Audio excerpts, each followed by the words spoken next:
laugh any day. Gambling's only for fools, take nothing for granted. If you don't seize the chance, it's over for you. Life never goes the way you want, that's how it is.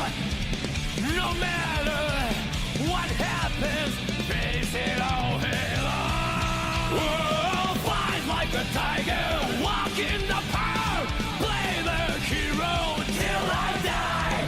Fly like an eagle, soar through the sky, be free till you die.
A boop.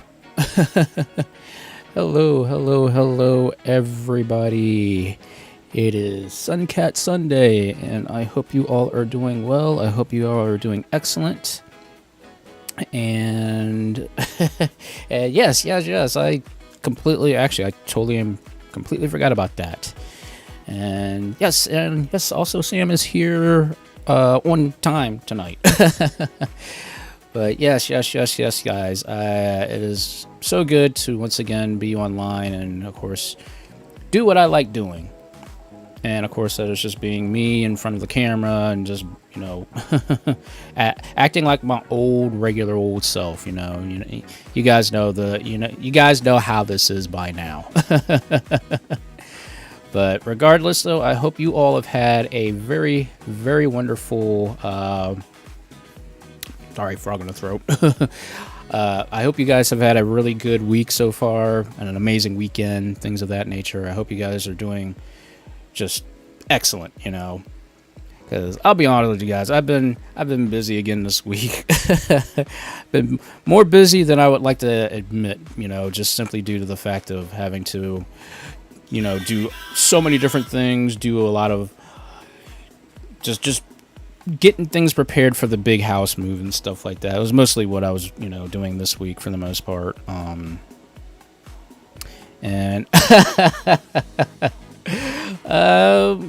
I can't say much though.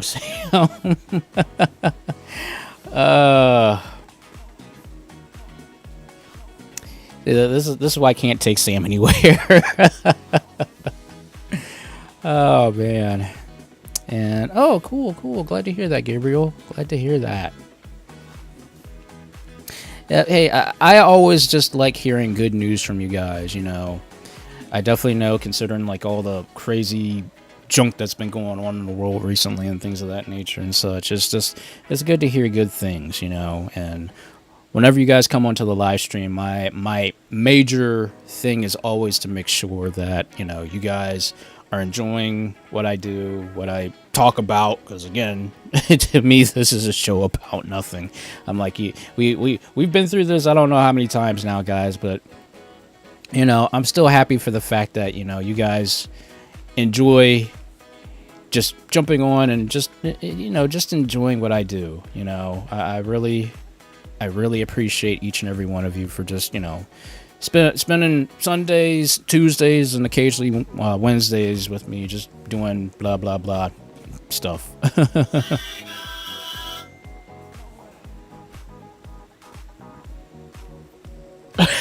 Sam. Oh my gosh. Again. Can't take her anywhere. And oh, cool. I know. I have to get this ASMR video done, guys. Because of all the additional things that have been going on here recently. I've been doing my best to get the last part of it done. I'm that close to getting finished, and I'm like, every time I get ready to start doing it, something pops up, and I'm like, daggone it. So I hope this week, guys, if I cannot get it done this week, I'm going to upload something offline other than that stupid. I don't know if you guys saw it, but I uploaded a short of a fly that decided to interrupt me when I was getting ready to do my ASMR stuff. Just was crawling all over the freaking screen. I'm like, man, really? I'm getting ready to start this ASMR, and I got to deal with a fly now. So, yeah.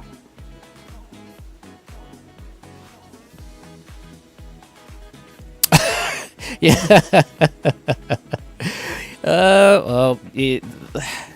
I definitely know Sam is good, as far as, she's got good submissions, because remember, we actually practiced together in karate, So, yeah, we've tussled a little bit in karate and things of that nature, so, I wouldn't put that past her at all.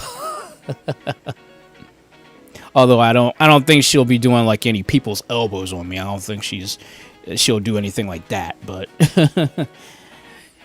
but yeah, but again, I have to make sure that I'm being very respectful to Sam, because she's taller than me, and she can just she can do anything that she wants to me, essentially. The fact that she kidnaps me to go on vacation, that kind of says something right there.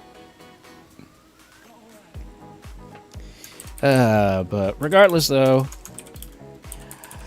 I'm just happy that you guys are doing well and excellent as always, although I know it's not going to be all the time and such like that, but the fact that you guys do have that time just to come and just, watch me play games, talk about the old school days, and just generally have a good night as far as, hanging out and things of that nature.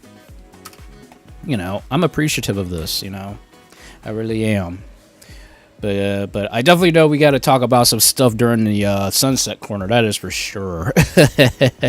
There's a couple things that I just seen and things of that nature. So yeah, there's a lot of different little things I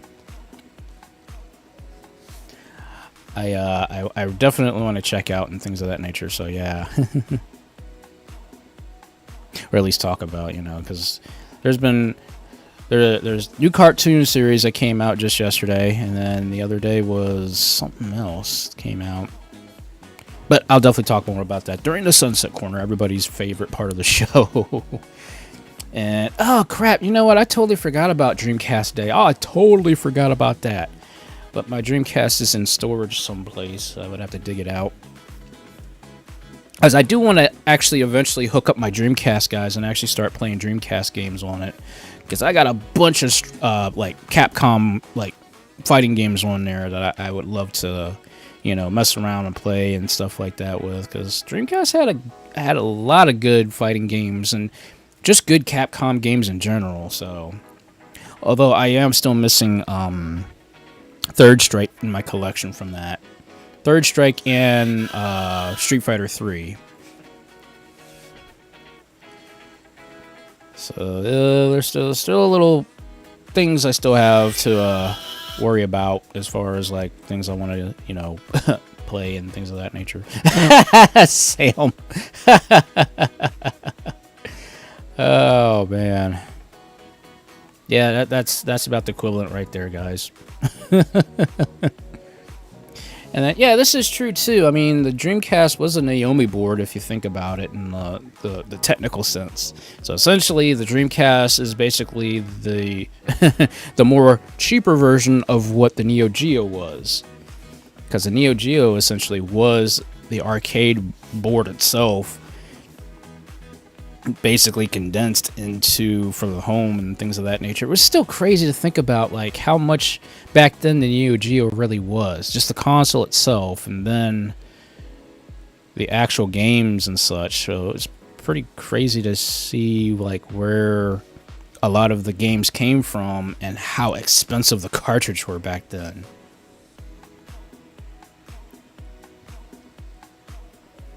Oh yeah. I've still seen people homebrewing stuff. In fact, I think at one point, me and a friend, we tried to do homebrew of like NES and Sega Genesis games when we kind of figured out how to do it. But you know, it was like one of those experimental things because we were bored one summer. We were like, yeah, let's see what the Dreamcast can actually do, and lo and behold, that's what we were doing. But yeah, like, yeah, Rumblefish 2, yeah, that was pretty cool to see the Rumblefish 2. Although I would love to see Demolish Fish come to the Dreamcast. That would be awesome if that came out. That's another thing. If they do since they did the Rumblefish, there's gotta be some more like actual games like that came out back during that time, during the Atomic Wave era. So like Demolish Fist, one of those shooting games, and was it Demon Front, I think it was. I mean, there was a lot of good Atomic Wave games. Like there's just a ton of them. Yeah, Dolphin Blue, yeah, that was another one.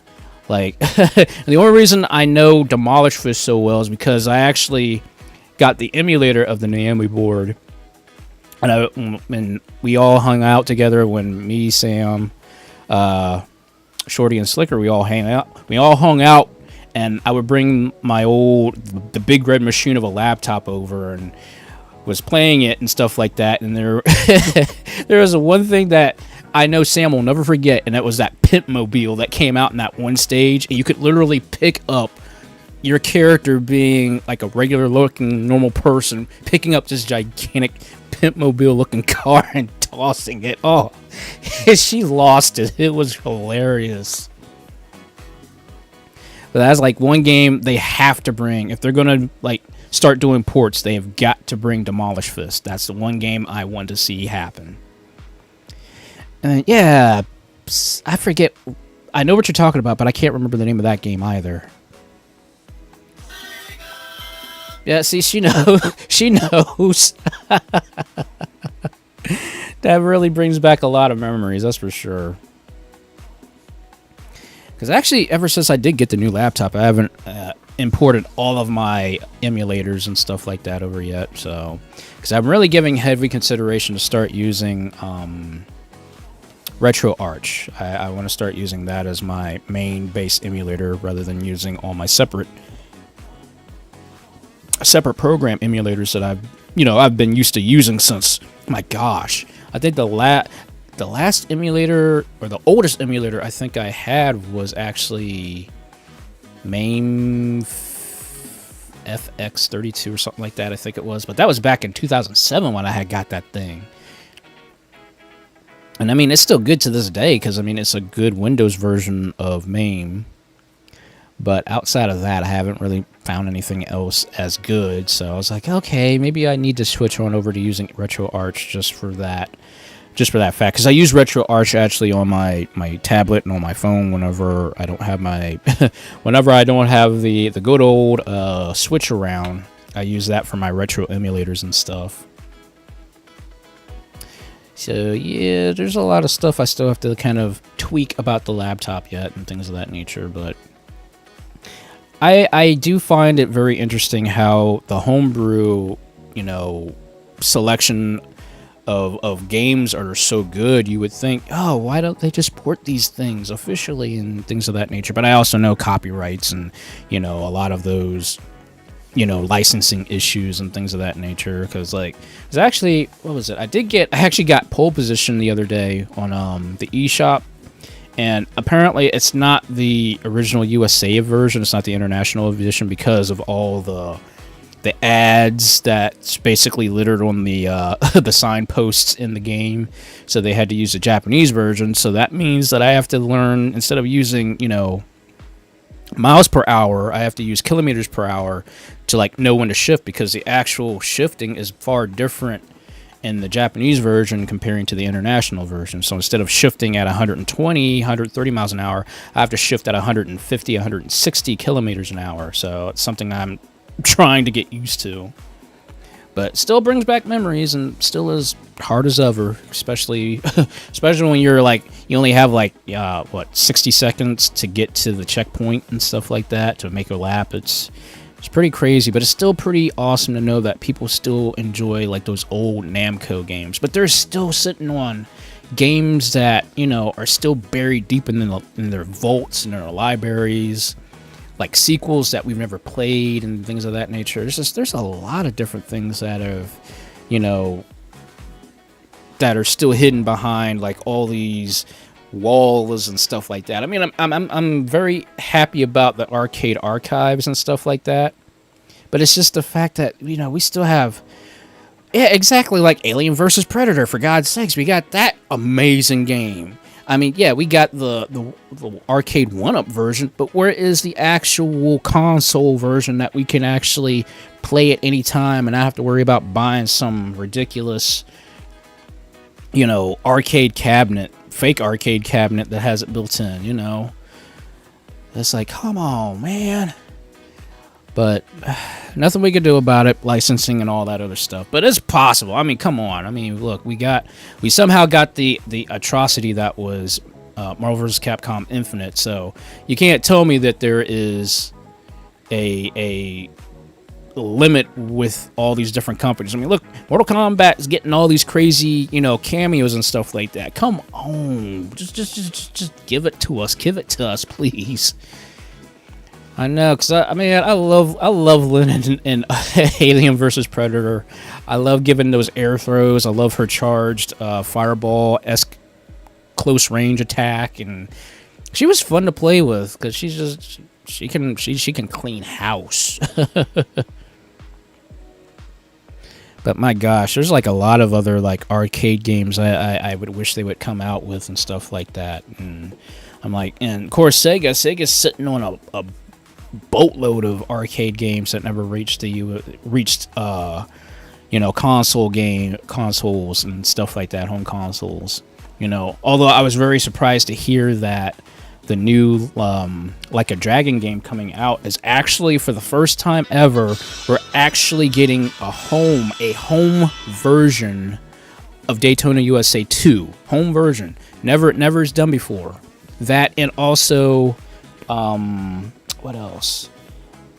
And I think Fighting Vipers 2 are also coming out to it. So, I mean, that's pretty crazy. Although I wish that it was in its own separate thing, but I get why, you know, why Sega does those sort of things. Kind of like how they did it with the original, you know, the original Yakuza games and stuff like that. Which Shenmue actually started that whole thing, if you think about it. And Dynamite, I don't think it has. Don't hold that to me, because then again, I've been so busy this week. I had a chance to look at like the releases and stuff like that. So, yeah, there's a lot of stuff coming out that I'm like, wow, I want to buy, I want to get if they do get released and stuff like that. But like I said, I just got pole position.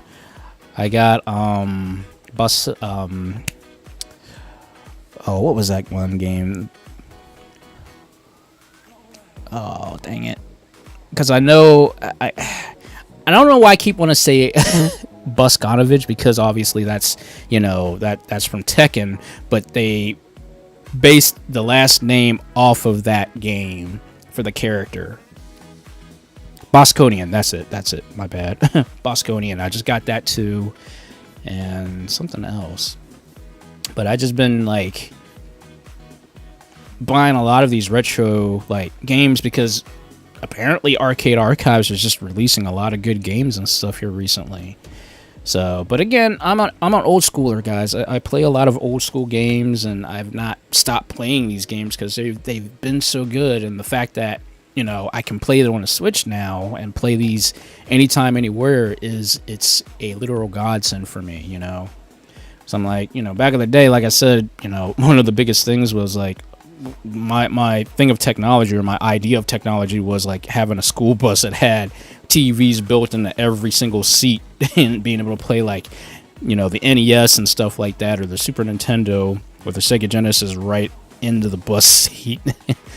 But I mean, now that I think about it now, the technology is there. We actually have car seats that actually have screens built into them now.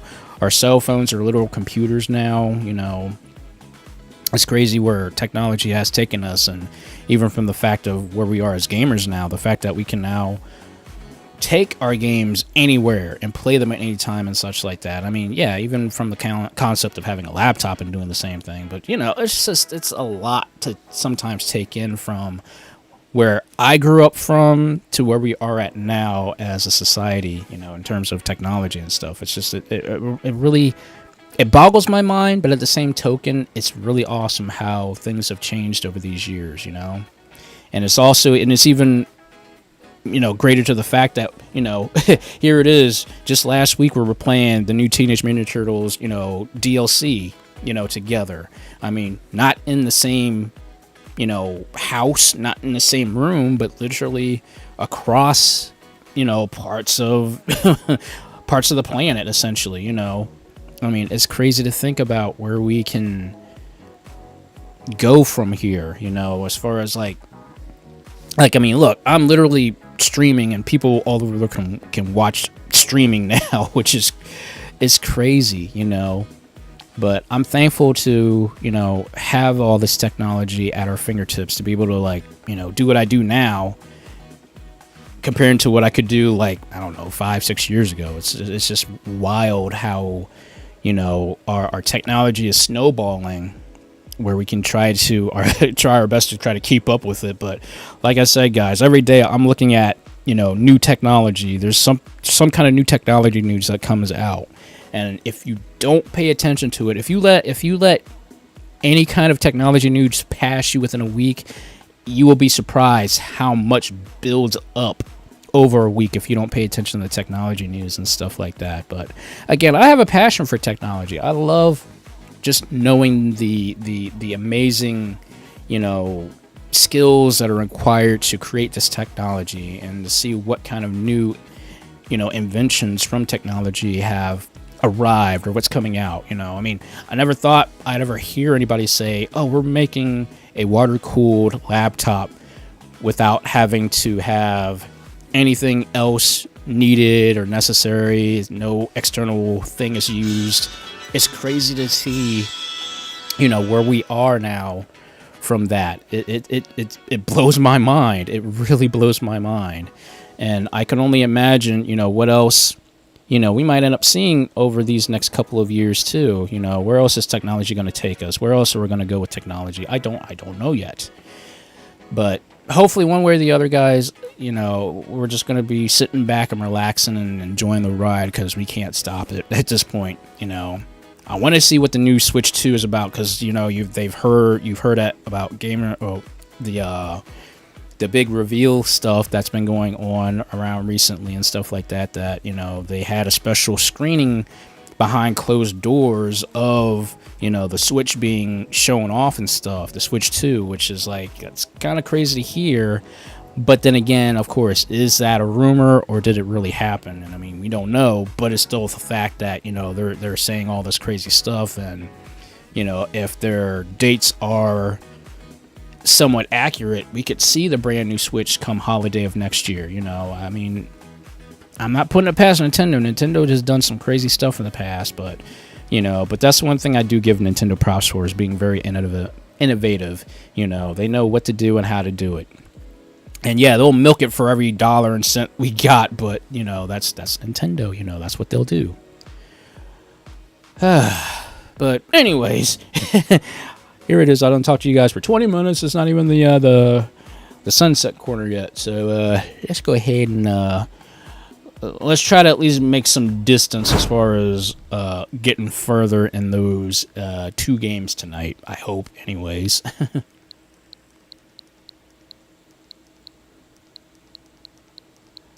And my backlog, it keeps growing. It's horrible, guys. My backlog is horrible.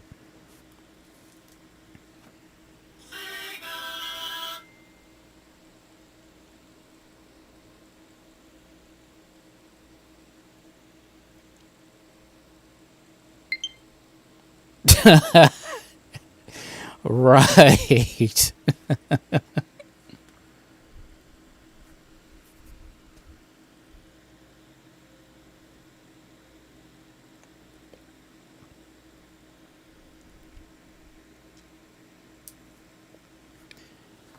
I just wonder how in the world am I going to do tonight as far as getting... I'm going to try my best to get to that fourth stage if I can.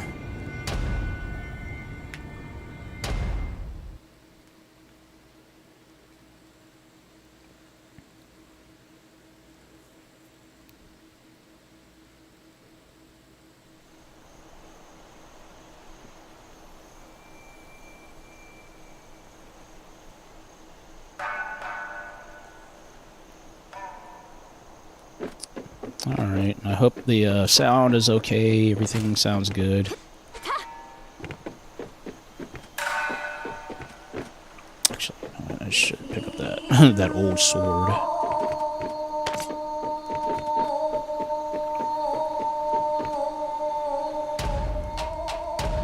I don't think I have anything new, I don't think.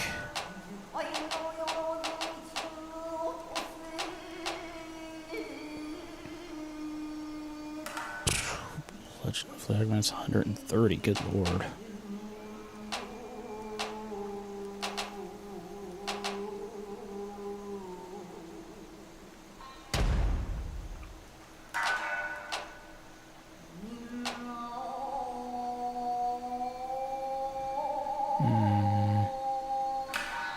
Quality enhancement perk.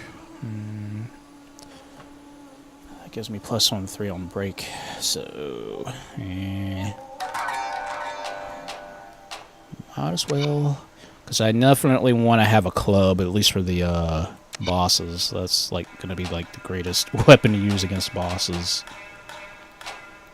And of course, also keeping my gauntlets, because I like those quick attacks you can do and things of that nature.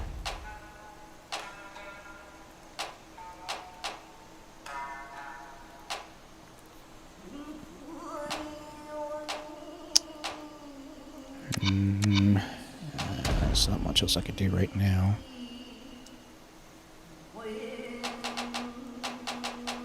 I need so many more of these green magenta beads. Ugh. So much more stuff I gotta do. Oh yeah. Although I do need to focus also on my health too. That might be something I might need to focus on.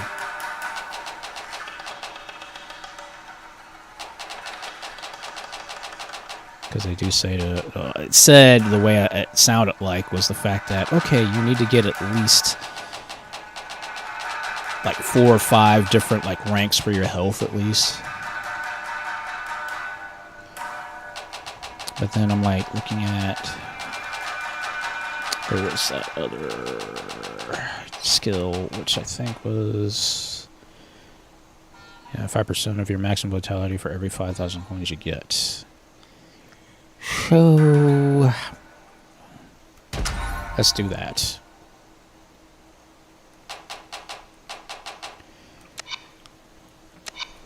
That'll at least give me, it'll give me something to kind of work with.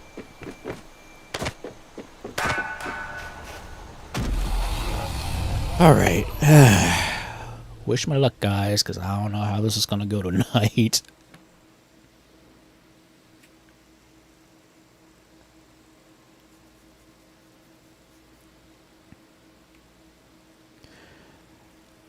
So like I said, if I can make it to stage 4 in one shot, that would be really awesome. Make sure there's nothing.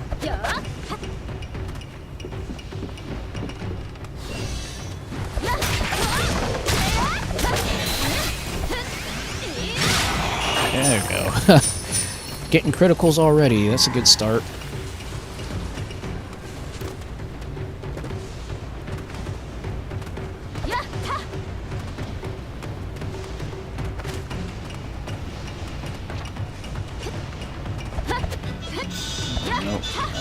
got nothing.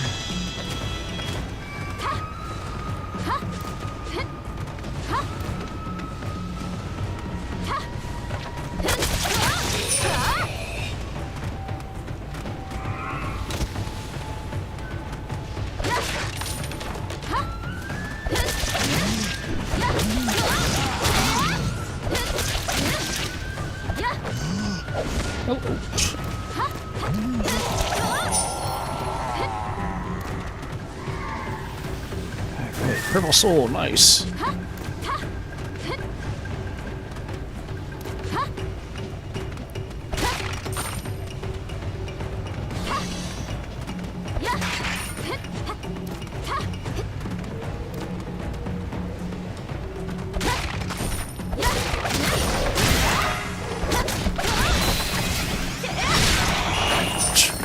I timed that just right.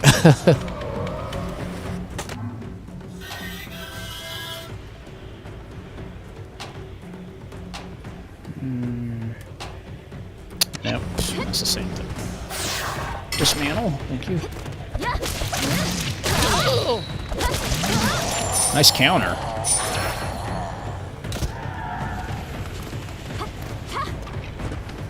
Yeah, another purple soul.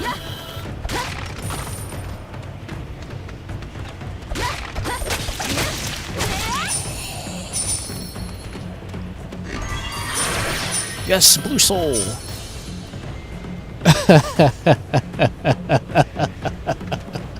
Okay, Salem. Oh, jeez. Bringing great katana? Well, sure, we will take that. It's more or less why I brought that old sword, so that way I can just dismantle it and get the, get those, materials.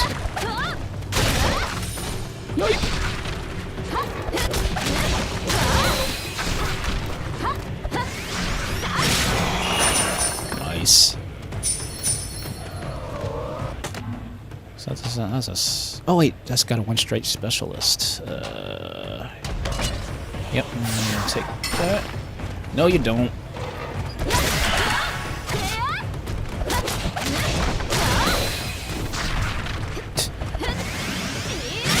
Jeez.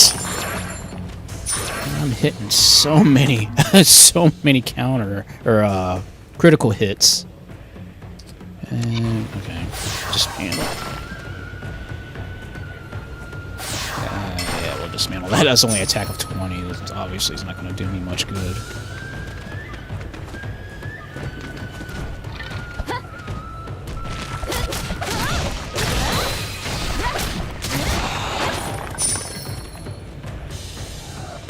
Let's talisman.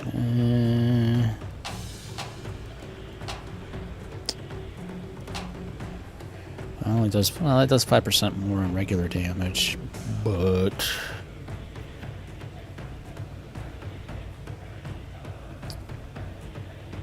yeah, you know what?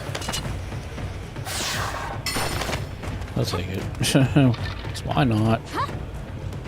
So it does give me that little bit of extra power. Ooh, a shot.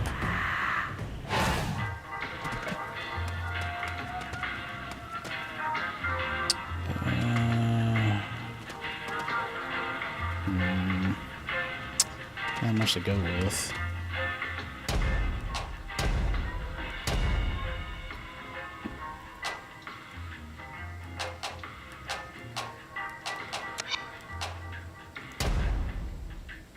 I'm not going to waste any of my purple souls on that. That's just a rank 1. It's not obviously that's not going to help me.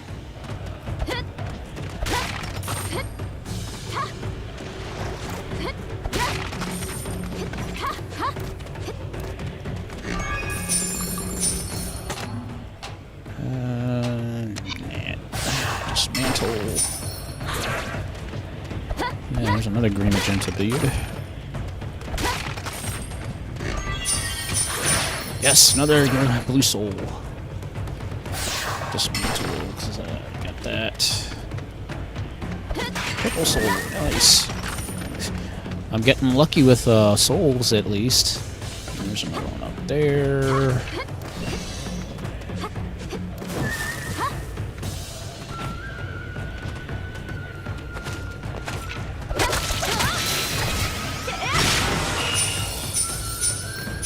Jeez, just hitting it with the counter, the criticals tonight.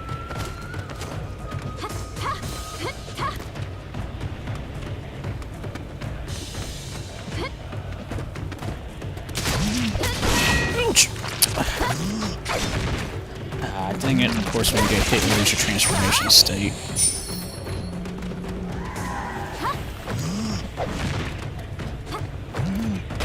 Oy! Ow, ow, ow, ow, ow. See, will not let me get up there.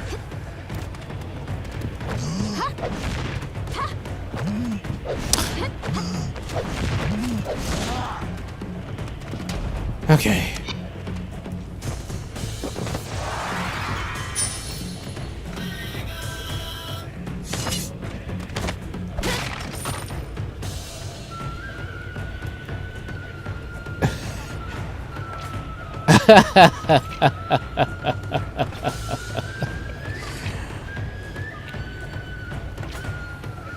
Oh my gosh, Sam.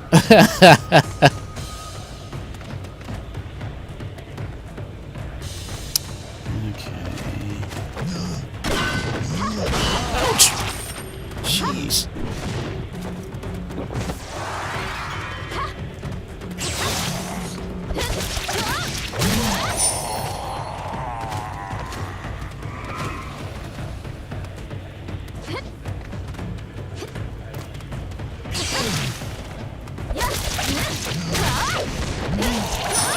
There we go, jeez. That right there was so hard to like jump over because every time I would try to jump I'd end up getting hurt.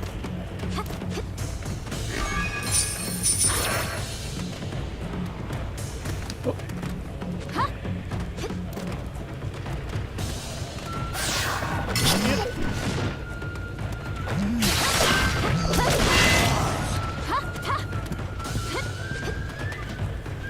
Okay, I probably should.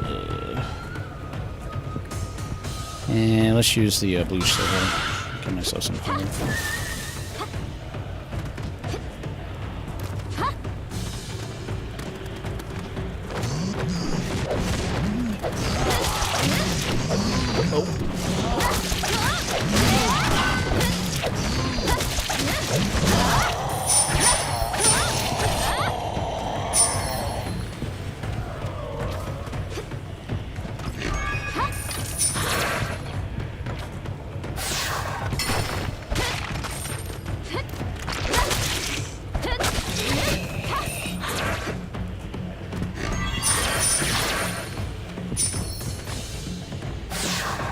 I'm getting lucky with blue souls at least. Hello.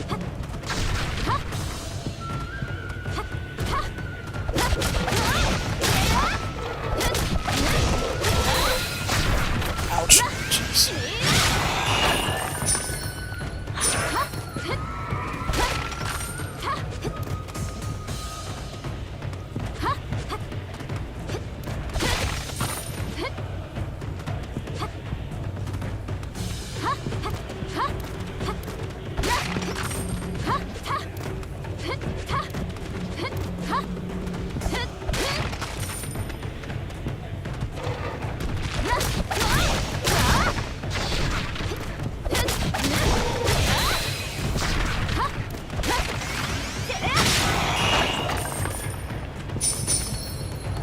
Huh, musket.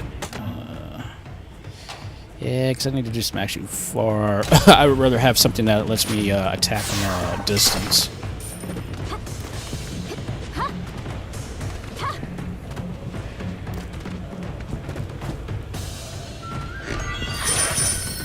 Yes, a club!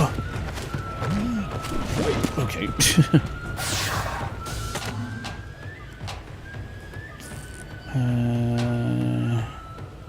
Okay, let's get rid of the gauntlets. So obviously that is not doing much for me right now.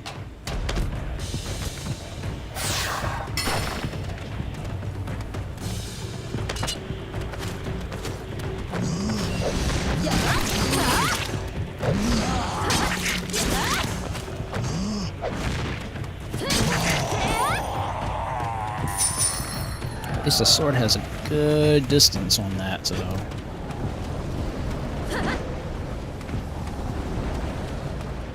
Okay, health. Thank you. Alright, there's another area down there, so I gotta go back.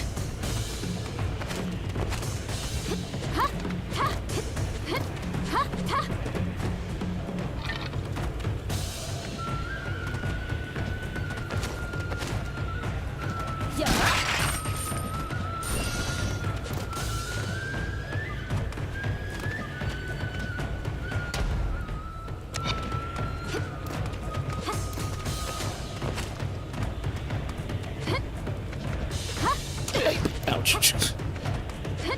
Didn't realize there were spikes there.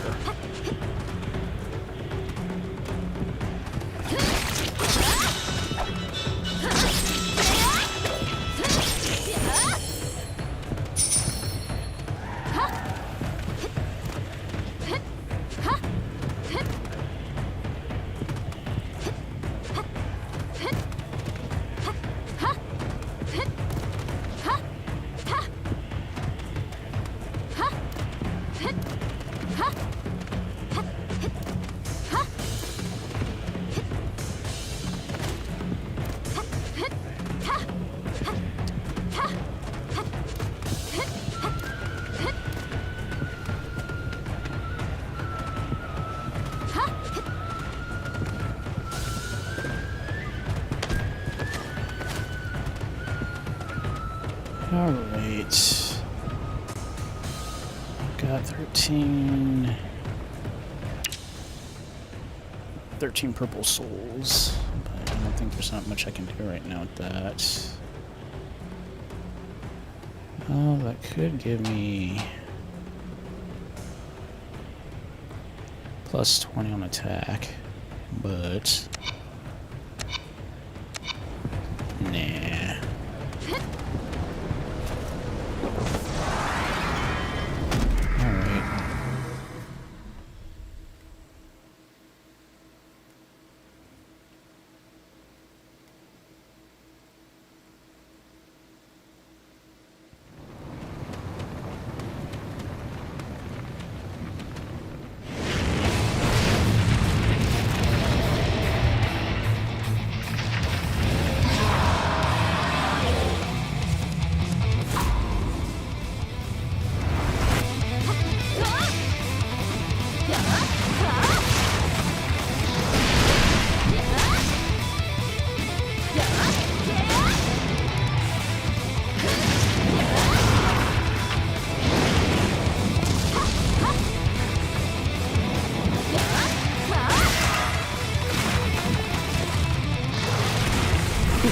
Close.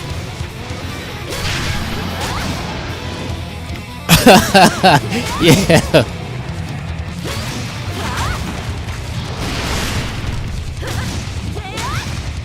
Come on. Right, stunned him.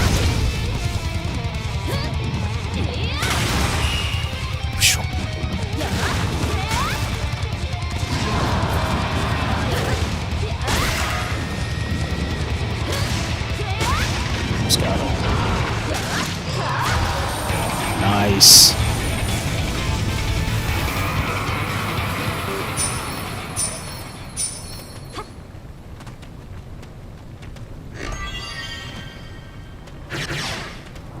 Alright. We need a potion at least. And then next time I'll focus on health, because that'll be the next thing I want to do. Alright, what can we enhance now?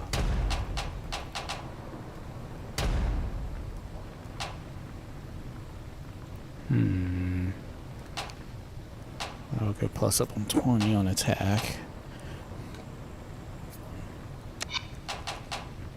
That's only if I get lucky and I find the spiky Punisher, because I would like that, if I can find that. But,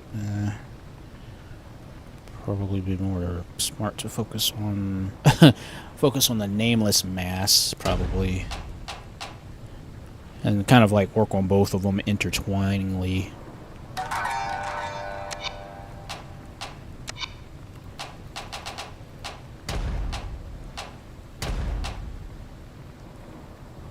Oh, that's plus 20.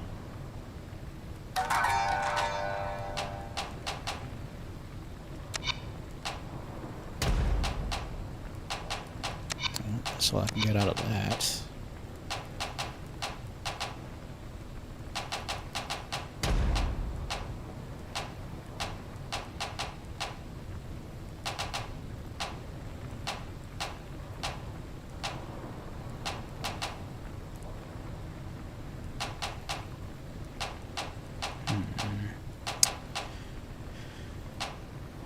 Nah, I definitely suck with the chains. I'm not going to do that.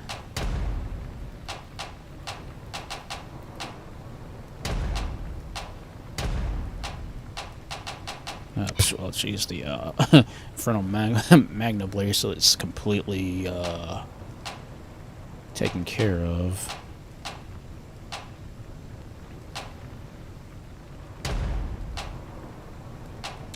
That's where Pipe of Thunder and Flame has a higher attack and has more ammo than the other one does. It's kind of weird, but yeah, there's just so much more materials I've got to get yet.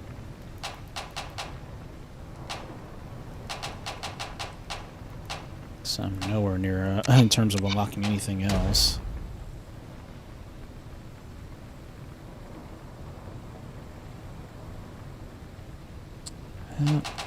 Oh, that's right, because both characters have their own separate stats, so that's a good thing to know.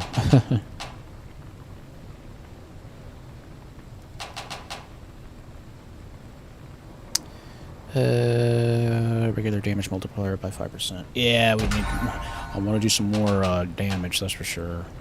But gosh, 45 green magenta beads. That sucks. Okay.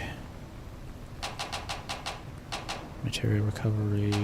And I have only have 14 yellow magenta beans, so yeah, I can't really do much on that front right now.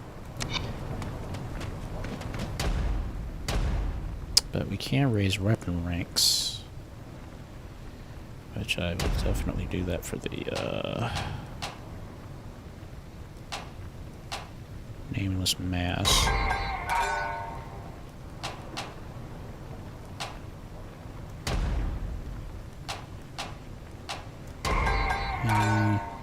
Do that too for the rifled musket. We'll do that too. Great katana, not so much. I probably will hold off on that until I find something better. Alright. Here we go, stage 2.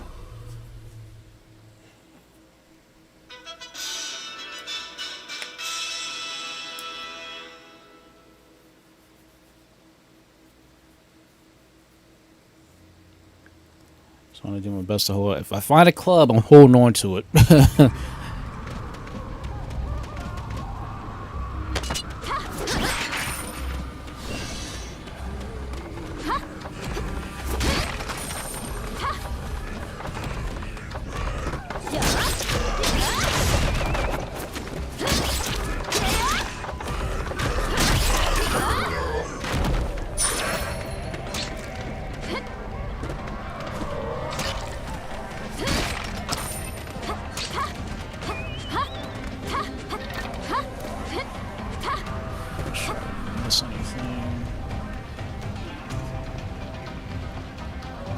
That's cool that you can actually scroll a little bit with the right stick.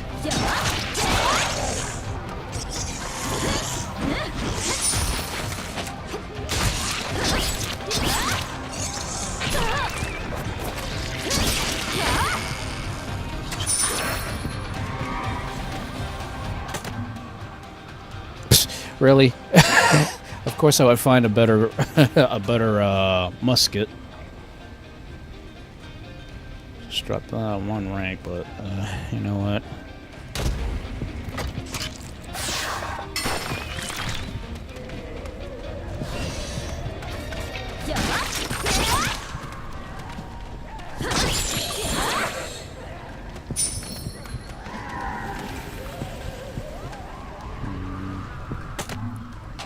Oh yeah, definitely.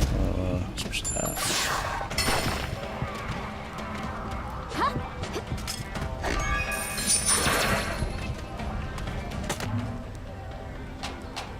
Nah, dismantle, please. Thank you.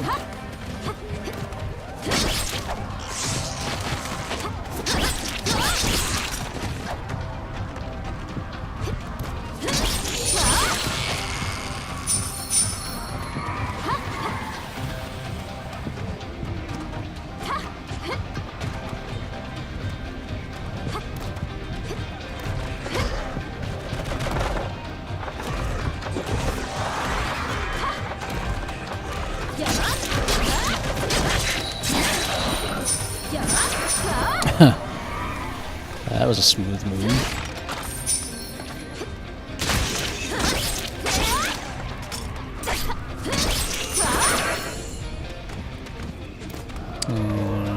Oh yeah, that's right. Every 5,000 coins I get a nice little health. I get health back. Oh, hello. Lily of the Valley. Only get one shot at it, but jeez.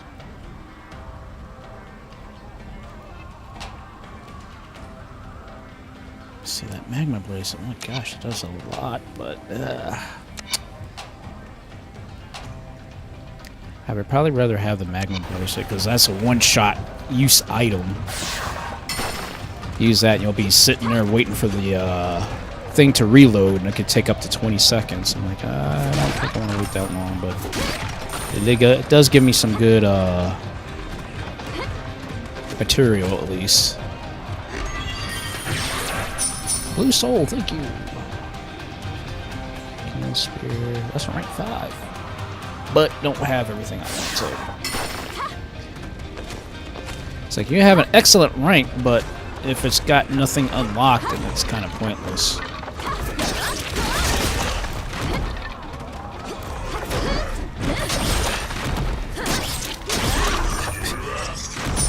Alright, it seems like the katana is best used in the air.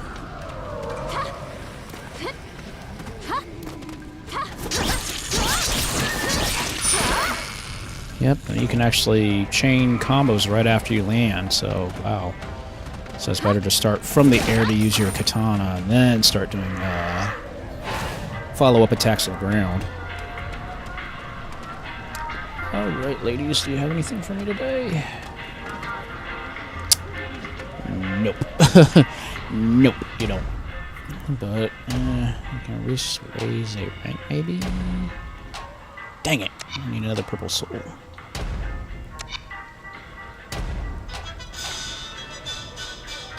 We can definitely raise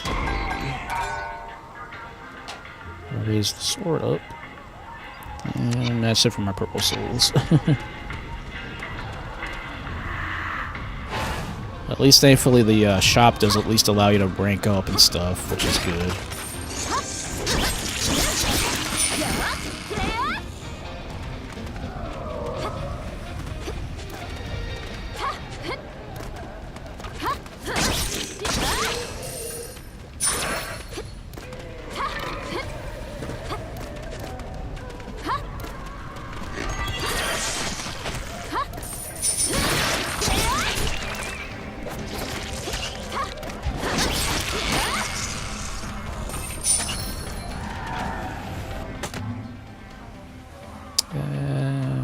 Nope.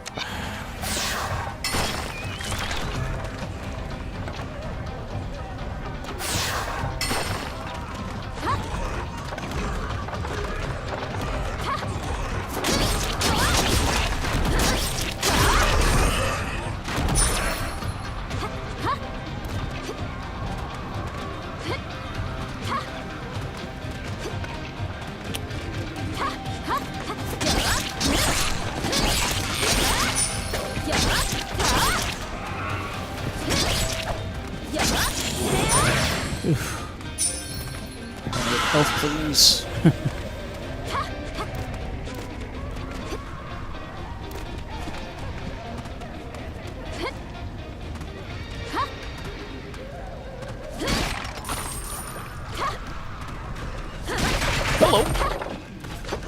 Holy crap.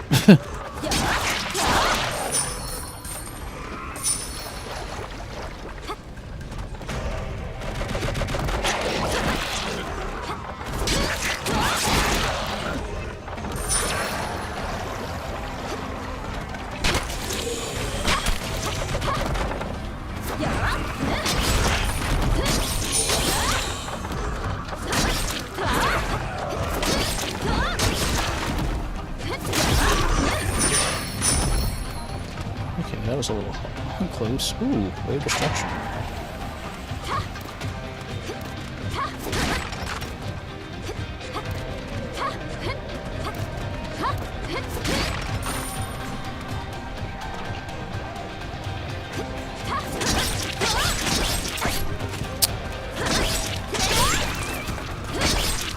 Ah, shoot. Dang it. He inflicted me with something.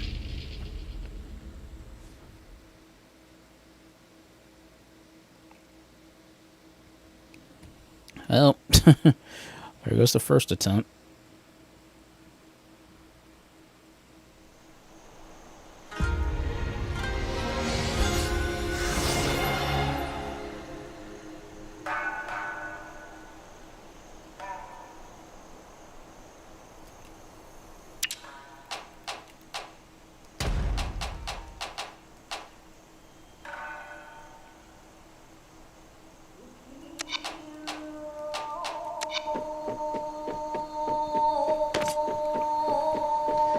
Sorry, we'll try this again.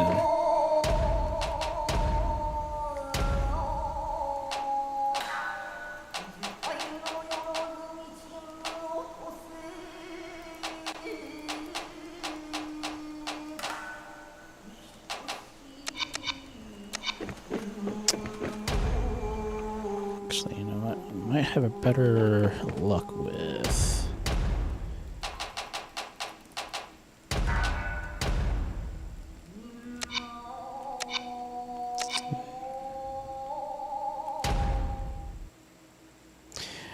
Yeah, I might as well start off with actually having a club. That might actually be the better choice of weaponry.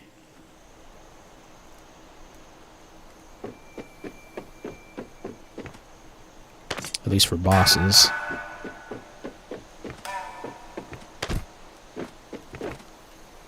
So I like the gauntlets. The only reason I like the gauntlets so much is because of the fast attack speed.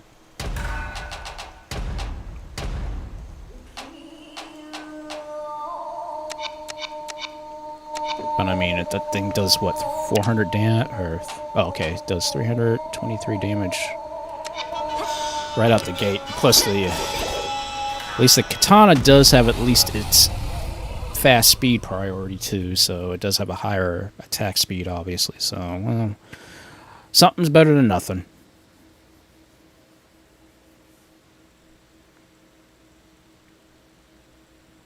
And then, of course, if I find something better, I just dismantle the katana. That way I can get some better fragments.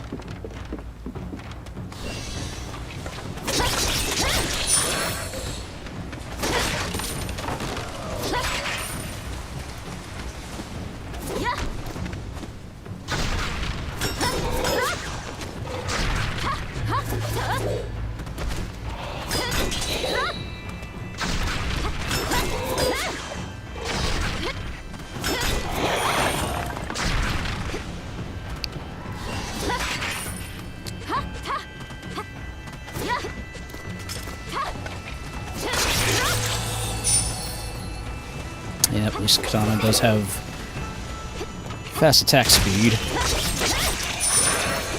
So it does at least give me something, but it's just incredibly weak. Yeah, of course that would be my luck. First thing I open is a club. And it's more powerful. But regardless though, I want to hold on to the... So that's plus 20 on attack, and that's plus 3 on break, plus 3 on break. So this one focuses more on break than it does anything else. but it might be better to have more break damage than it is like standard attack damage. So yeah, we'll do that. So especially if when enemies have armor, definitely it helps towards, you know, obviously breaking their armor much more faster.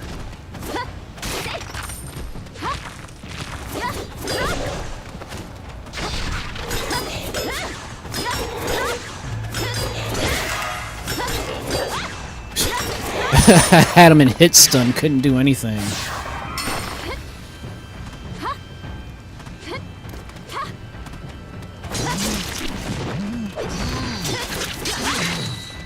Counter.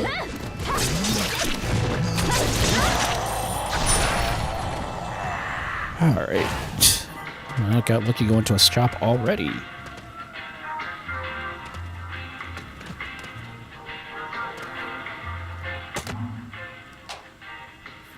Okay, the gauntlet definitely has more going for it than the katana, that's for sure. Yeah, geez, +3 on breath, +3 on break, +3 on break, and then 25% when flash occurs, which basically is your critical hits. So I guess I will take the gauntlets. Dismantle. Yes, I will do my best to be careful.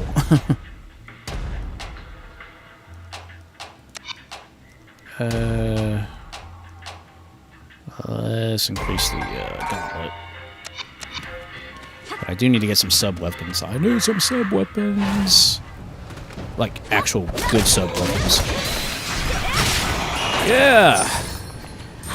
Seems like the gauntlets, you have better chances of getting actual criticals than any other weapon, it seems like.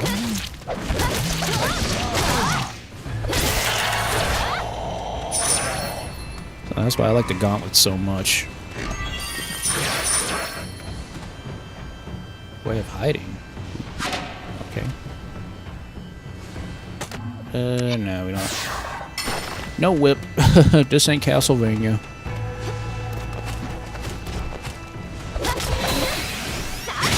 Dang! Ooh, unknown katana. What is that? That is brand new. I don't think I've ever seen that. Demon Slayer formation. Demon. 30% plus regular damage to demon enemies. 21 attack. Huh. That's good. But, considering what else I can do with the gauntlets currently right now. It's a hard call, but I'll dismantle it. So I can use the fragments and hopefully unlock that weapon later on. Jeez.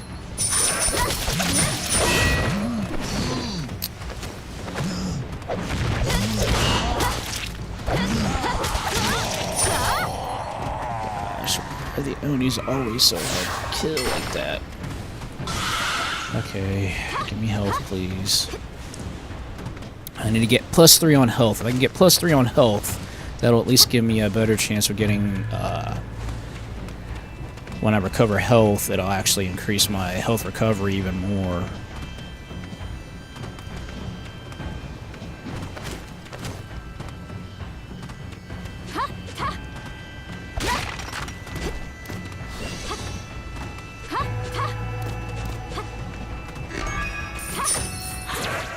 Hey, there we go. We got a musket finally.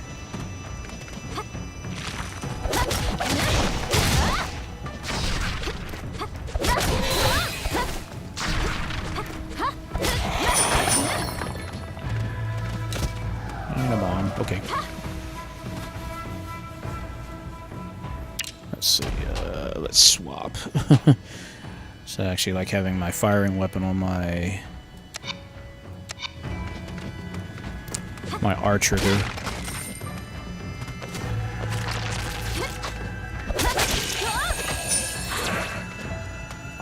Yeah, that's yeah, that's a great weapon.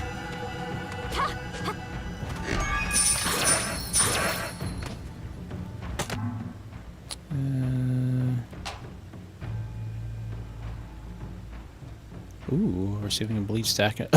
Bleed status for 1 second. Yeah, like that. That's anything good. 50% chance. No.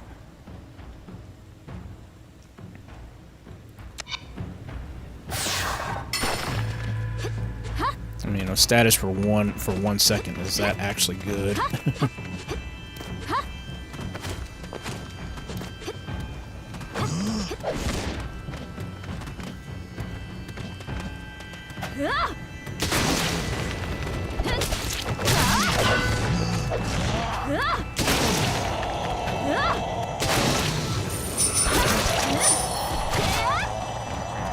Gee Louise, that's gonna take 40 seconds to to recover. Jeez.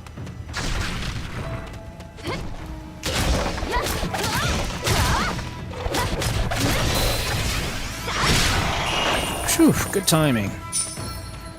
You're getting a counter hit, you actually don't incur damage during an attack, so that's good.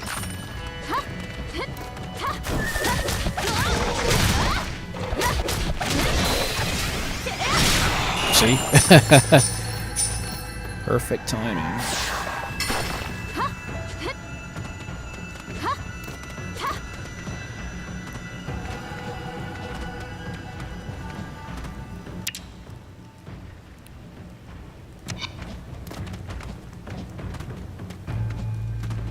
Nope, I got 12 purple souls, so that's good. Yay, blue soul!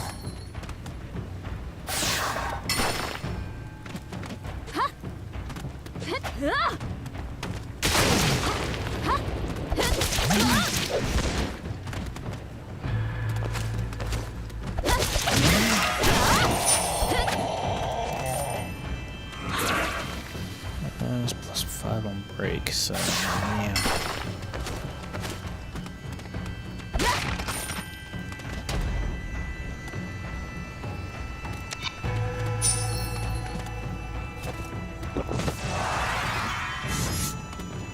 Okay, that's lucky.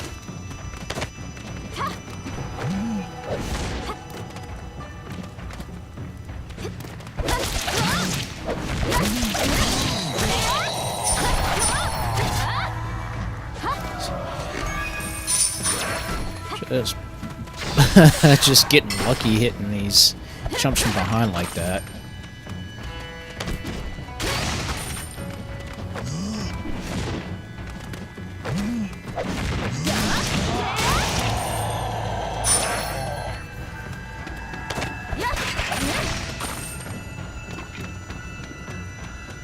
Purple soul.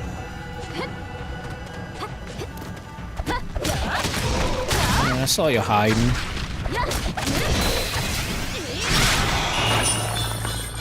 Once again, perfect timing.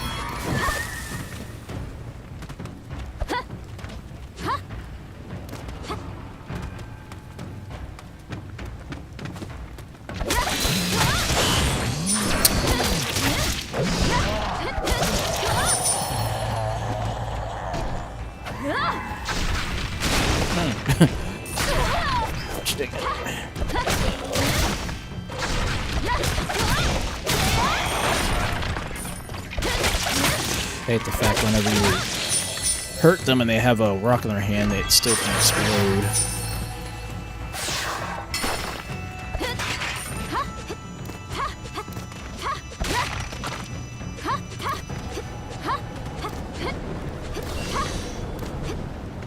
Okay. I guess that might be everything, I think.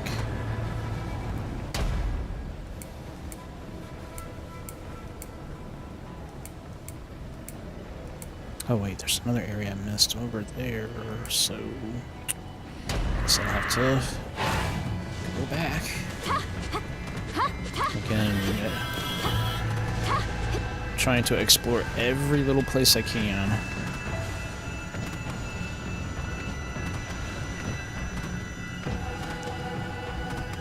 Yep. Critical!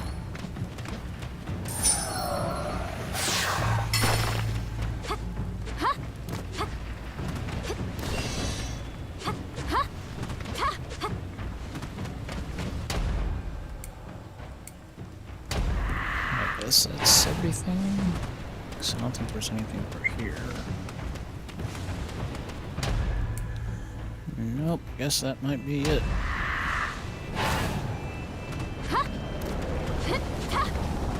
Yep, that's it. Alright, potion. Alright, let's go ahead and bust up this bust up Bone Boy again.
Sam.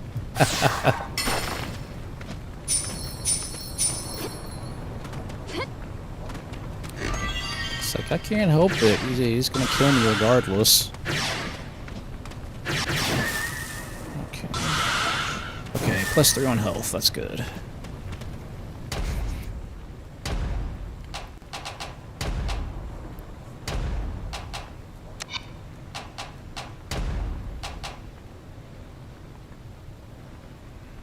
Settle.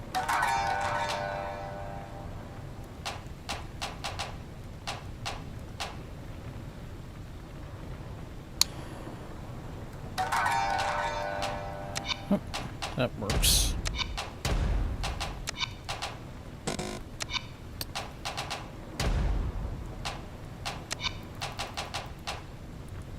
Not sure that's not anything else I can really get, I don't think.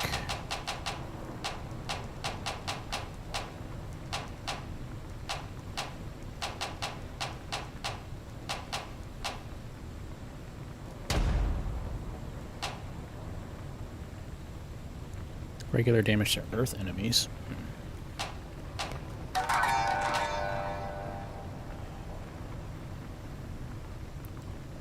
Regular damage dealt by unique actions by 15%.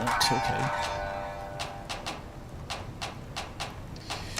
It's like, I guess I might as well focus on the level 1 like type weapons really. And then move up to the level 2 versions. But I guess that's all I'm gonna get out of those.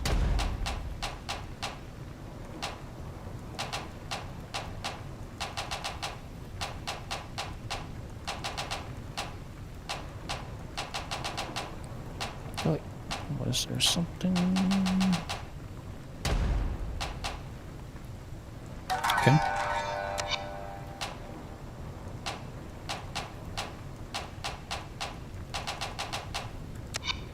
That's probably the best way to do it, is just, if I have to do it one by one, that's what I'll do. Okay, nothing really special from that, so...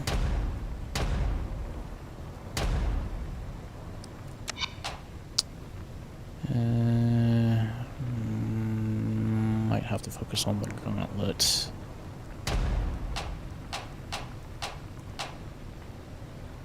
Yeah, wait, that's a little too much. Let's just go up to 2.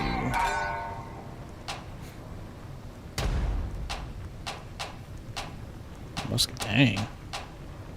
I don't want to go too high. Let's see, 216. I can go up to 252. I think I'll do that. It's all about just trying to make sure I get the right amount and not spending too much on using blue soul or purple souls. That does 281. And might as well. 383. Ooh, 388. Yeah.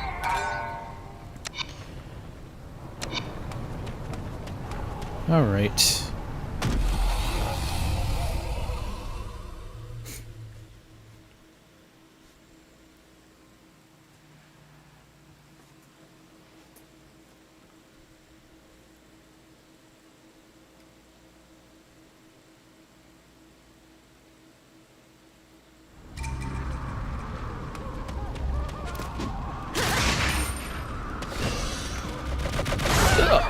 Really?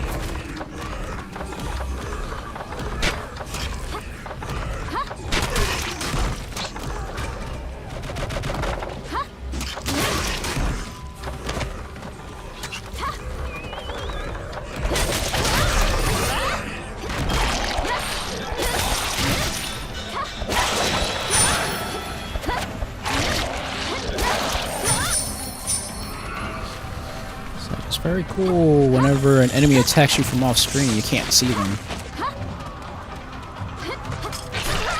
Ouch.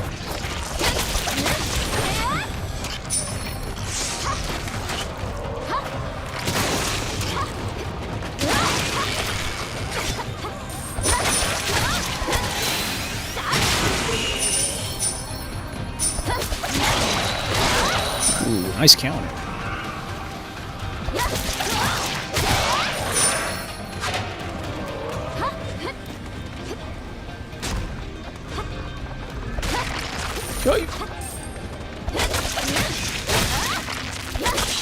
Counter.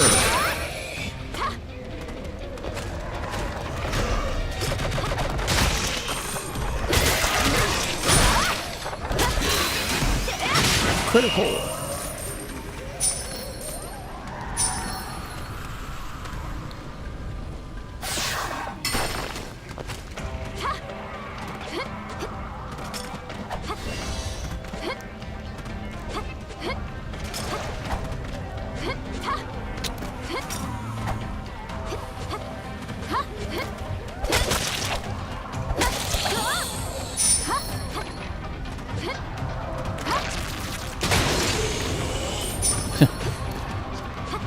Have a bomb.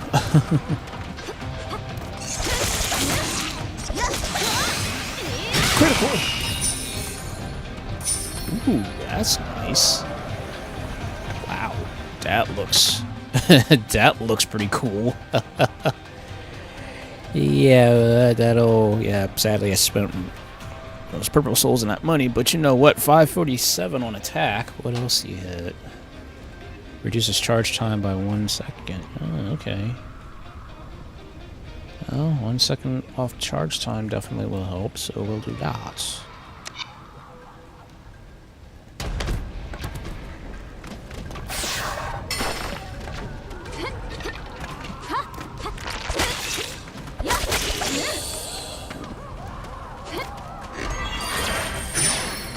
Hey, blue soul.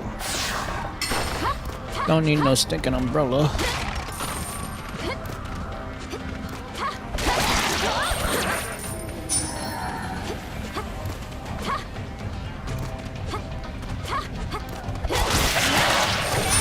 No, you don't. Like, that hurt.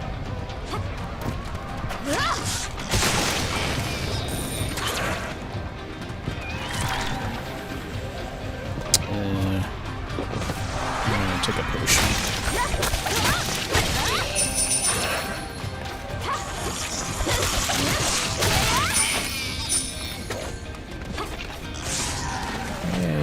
Shop.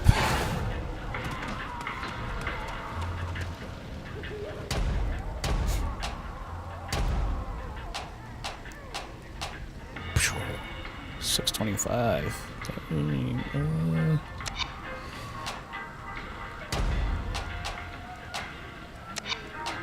I think I will... let's just do one. One level up for that. And hey, how's it going? Dang it, those are all locks, so I can't do much of anything else. Ooh, antique gauntlets.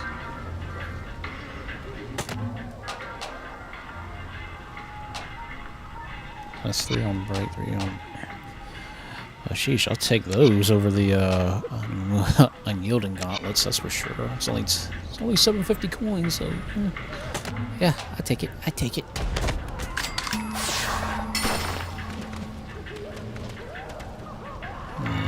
Code swaps are not going to work for me, so let's head on out.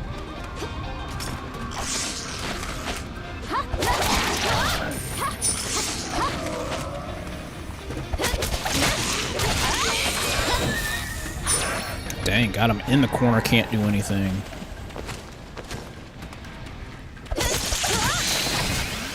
Critical! Oh dang, even my criticals actually have a an AoE effect. That's pretty cool.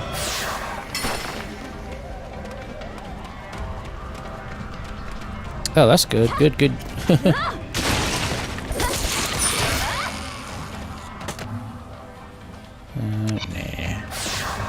Dismantle. Yay, swag.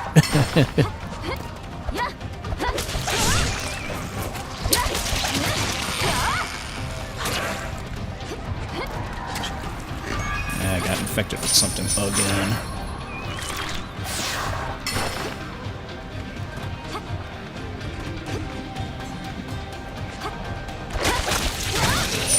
Yeah, another shot. Dang, that's pretty lucky.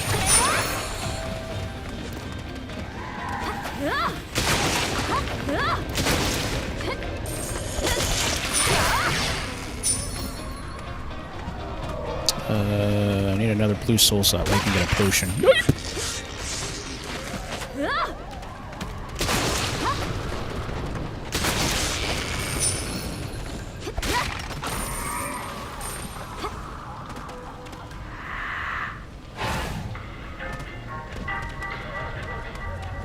Ain't no problem. Yeah, alright, like I was. Yeah, there ain't nowhere more I'm gonna be making that kind of.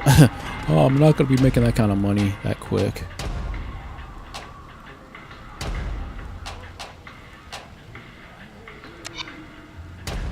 Yeah, let's go for it.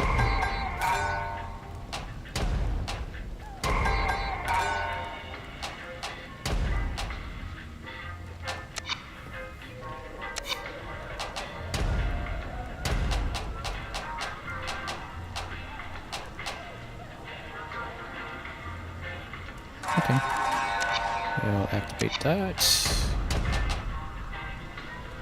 Activate. It's like you're forgetting, like, yeah, I also have to activate the, things, too.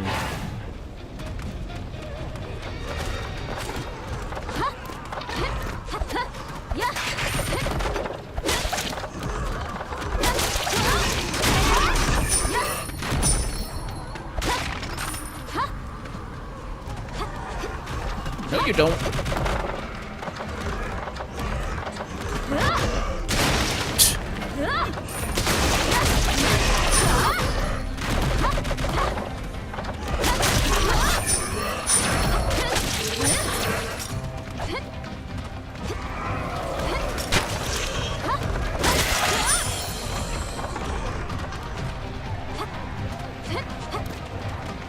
I thought I saw a purple soul up here.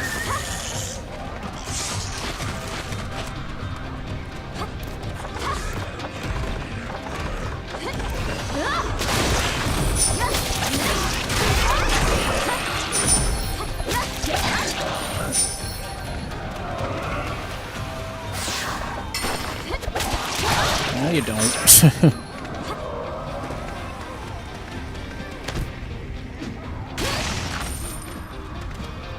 Okay. Oh shoot, I missed the Miss Kunai's over there.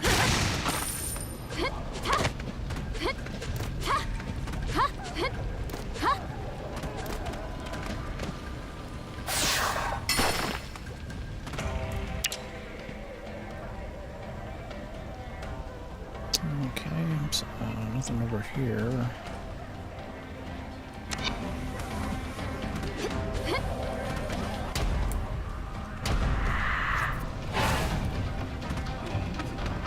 Thank God you can fast travel.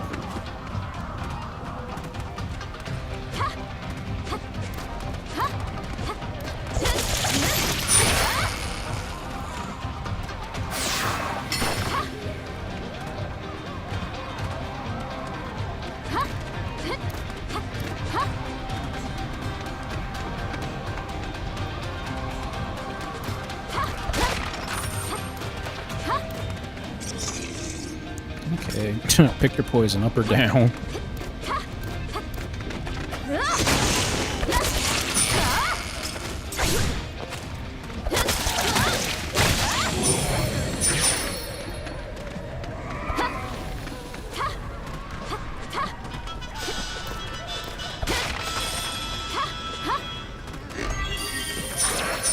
Yay, more swag.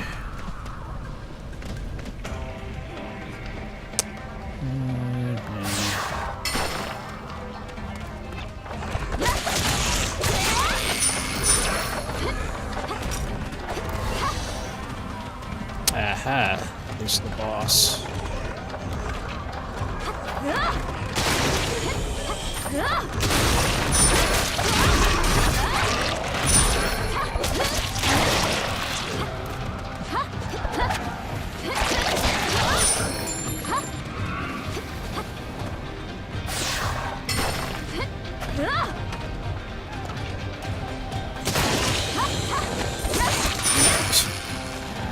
Pretty much acted like C4 almost.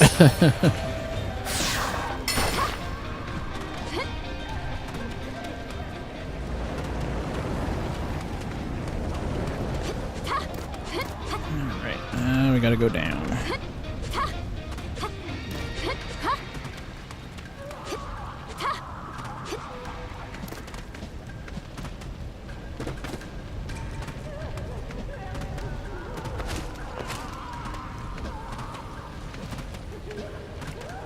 Yay, there we go. Got a potion.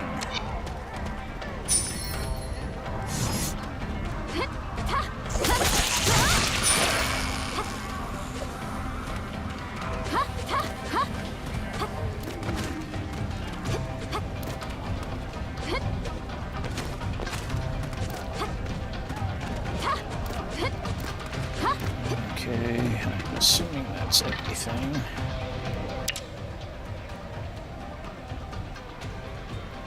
Yeah, so I don't even have enough for even one of those things back at the shop. So, all right.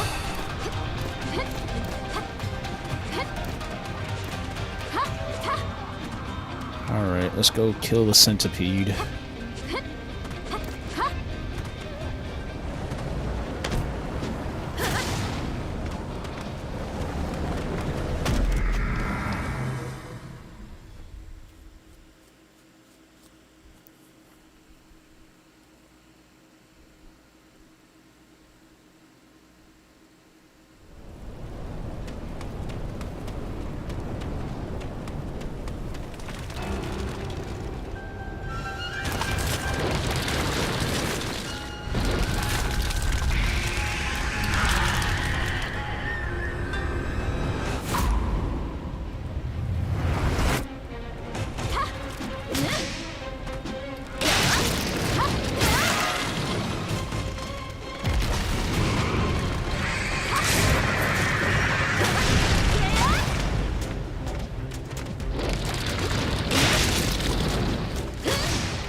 Almost got him. Almost got him.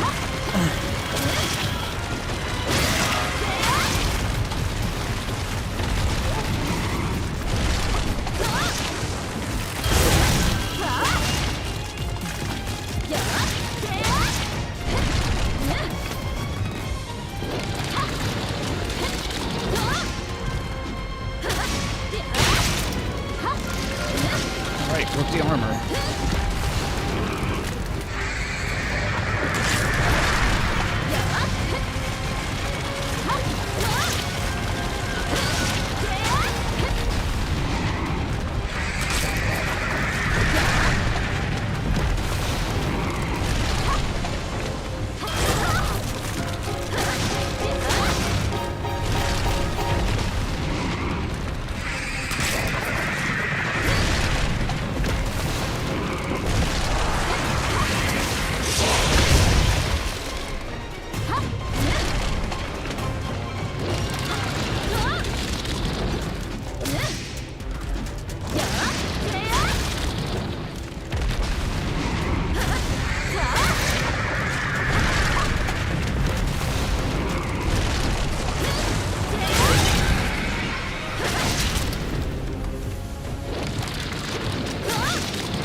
Almost got him. Almost got him.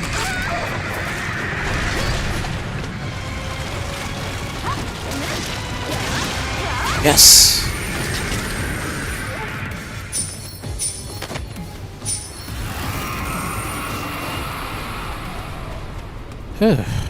Took all my potions, but...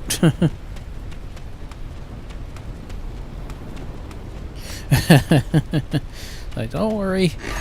I'll take care of the the infestation. Give me a potion, please. Thank you. And a blue soul. Thank you.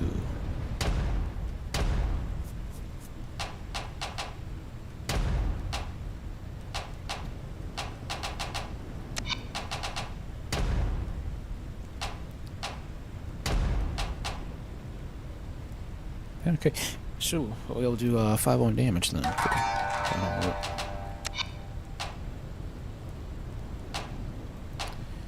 course, all these weapons require activation, so yeah.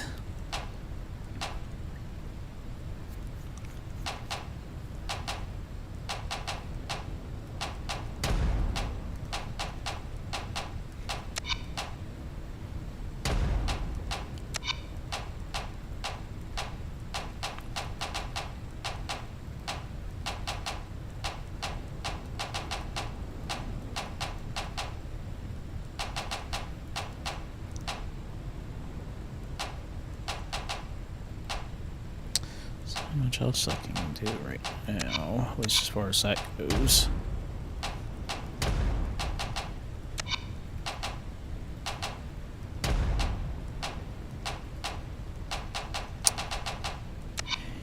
Nope. Okay, I got 34 greens, but still nowhere close, because I need at least 50 to 60 of them just to unlock one item. Same goes for the other ones too, so...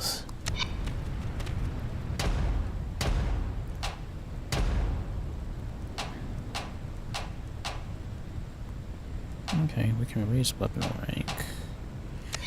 But I don't want to go too deep into that. So I got a lot of good purple souls right now, so I don't want to use them all up. Alright. Oh yeah, Misty Peaks, the Hills Have Eyes stage.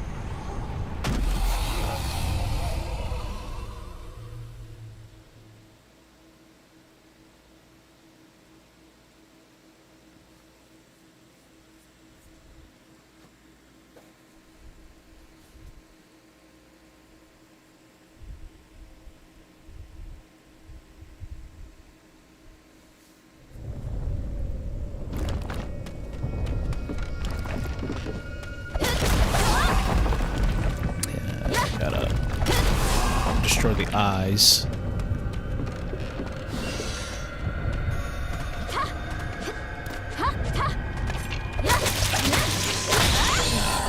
And bats, too. That's just great.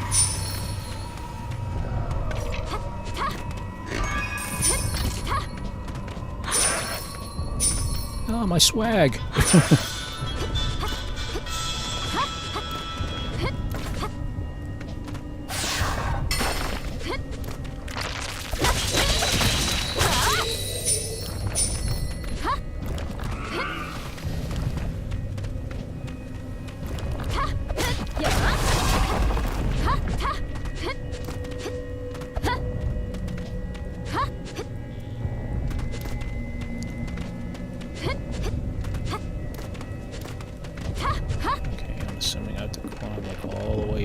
Or something like that.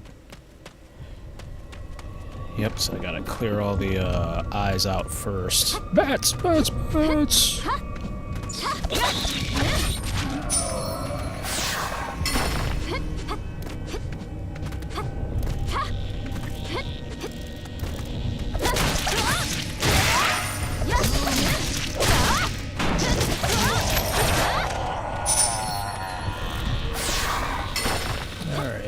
I heard they say cicada is up there. Get wrecked, bats.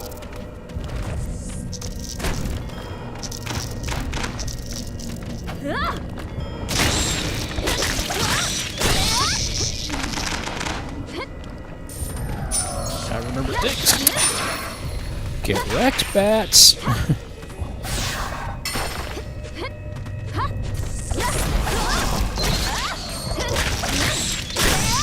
I remember when the cicada dies, it leaves does a suicide bomb thing.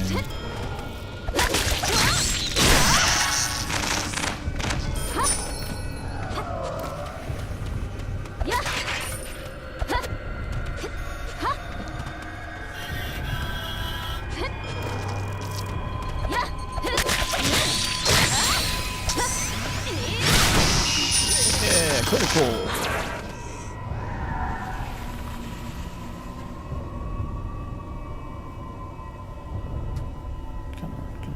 Sorry, my mouse is acting stupid. Okay, Sam. Being Creepsville. Get off me, bats!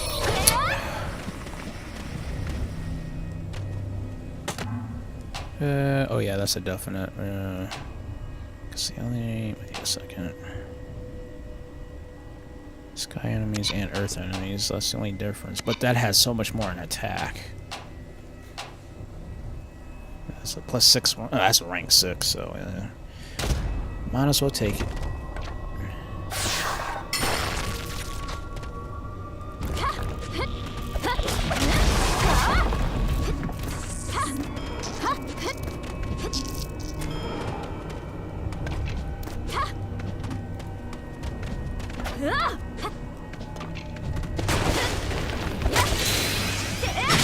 Nice.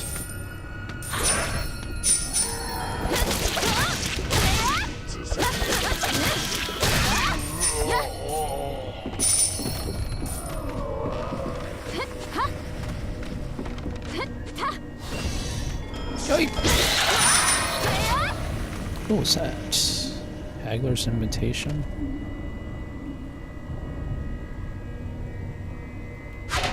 Okay then, we'll take it. Oh. Flashbacks with those things. Dang, critical right off the bat. Hey, ooh, Tofas. Well, obviously they're not going to be all that good, so...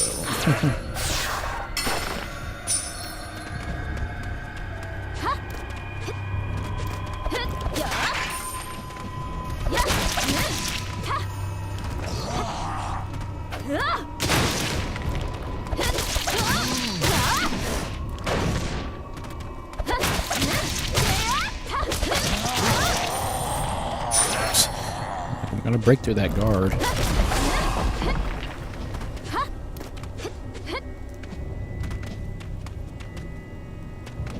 Okay, I'm sure that's probably a one-way trip to...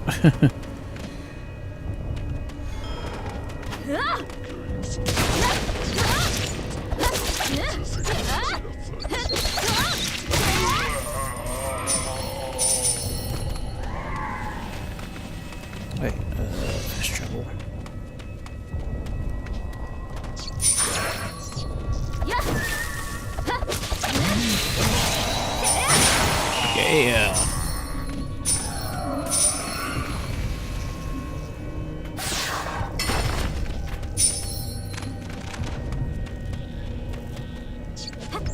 Wait, what's that? Great flower diagram. Okay.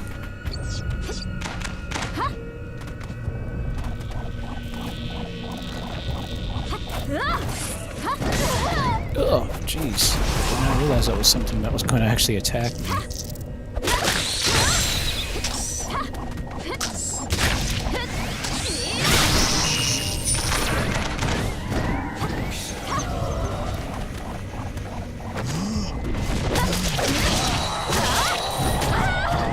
Ouch, jeez. Ugh. Whatever those freaking hands are, they keep attacking me.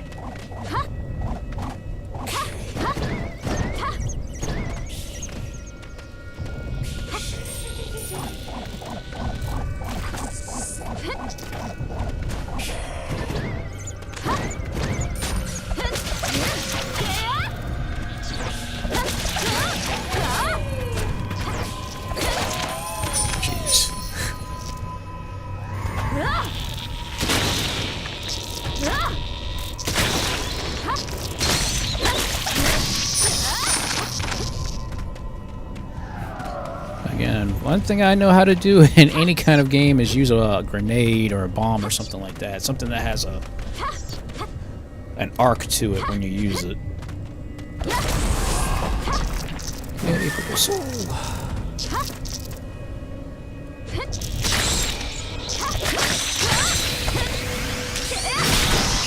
Yeah, critical.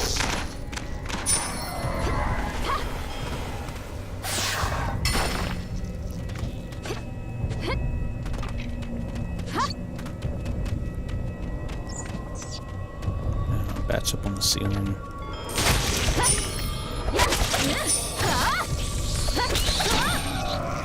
I do like the fact that you have that stomp move that does stun enemies. It's weak, but at least it gives you a stun animation. Yeah, another blue soul, thank you.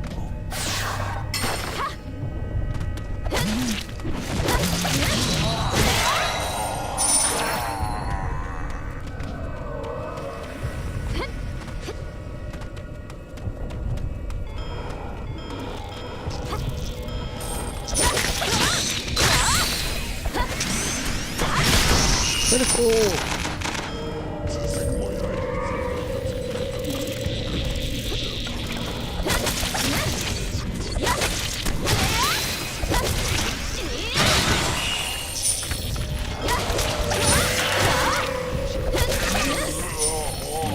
So I guess those things... they power up the other things. Ouch, dang it. Ipe! What the heck?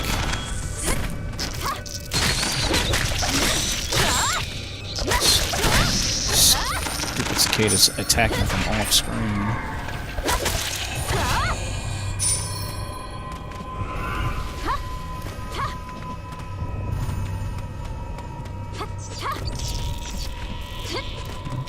Here you bats.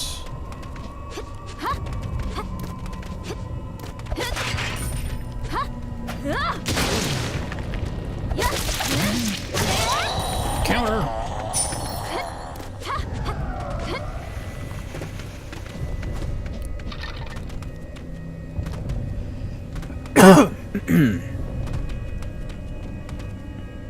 Okay, I'm assuming that is a bottomless pit.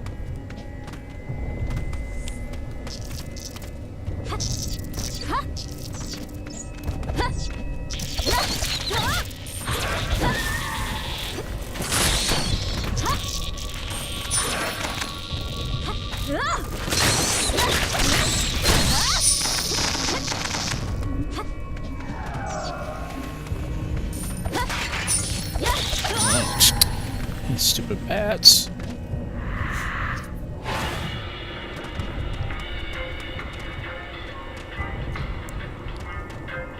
Anything good? Nope. Can we activate anything?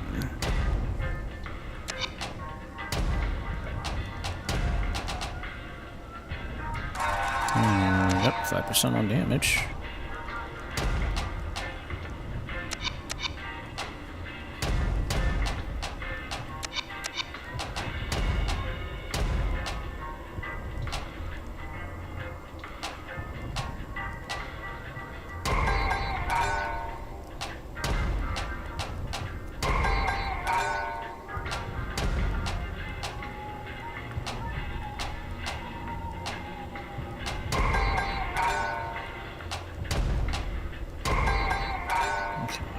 want to spend all my...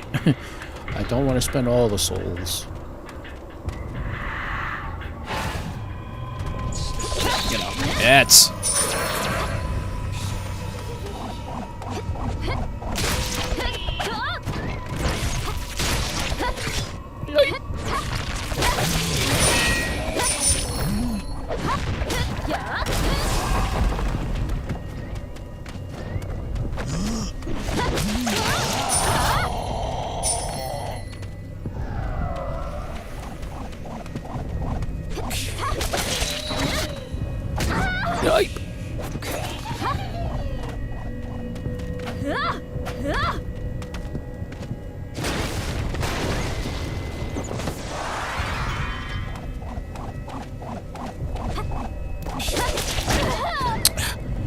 Gotta be kidding me with that thing.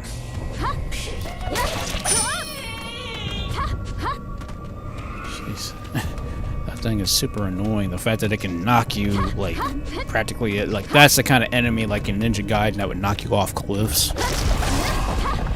Doesn't do a lot of damage, but just purposely just on knockback.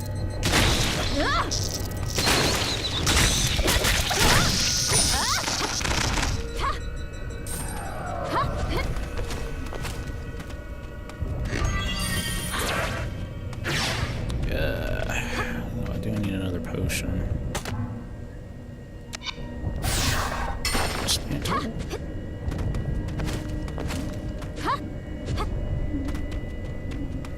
So I got snow potions. I need at least one potion for at least a boss battle. So I can either get lucky and find another blue soul, or if I get lucky, there's a monolith someplace. Which, oh boy, all the way toward the top, I guess. Oh, okay. Well, let's head on over to the left side first.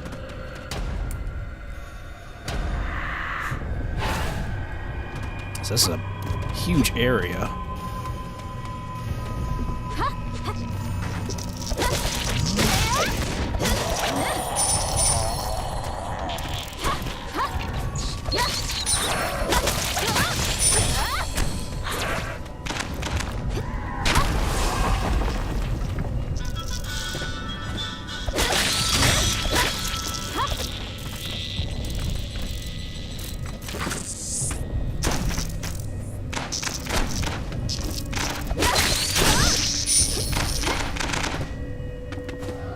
Yes!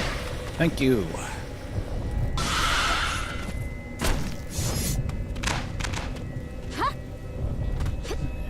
Chumps below me. Yes! Another blue soul.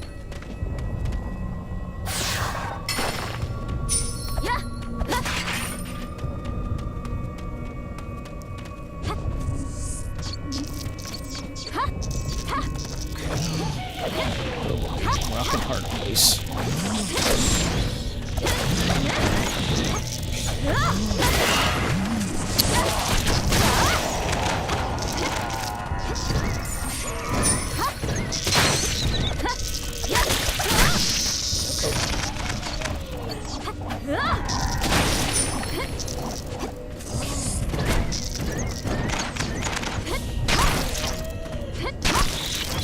Oh yeah, that penetrates. I didn't know that penetrated.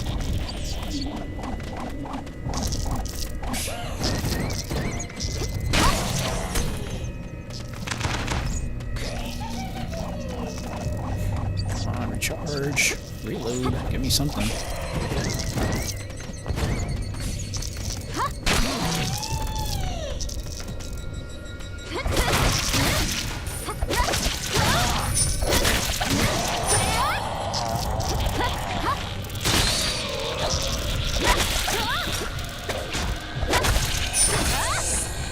Ouch!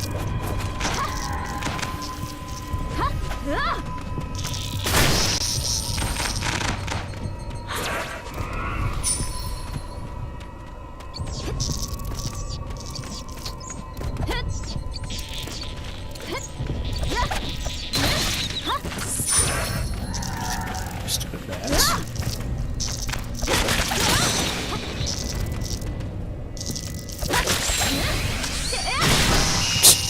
wow, that actually still counted. I was like a country mile away from hitting it. Get off.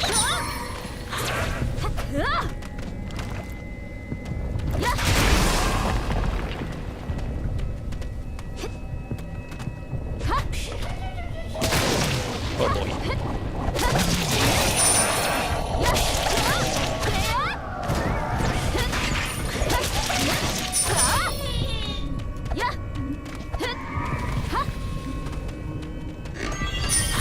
Yes. Another blue soul. Man, I'm getting lucky.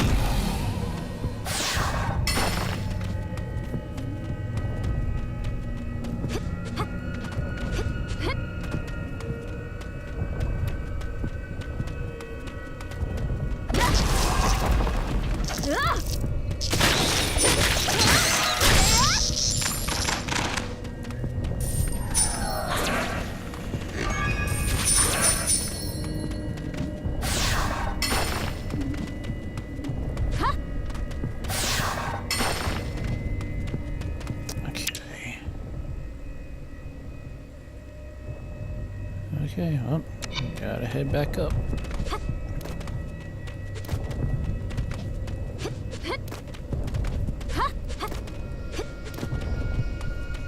Kind of stingy with the fast travel ports.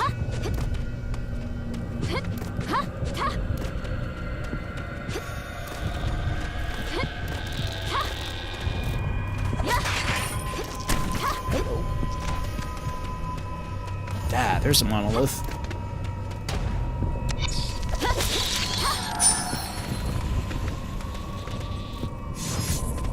Okay, yay, I have at least 2 potions now.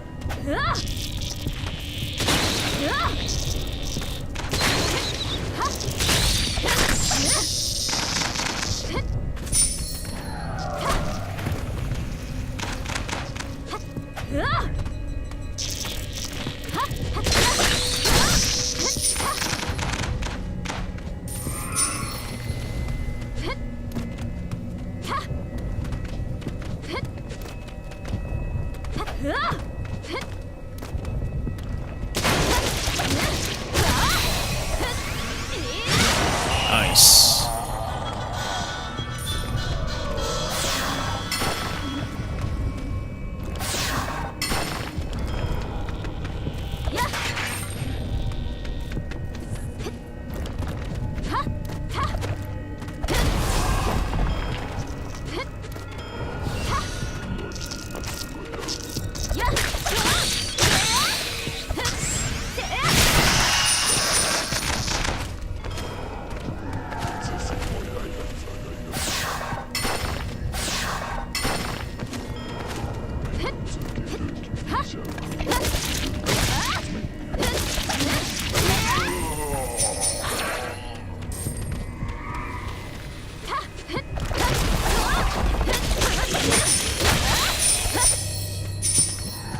Okay, so far so good.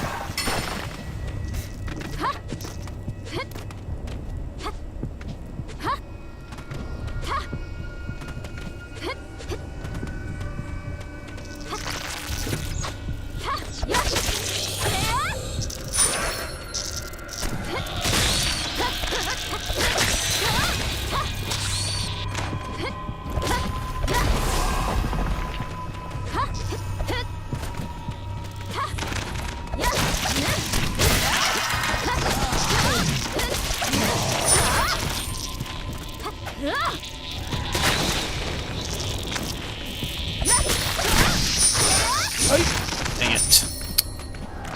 Oh!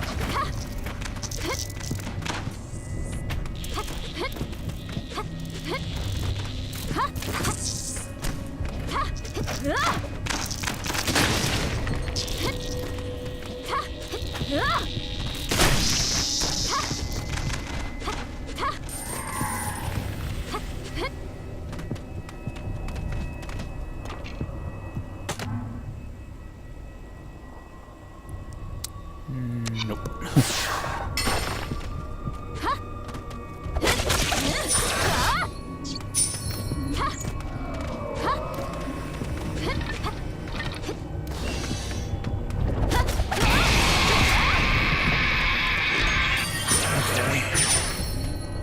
big bad eye we have to take care of, and we just gotta get the other one.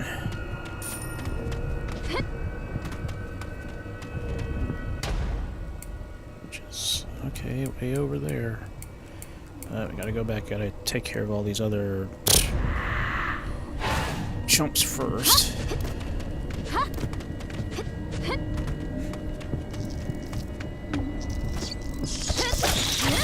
Hey, don't bats.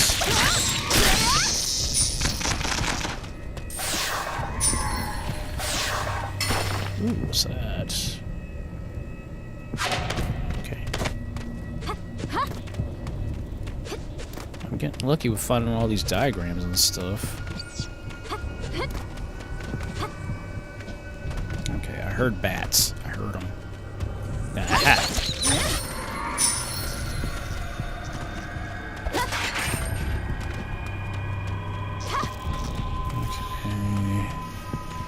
Directly below me.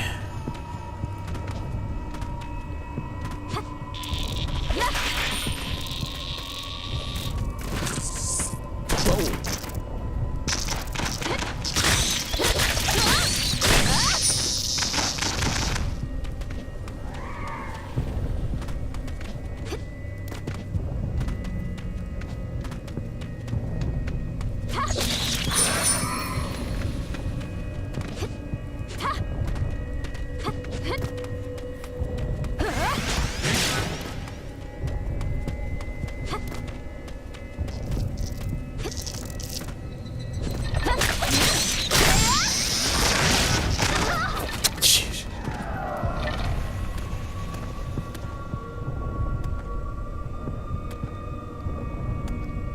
He's right below me.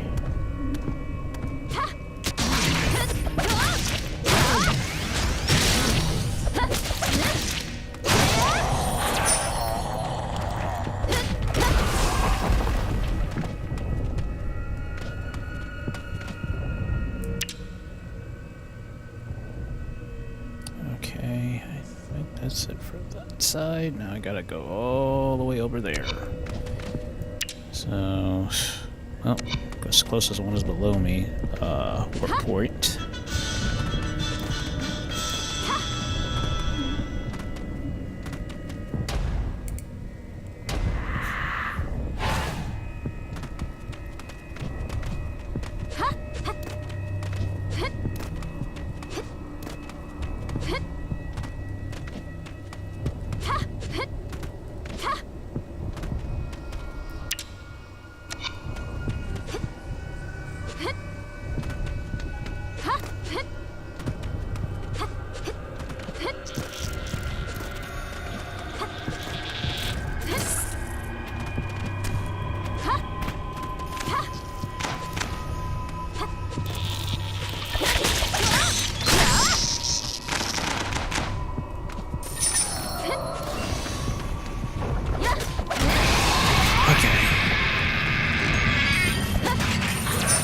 Soul, thank you.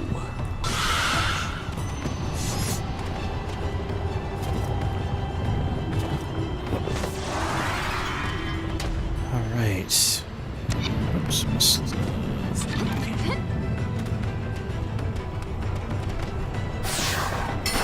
All right, I'm just gonna take out this boss, or bosses, I should say.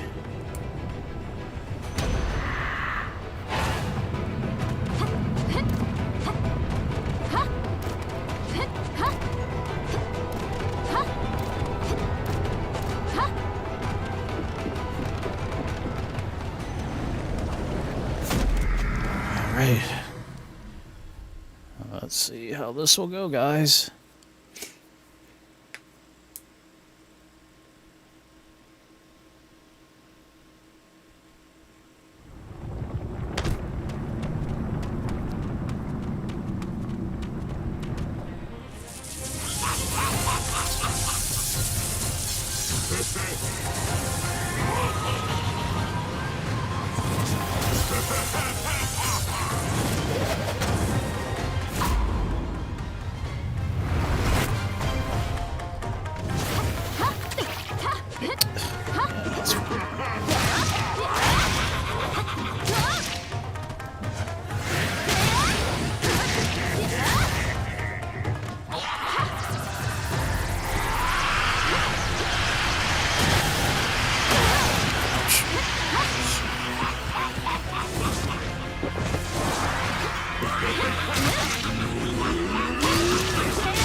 Okay, got one.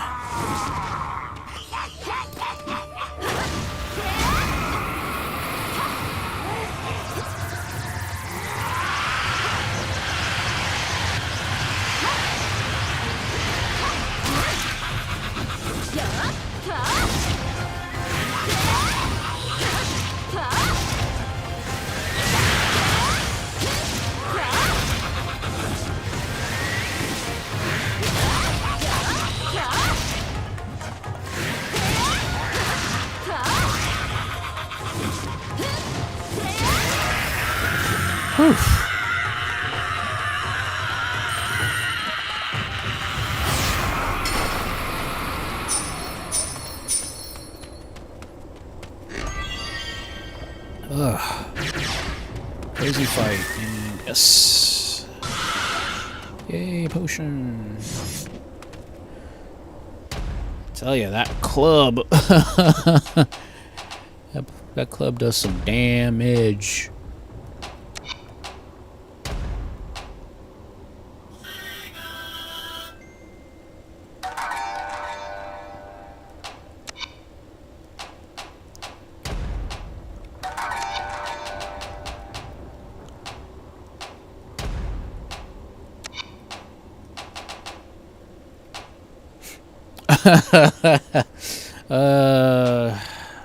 I would say, my guess, the lady with the big stick. Okay, I'm getting all kinds of unlocks.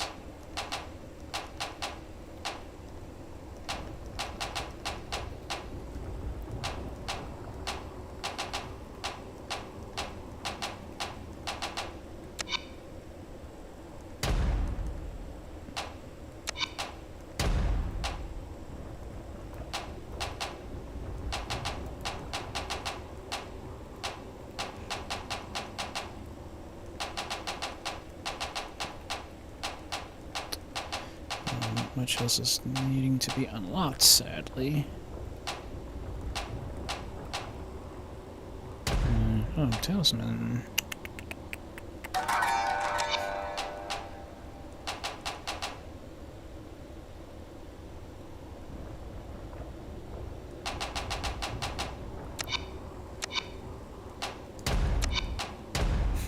All right, finally.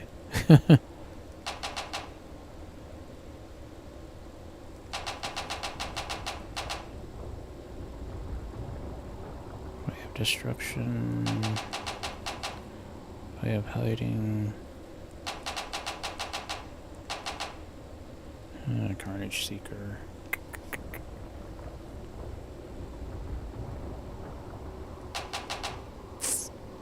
Nah, we need to definitely increase her vitality. Definitely need to do that. 74! Yay! More healing potions.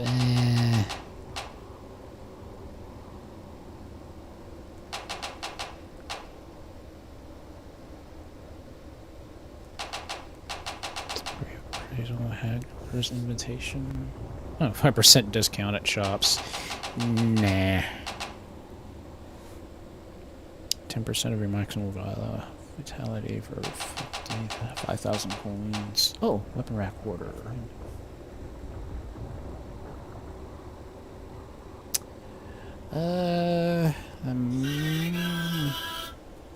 Because I don't think anything else might be worth it currently right now.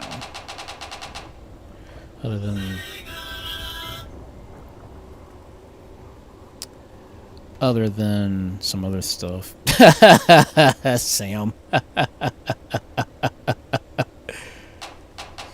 You know what, let's get the rapid rack, because I think that might be the more optimal thing to go with.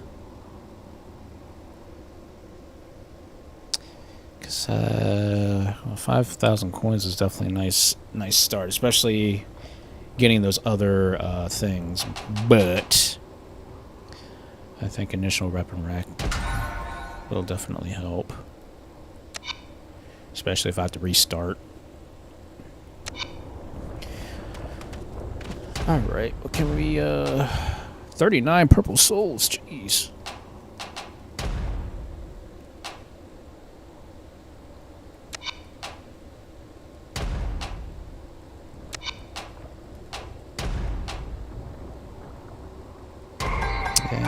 let's increase the bomb.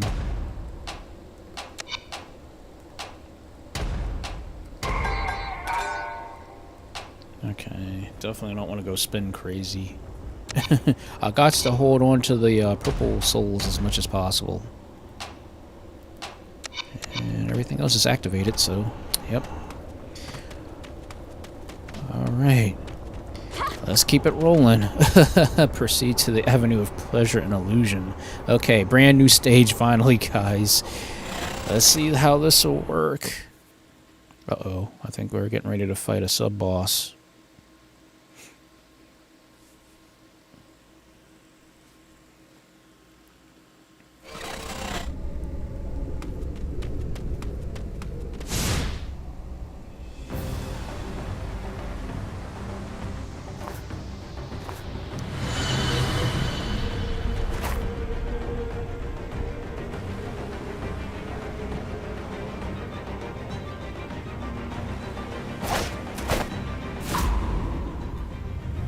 My clone.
Okay, so everything just went up one stat.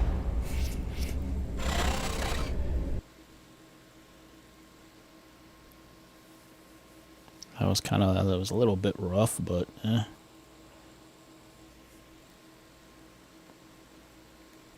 So I completely totally forgot about the strong attack of the certain weapon. Weapons have a strong attack, so.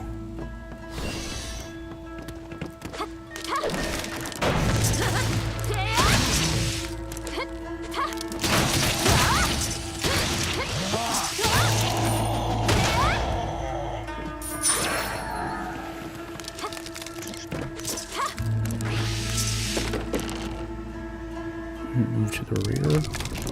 Whoa. Counter hit. Well, there's something. Is that a mole? Holy crap. Hello. This is a very interesting stage.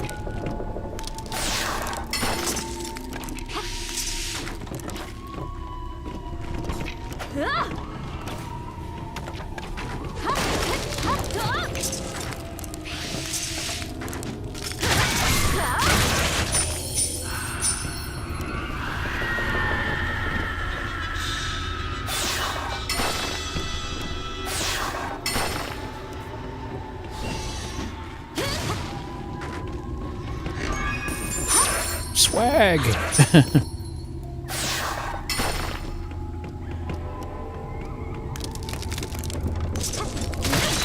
Counter hit.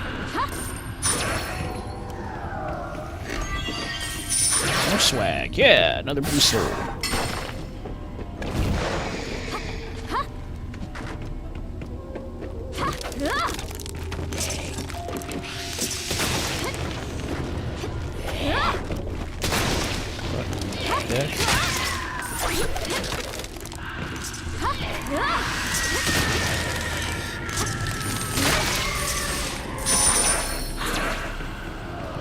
What the heck that thing was, but it don't move no more.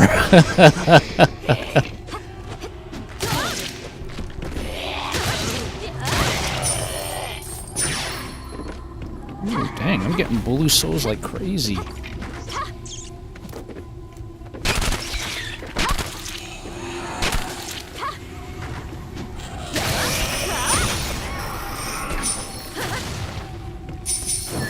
And a purple soul. Nice.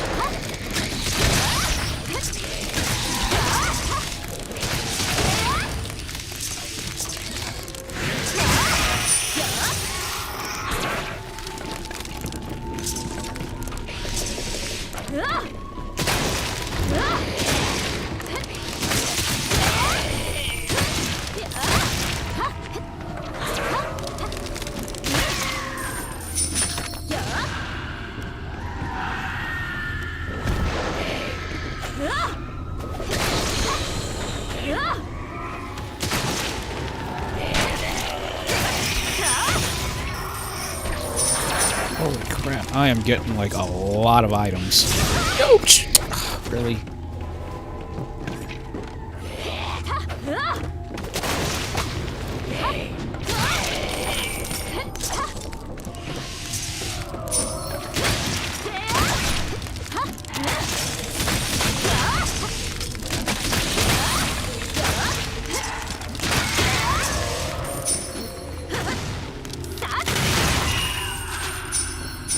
Finally. Guess I got a critical off of that thing. So apparently you can't attack the shield, or the mask. You have to attack from the back.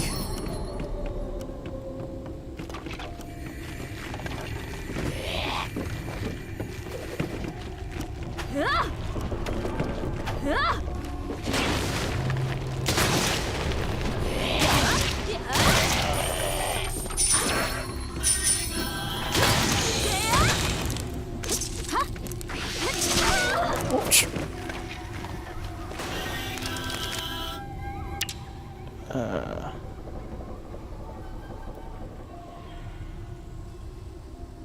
Incredible violence.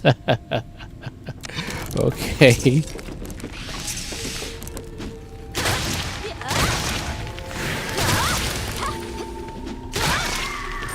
It's like a spider. It's kind of creepy.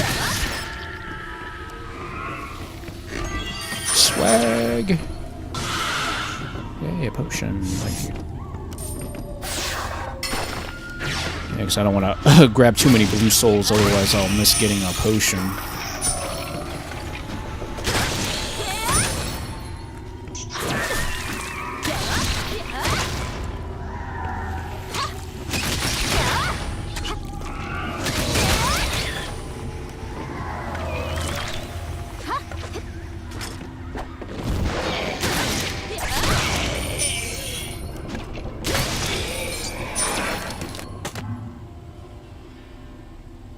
That's a rank 9.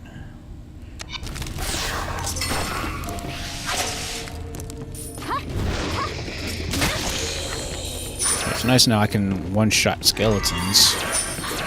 Another blue soul. I'm gonna increase my sub. So I'm getting blue souls like crazy. There's a good chance I might end up getting another thing before I know it. Oh boy. And where's the... Damn.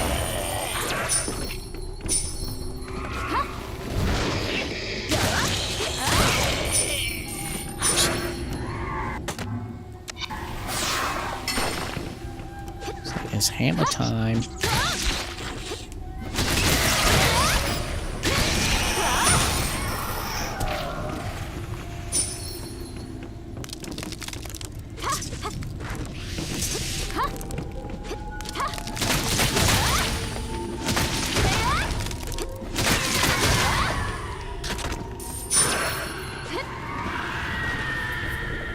Since I'm on the back side, I might as well finish exploring the back side before I go back to the front side. That's very interesting how this stage actually has both a rear and a front part. It's pretty interesting.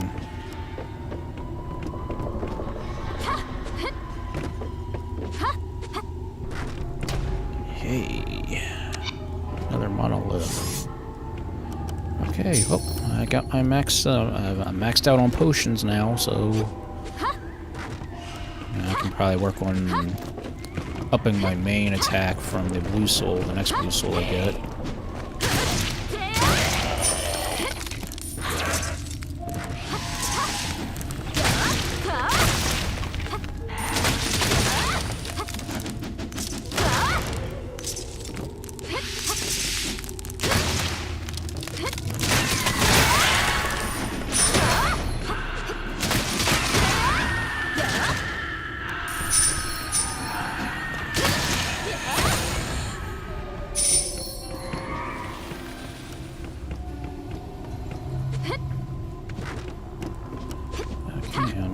And that's everything from here.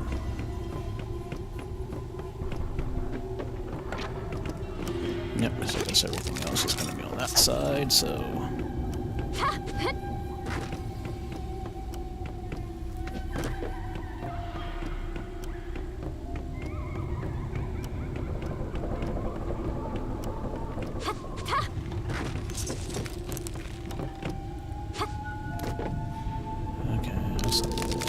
A lot of enemies up there.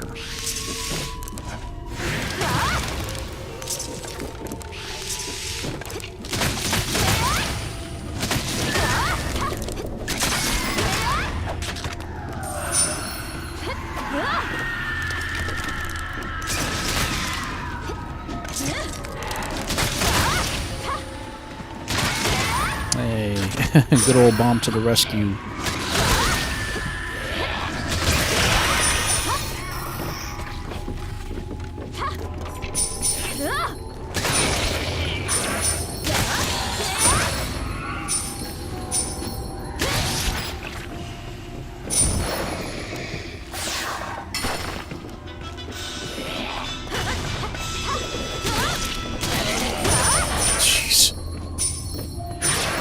So thank you. Main attack is up now.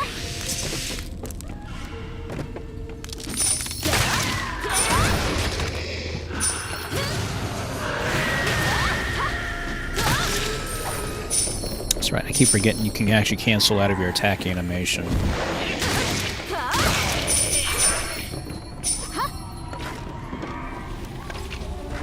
Yay, shop finally.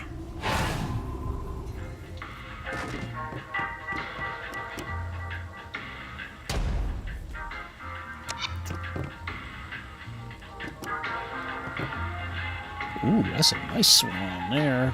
If I get lucky, if I can get another 5,000 coins. So that's definitely a good haul right there. Okay, can the ranks go up any higher?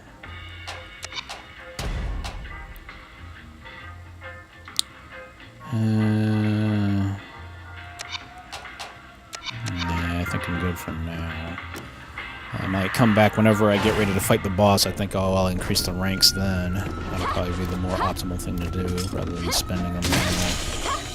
Because I can one-shot practically everything. Almost.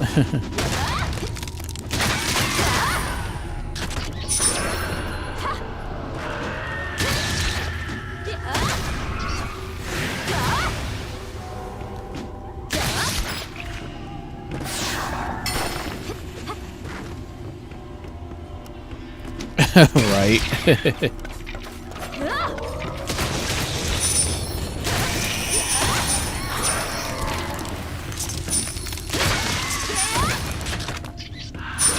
I'm getting swag.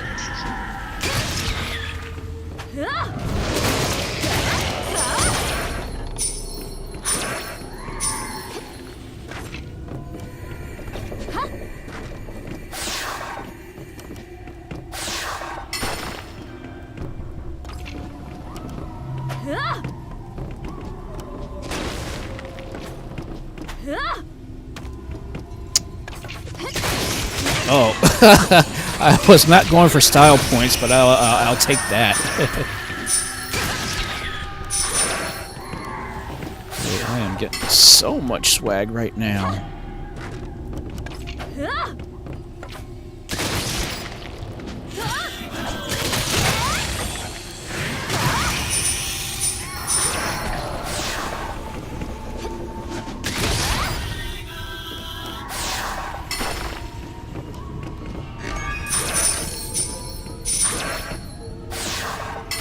I'm definitely gonna have to bank after this.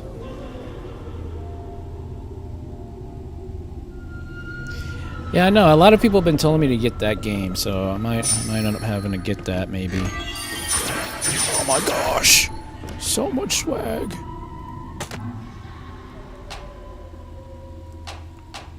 Okay, well, 5%. It's not activated, so. But I mean, obviously, with that, that's. We'll take the rank 7, get rid of the rank 2 plus 3, or whatever amount that I used. Oh, missed a item.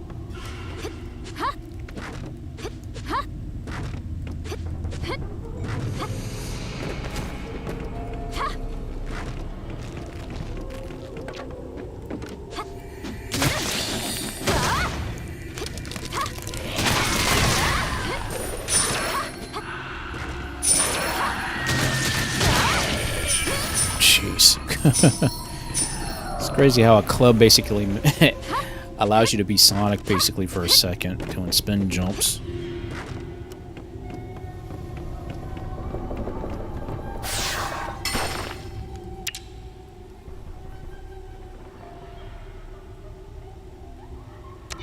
Okay, exit out and go to the front side. Hello.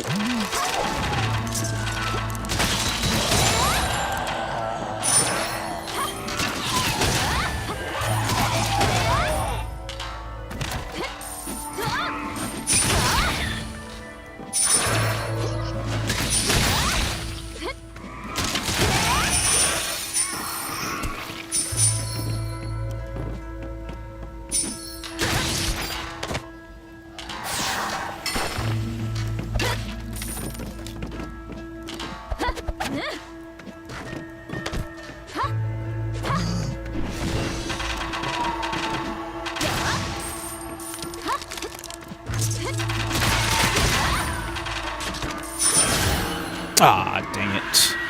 There's my special. My transformation.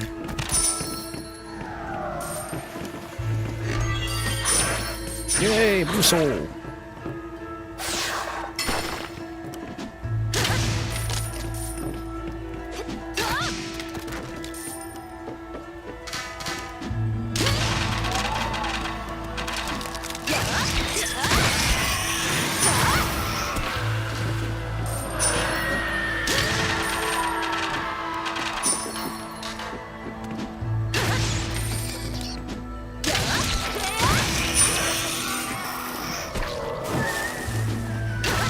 Soul? Jeez, I got 52 purple souls. Good gosh.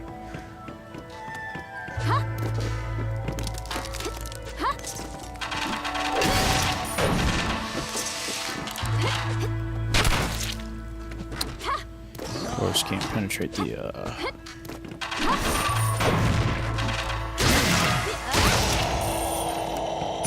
Can't penetrate the bell.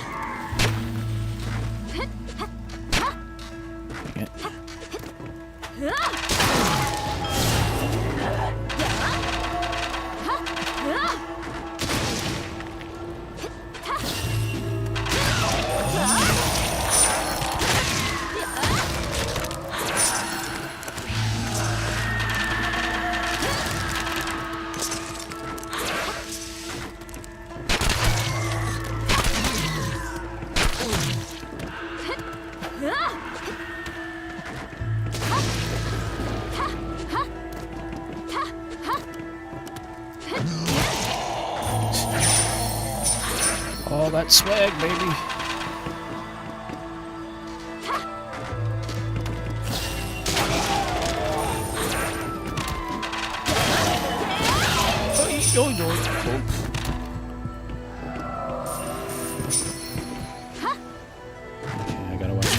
some spears they shoot out.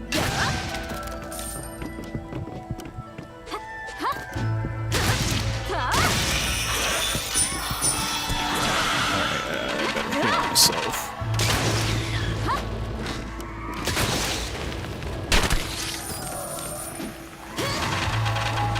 Really? Headshot.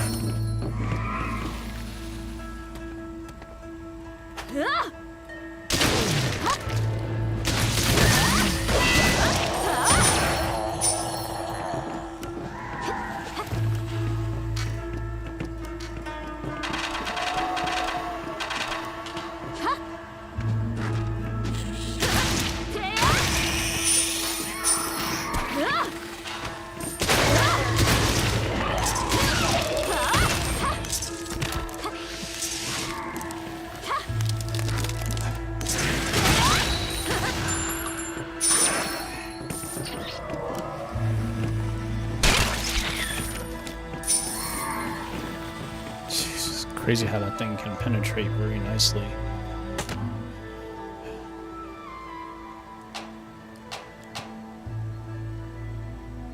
Maybe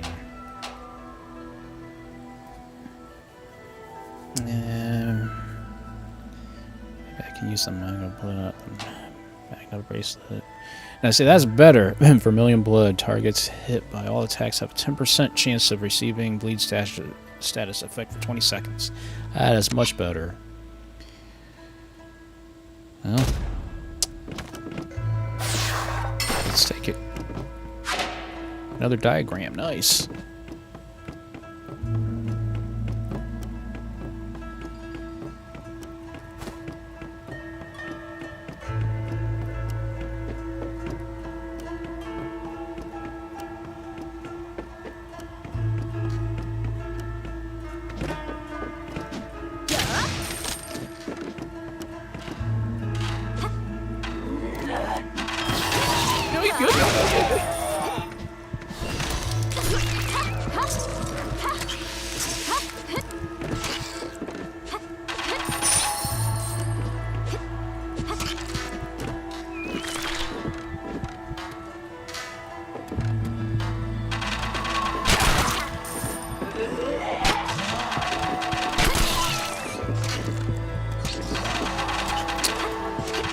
Can't really do anything about that.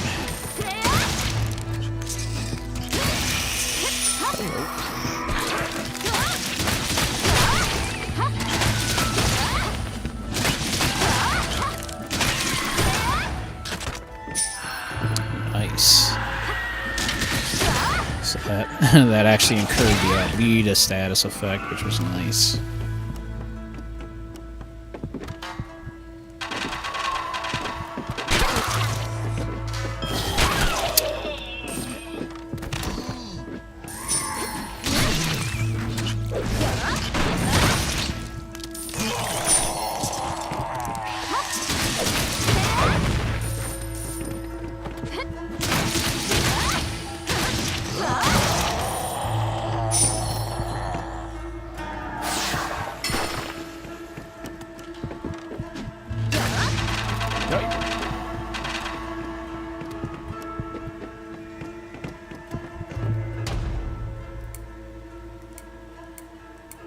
Jeez.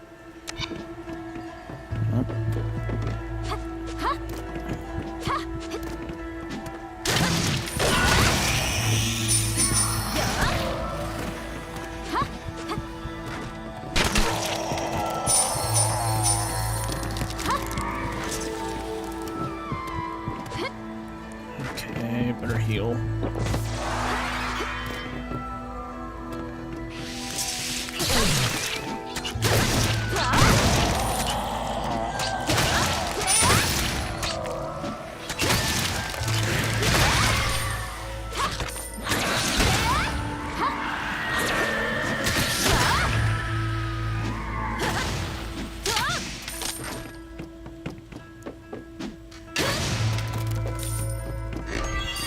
Hey, Moonsault.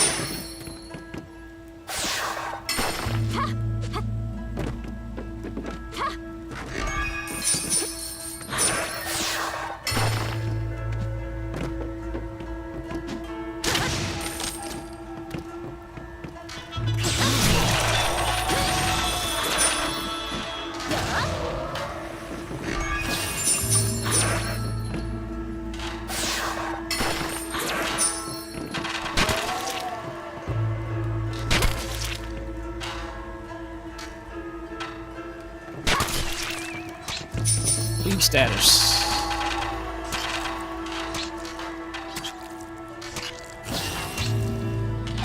Nice.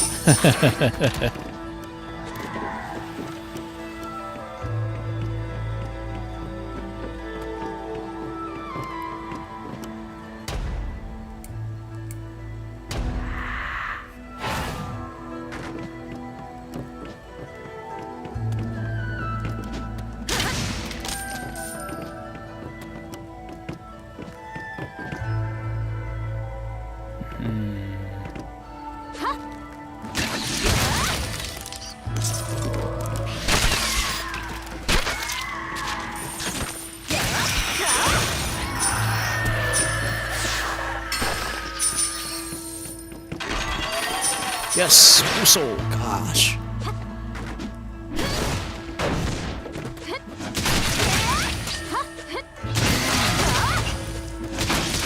There's the boss door.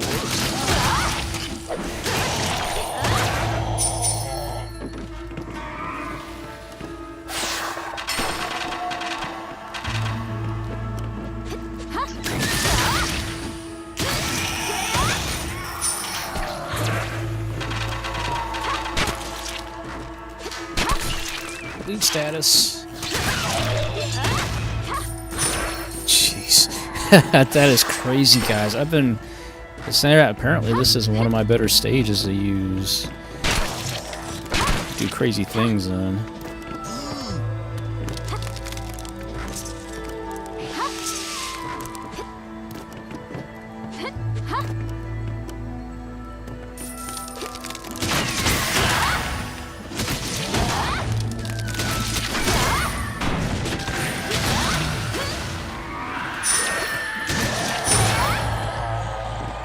Yes! One more. All I need is one more. So that way I can get my potion back. So I know I'm gonna need that extra potion.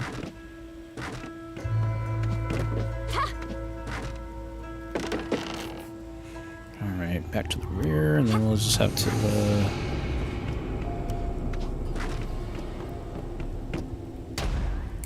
let's see...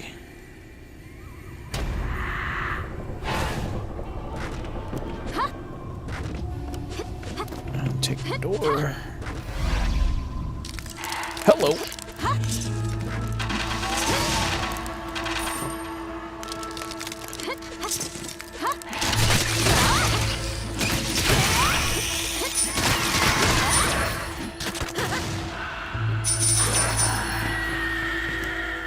Yes. Oh, a life stealer. Oh, that sounds good.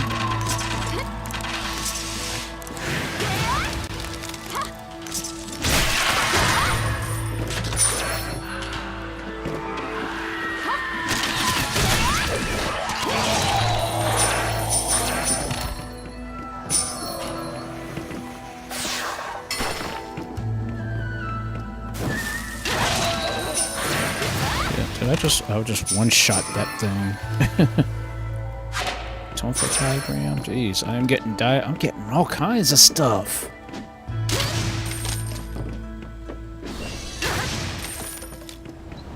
Haha, there's the boss gate. But we're not done yet because there's still stuff I still have to find. Yeah, there's still a bunch of enemies right over there. And then I gotta go back to the shop, get yeah, that put me over the top, so I have enough to get that one thing.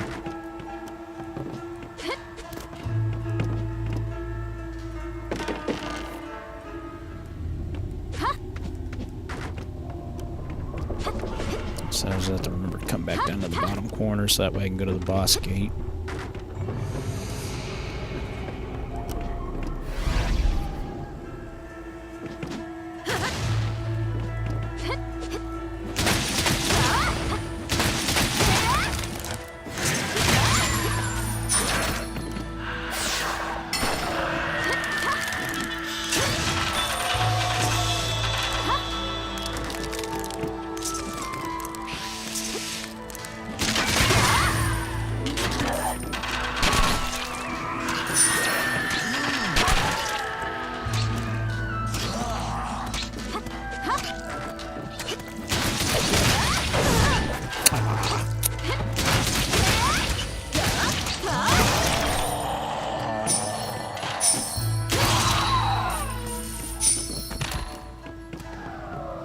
Made me lose my transformation state.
Status too, dang it.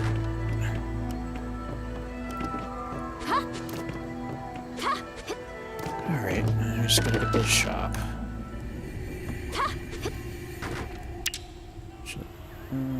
Okay, it's right ahead.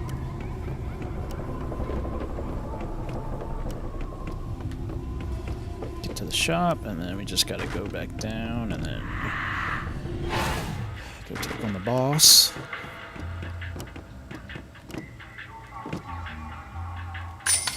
Yeah.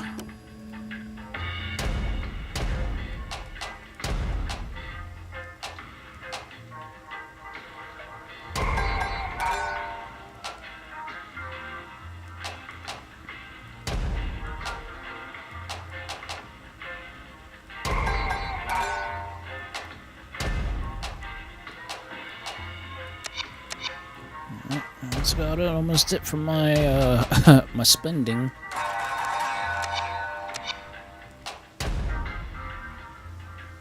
Oh yeah, that's oh yeah, that thing is completely unlocked.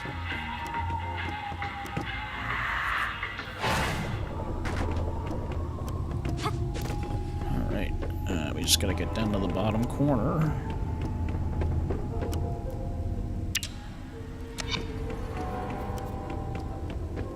Take on this boss, wish me luck, and then after that we will bank, and then we will go to Battle Network, because I don't want to try to lose what I've got, but again, I don't know what boss I'm going to be fighting next, so...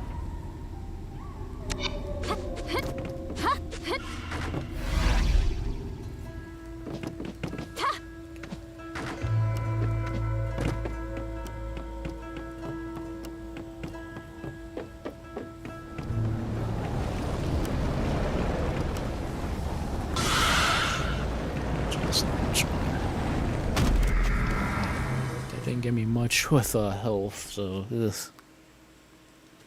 Yeah, okay, no problem at all there, Bun. I hope you have a very good night. Sorry, I was so focused. I was like, okay. Okay.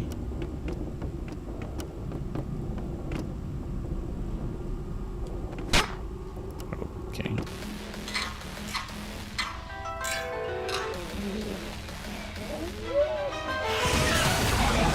Whoa, holy crap.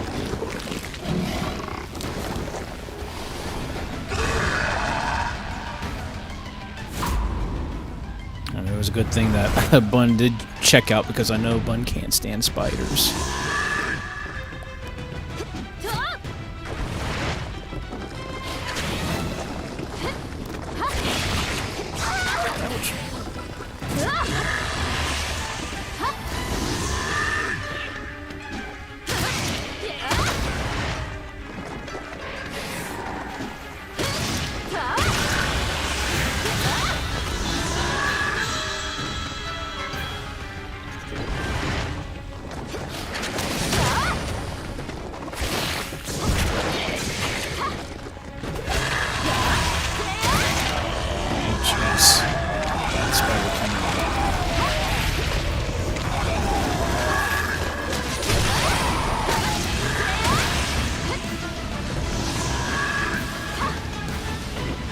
It's like a necromancer. A necromancer spider.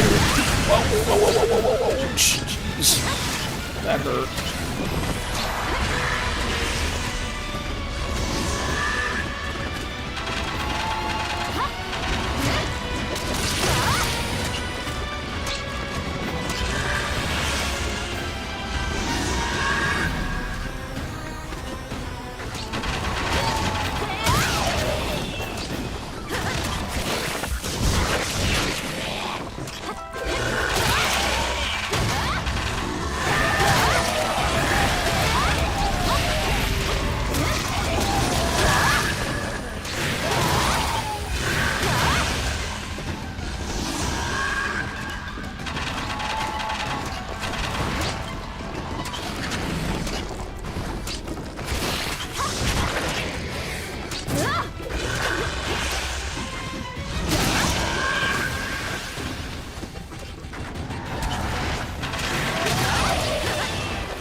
Yes!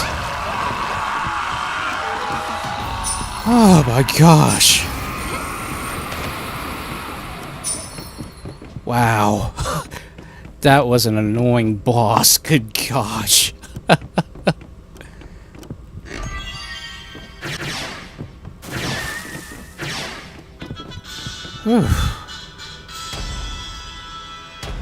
Alright, do we get any enhancements?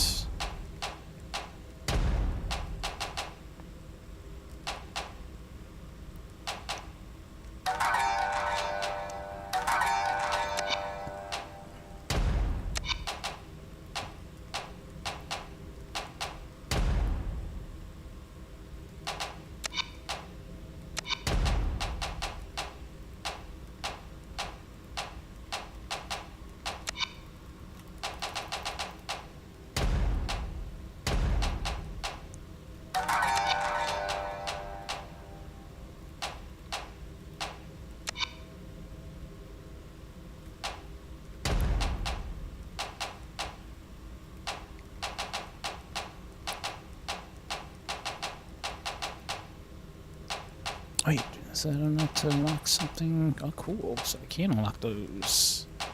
Explosive fragments.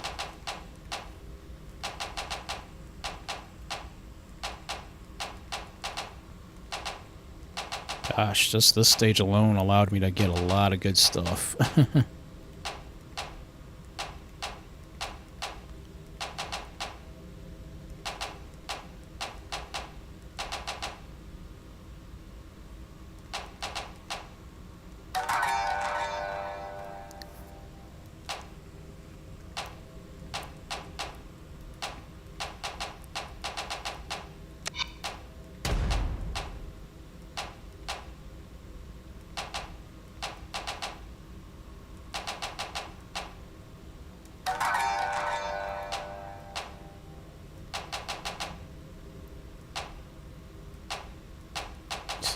It's crazy how I've unlocked a good amount of items so far.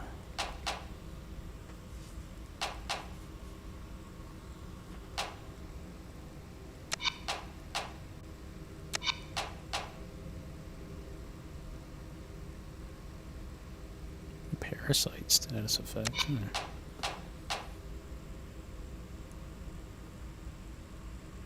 Bleed status effect. 50% chance.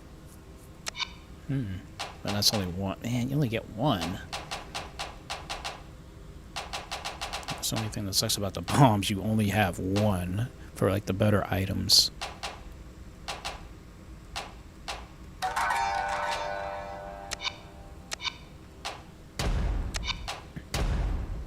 Okay, geez, 82 beads. Nice.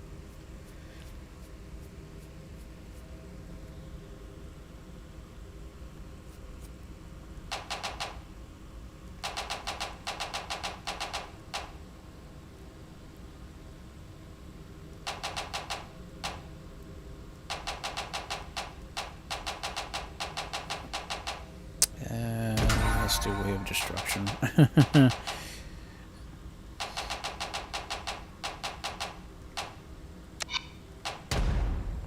84 beats, nice.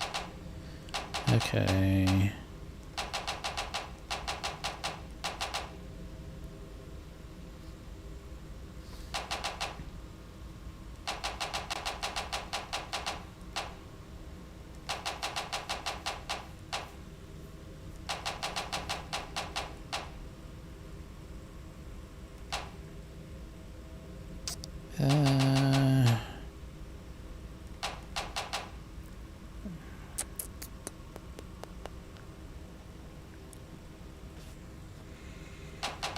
I'm thinking I might do the more healing potions, possibly.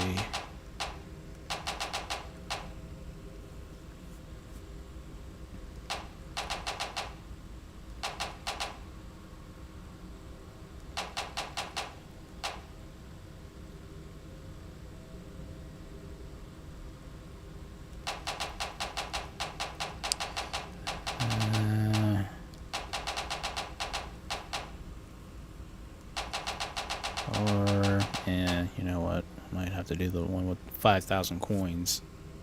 So I think that's what I'll probably end up doing. Oh, no problem at all there, buddy. It happens. It happens.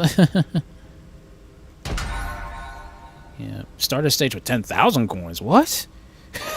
Wow. Okay. That's interesting. That'll at least give me a nice bump towards things.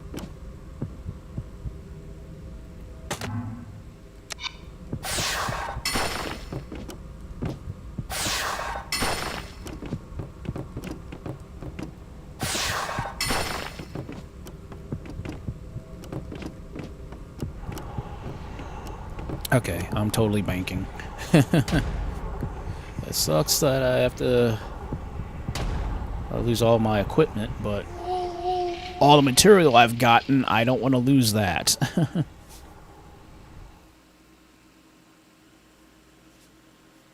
But that gave me quite a lot of stuff. Like, that stage alone gave me a crap ton of items.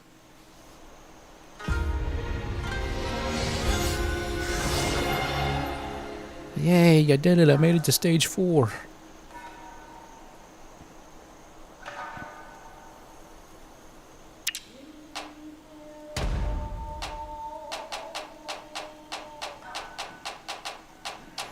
That's so nice that a lot of the stuff that I have, I get to keep. Like, that's why I'm like, okay, I want to. I was like, I would have kept going too, but I'm like, no, I don't want to. I don't want to take any additional chances. So, but whew, that was a heck of a run. I'll be honest with you, that spider boss, I wasn't expecting that. So, but I toughed it out, made it through. So that works for me. But anyway, guys, let me go ahead and take a quick break. Let me grab a little something to drink, and we will switch on over to Battle Network. Alrighty, guys. So give me a moment, and I will be right back.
Alright, sorry guys. My mom was raiding the kitchen again. I wanted to make sure that she was alright, because she's taken her Betty Bye medicine and stuff, so...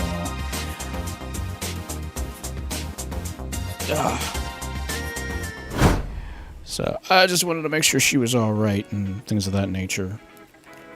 But, oh, she did say goodnight to everybody, so Mama Tiger did say goodnight to everybody.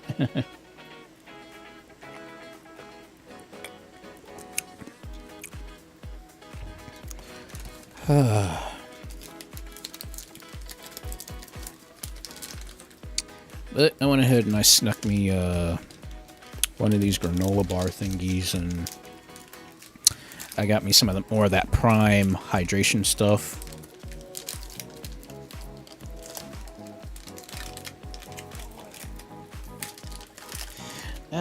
Once she gets back in her bedroom, I'll feel a lot more comfortable. I just don't want to hear any kind of like bumping and stuff like that.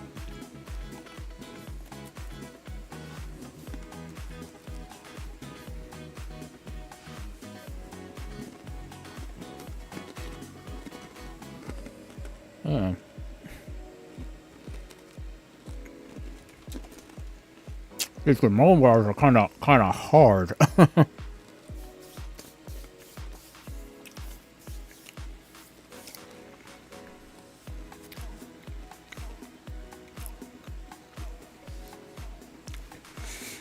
Yeah, she gets that, you know, them hunger pangs, like, after she takes her sleeping medicine, she gets those hunger pangs, so a lot of times she's up in the kitchen, like, past 11 o'clock, past 12 o'clock, getting some, you know, some snacks and stuff like that, and I always, like, start hearing a lot of bumping and stuff. I'm like, oh boy, she's raiding the kitchen again.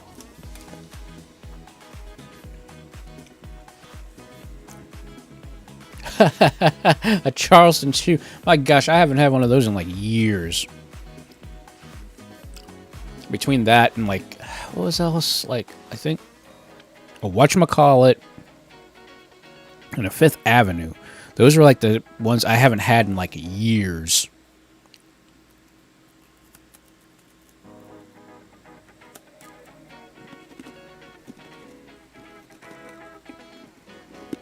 Yeah, they're not like stale, they're just hard.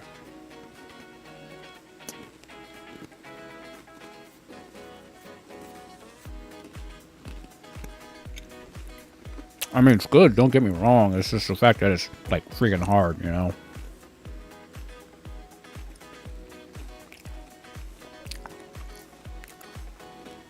Oh my gosh, wow.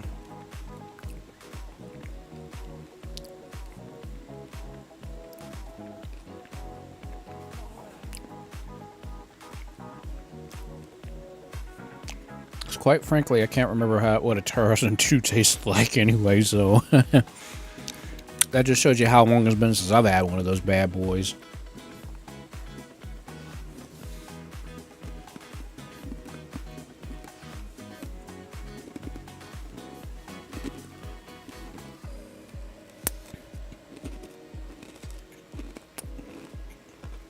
Jeez.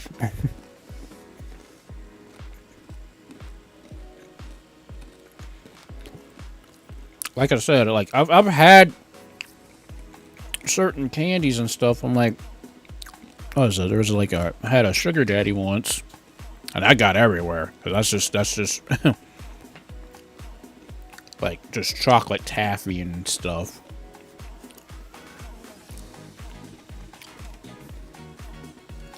But if I'm being honest, I haven't really got a craving for like candy bars and stuff like that in years. So a lot of times I'm eating like, you know, like granola bars, and I would probably say currently right now my sweet tooth weakness would probably be ice cream. That's probably my current weakness. And that's only simply because of the summer being so freaking hot and everything like that.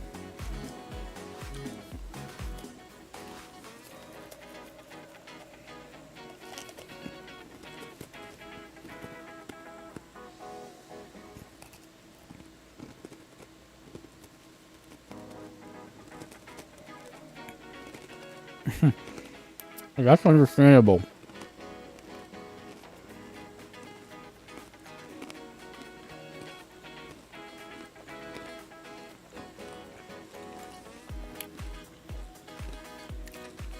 Because I'll be honest, certain other like candies I'm cool with, and others I just can't do.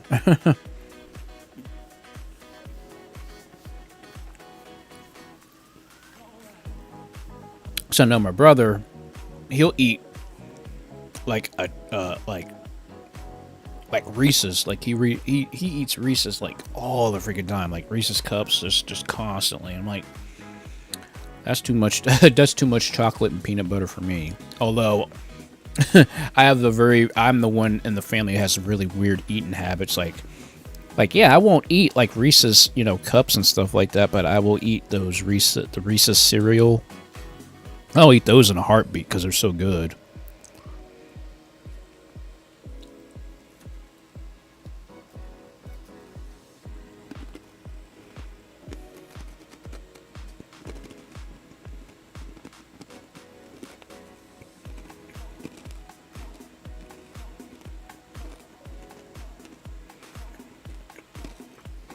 But that's one thing I will give the industry for. They at least know how to keep candy very, very, very plentiful.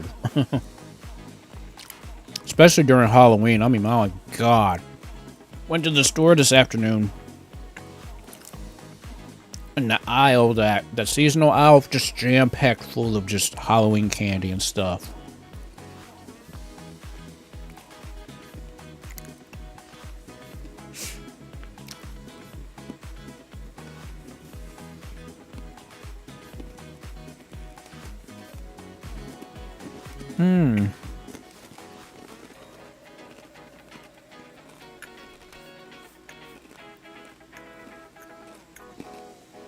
Sorry. Trying not to do food ASMR in your ears right now, but I just got a little peckish.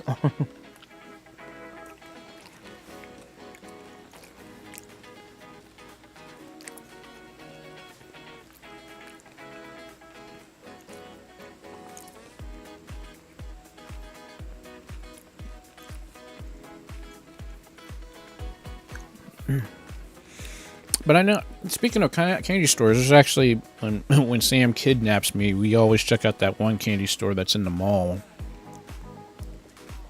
We actually have a candy store here in town, actually, that I haven't been to, and I don't know. When was the last time I think we went there?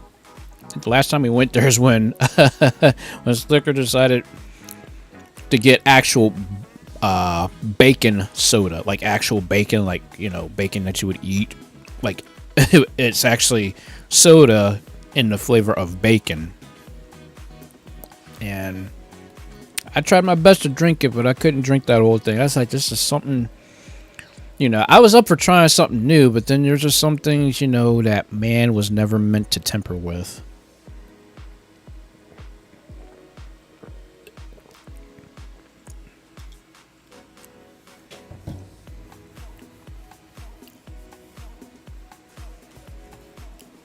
So yeah, I might have to check that candy store maybe out for, because I think they also sell Jones soda. I'm not a big soda fan. Not as much as I used to be. Like I still, I'll still, drink Dr. Pepper, root beer, and occasionally like that Starry or Sprite or whatever, things of that nature.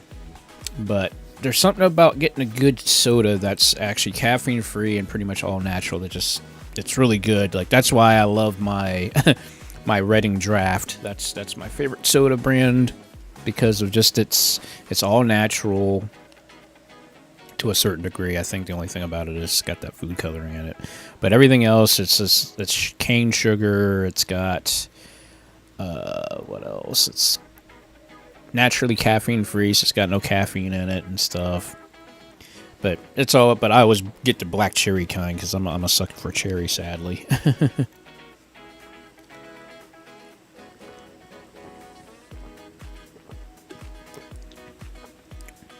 And my gosh, man, This Prime water hydration stuff, it's very good. I know it's got like all the those like additives, well not additives, but it's like stuff to, you know, flavorize the drink without, you know, it's like sweeteners that actually don't increase the calories and stuff like that. But for some strange reason, it's kind of addictive to me, at least, because it's water, but it actually has like all this stuff in it. But everybody says it's good, and you know, it's a healthy alternative than drinking like, you know, a lot of other stuff.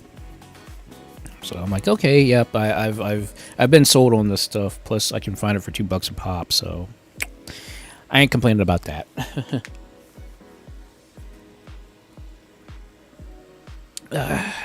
Well, anyway, guys, let's go on ahead and hopefully we can get to SecretNet 3 tonight. So far, I'm feeling very confident now, the fact that I've managed to get to at least that 4th area in that game. I'm very happy, so we'll just have to continue to keep that progress going tonight. So I think I only have 2 more chips I think I have to get. Once I get those last 2 chips, then we can get to SecretNet and start doing more crazy stuff, because that's the absolute last area in the game.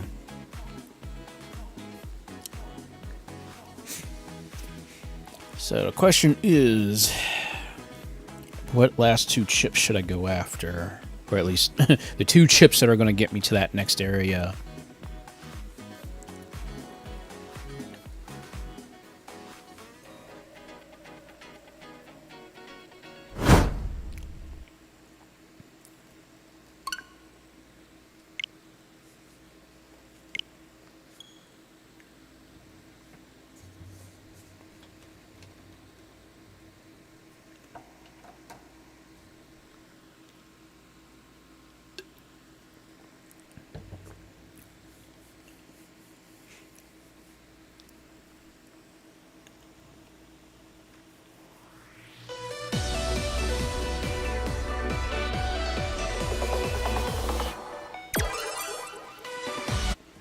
How long has it been, huh?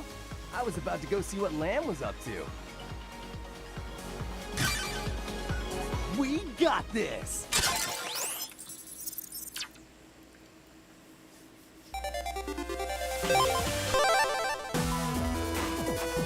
Alright. Yep, so I just need to get 2 more chips. So actually, I've got to bring up my old thing here as far as the locations and things of that nature, so yeah. Yep, I'm very surprised too. Like, that's so awesome. Now all we need is just a brand new, like, either I'm cool with getting a brand new version of Battle Network, or just, you know, I'll even take a brand new, just a brand new episode of well, not of Battle Network, but basically just something brand new, using the same voice actor and stuff.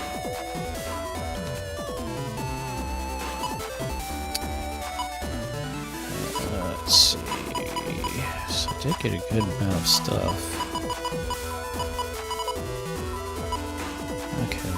I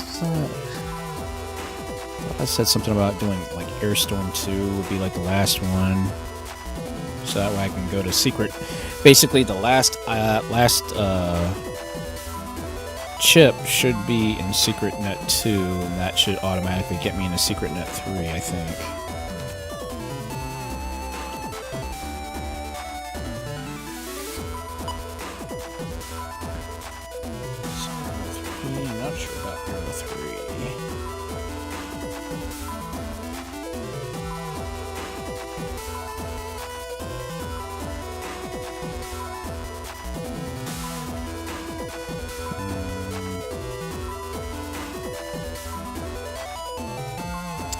Not sure.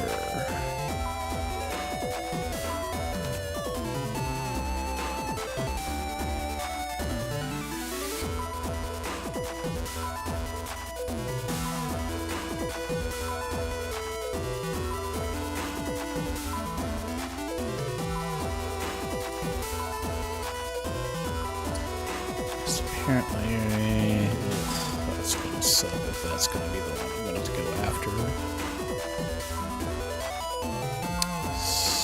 Luckby, which is gonna be an Aero 3 chip. We are looking at.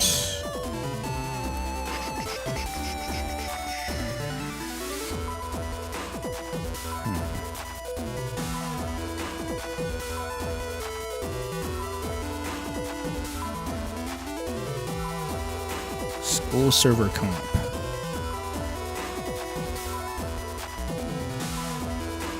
Yep, gotta equip the battery program. Should have figured that, but that does give me a heck of a nice thing. 50% chance. So, the Luckby, it'll be an Luck Hornet. That's the type we'll be going after, so let's do that.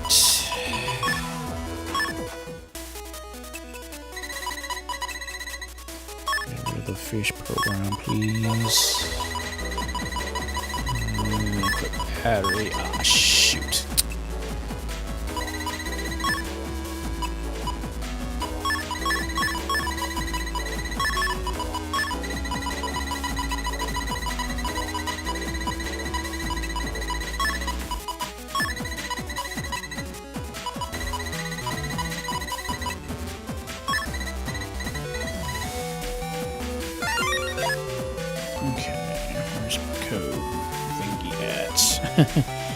Should probably have these things already set and ready to go whenever I actually start doing these runs.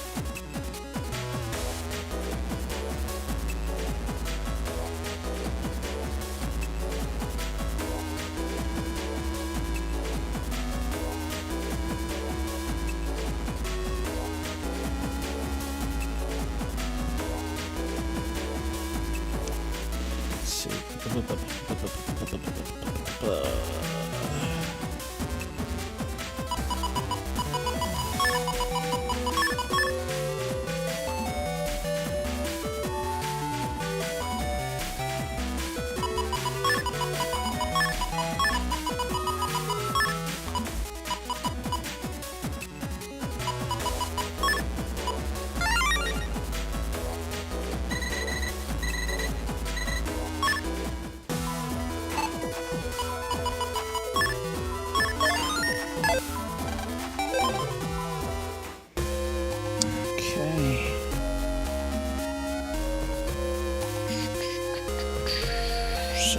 School comp is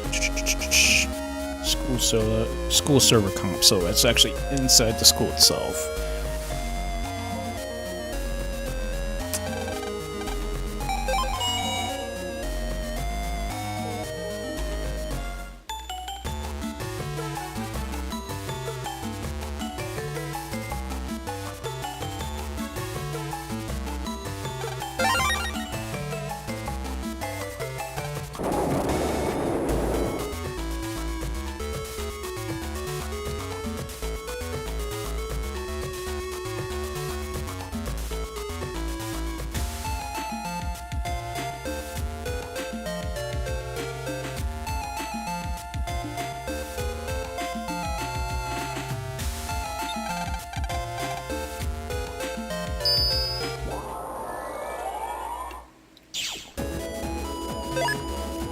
Yes, this is what I want. Yeah.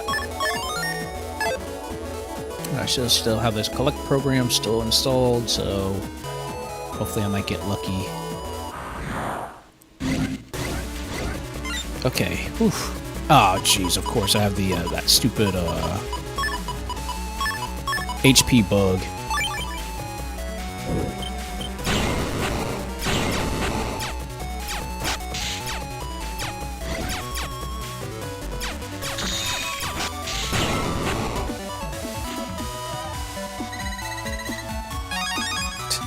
Of course, a sensor. Why should I not be surprised on that? So I want to get done with bug style so that way I can get rid of it.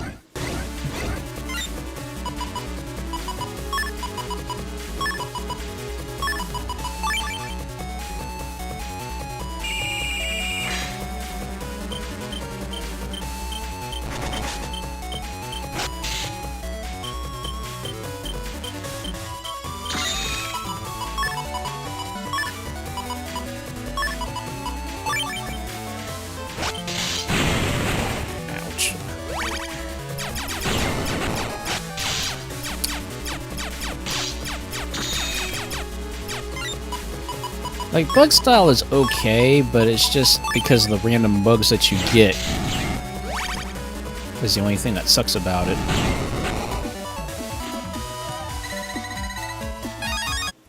Of course, me being stupid, I actually have Aqua Style equipped, so getting hit with any electric attacks is going to do double damage.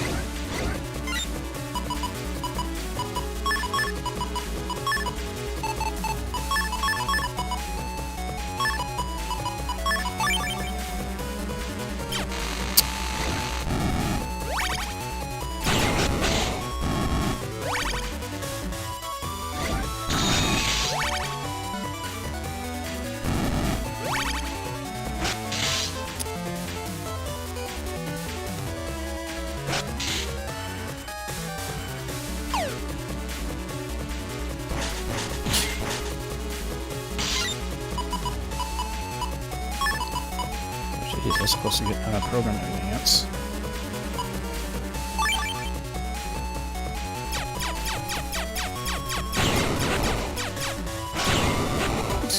Okay, never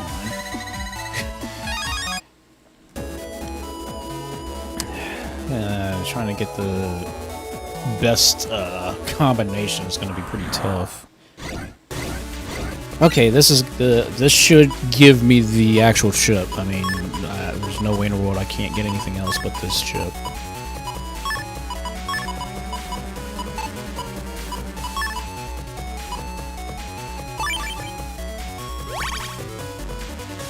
Oh, shoot, dang it, of course. Ah, great. Stupid Buster Jam.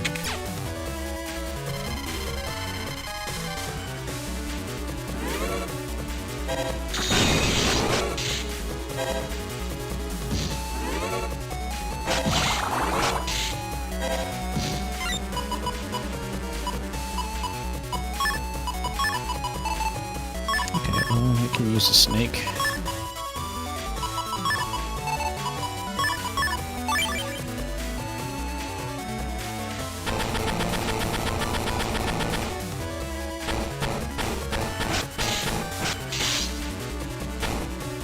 Ow, dang it. Ugh, they disappear so quick.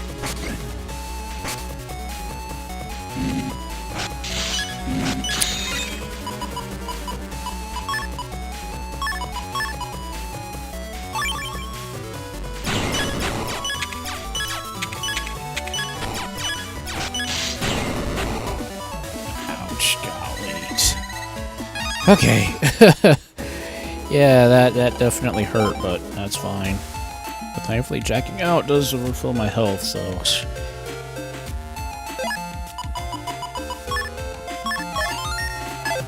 Okay. So we only need one more chip. So the question is, which one do I want to go after?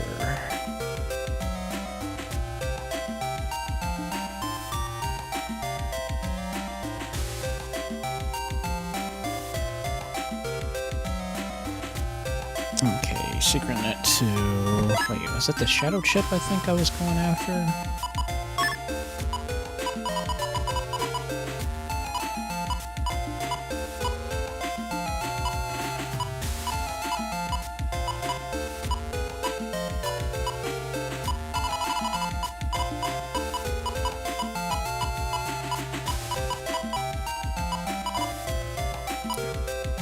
It was either that or it's one of the Earth Jellies or something, or a volcano. One of those two. I can't remember.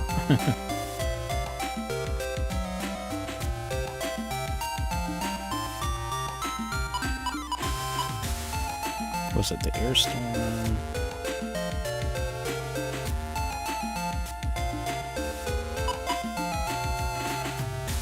It's either the Air Storm or it was the Shadow Chip. I'm thinking it was the Shadow Chip.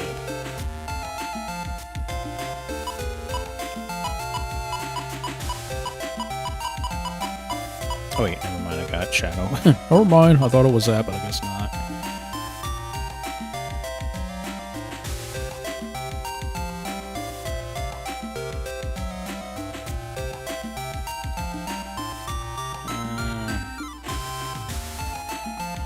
volcano chips. Might have been the volcano love cannon.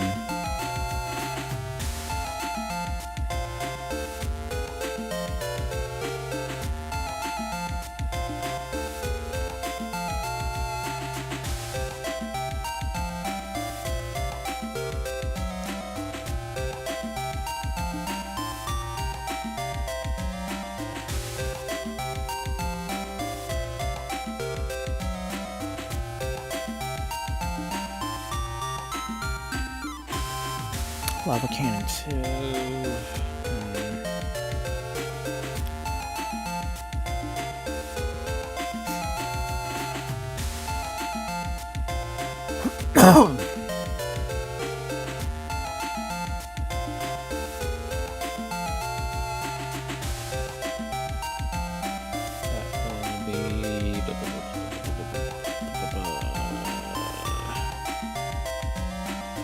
Yep, Secret Nut 2. I've got a 33% chance. Or, not a 33, an 8.33% chance. That will increase if I equip Oil Body, so we will equip Oil Body, and hopefully we will get lucky. So outside of that, I don't know what else to do.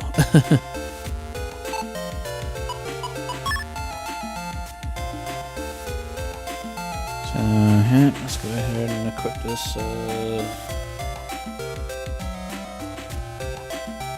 this stupid program.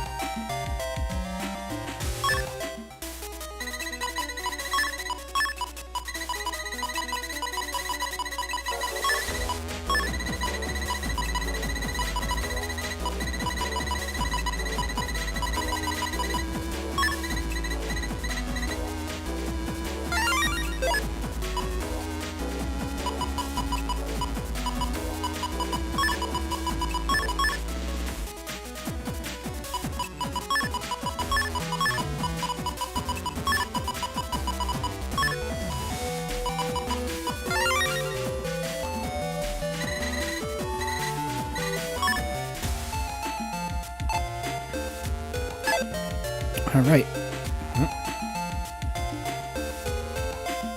Let's get the secret nut and hope for the best, guys, because I don't know what's going to happen.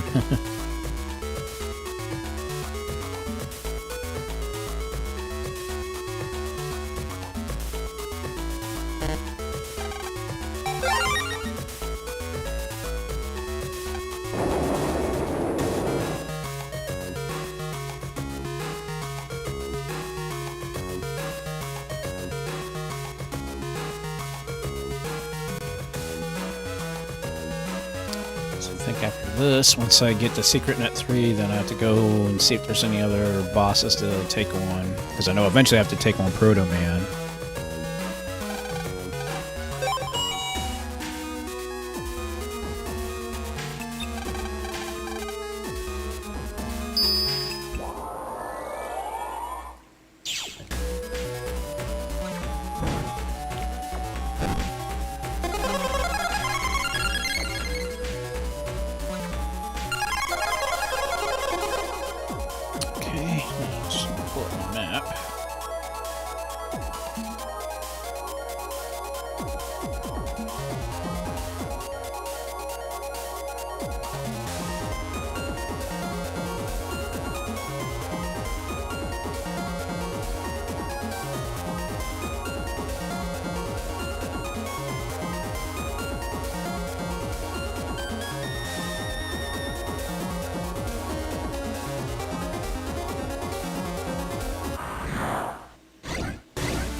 Yeah, since I'm Aqua style, I don't have to worry about sliding on panels.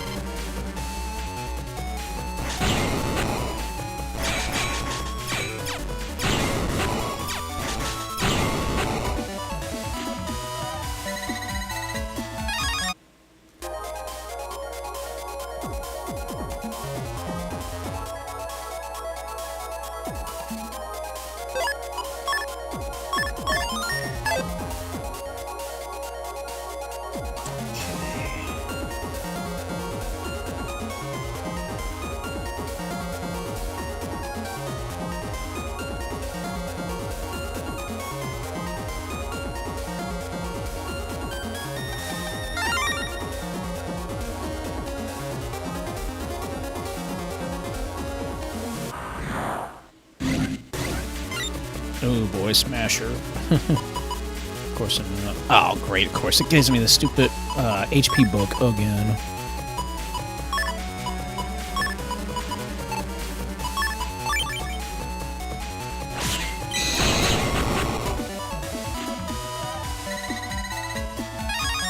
Oh, number being 2. I already have one.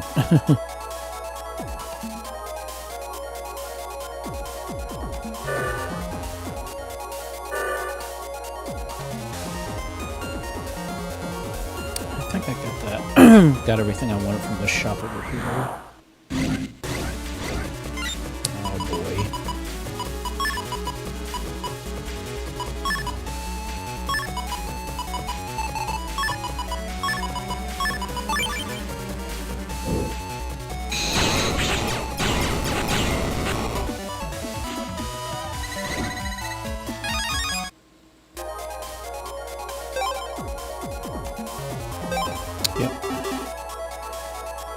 Yep, bought everything I wanted.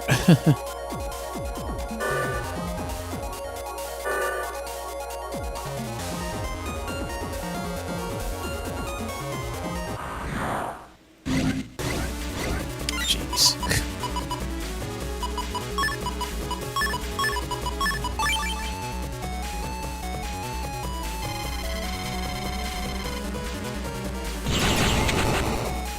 Of course, Buster Jam.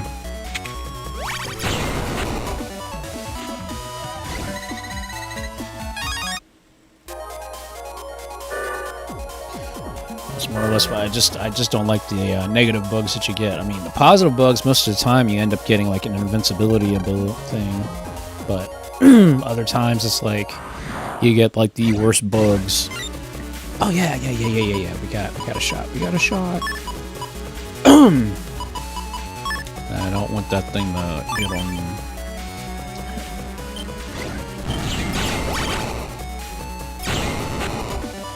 You don't want any volcanoes getting on lava panels. Yes! That's what we needed.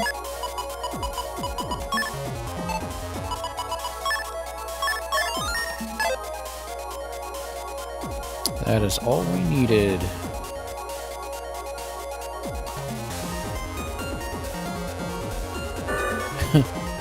Well, at least I got lucky in that direction.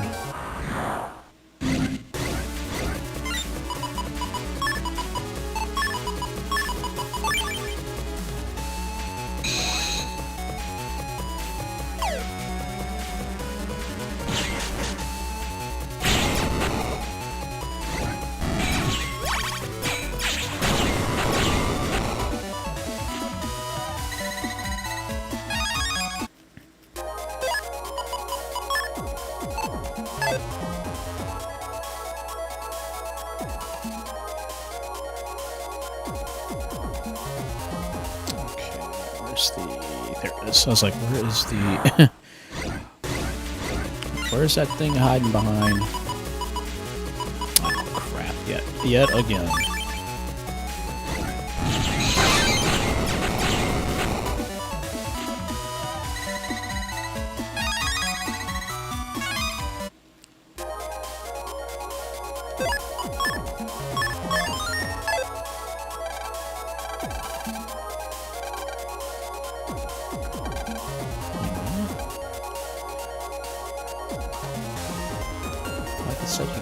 I thought it said you had to get at least 170 chips.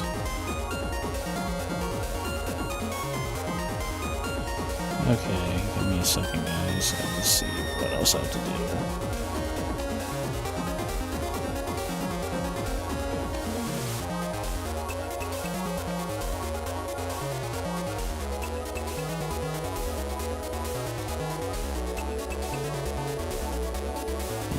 Where's the old strategy guide?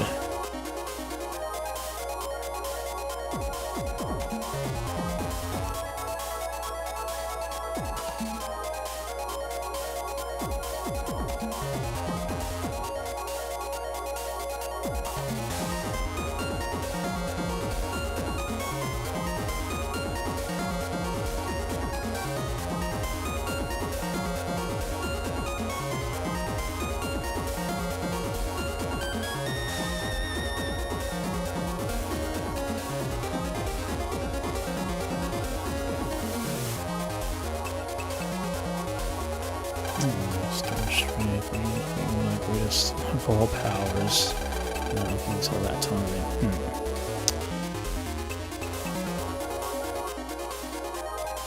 Okay, so unless the official strategy guide is being stupid and not telling me, it's not telling me the wrong thing. Let me get my other strategy guide here.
Give me a second, guys. Sorry, I'm like trying to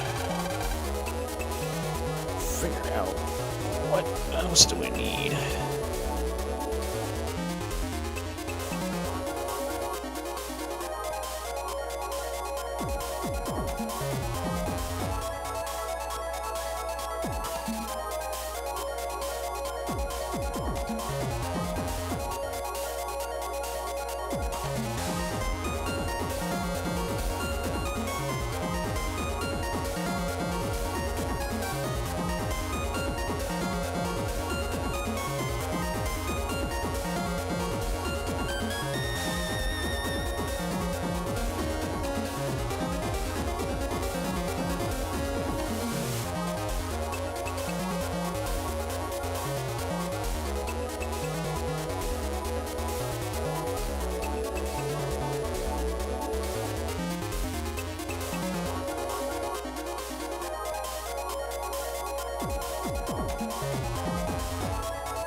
Oh, I need to get a, I need a Giga chip, that's what I need.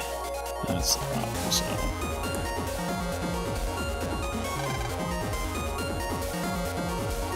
so we gotta go and get a Giga chip.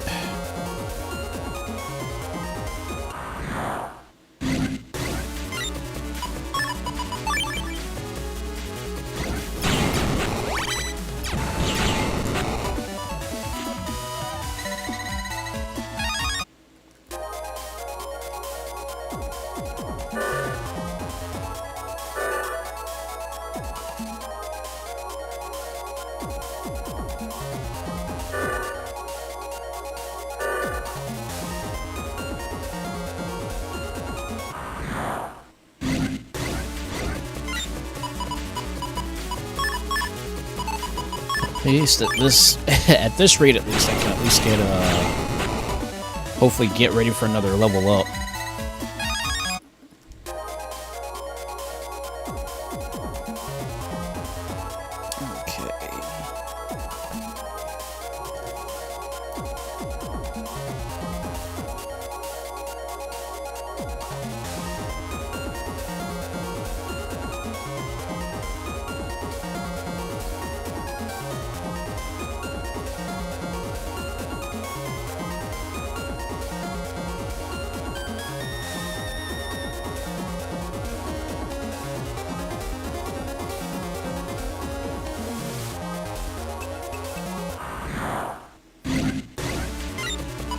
I don't care what it takes, I am getting a secret net 3 tonight.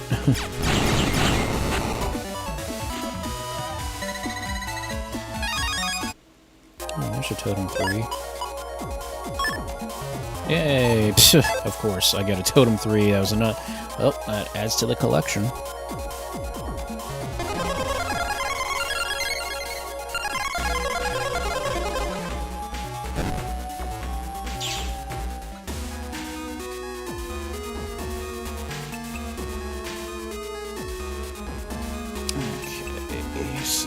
gonna be the easiest Giga chip to go for.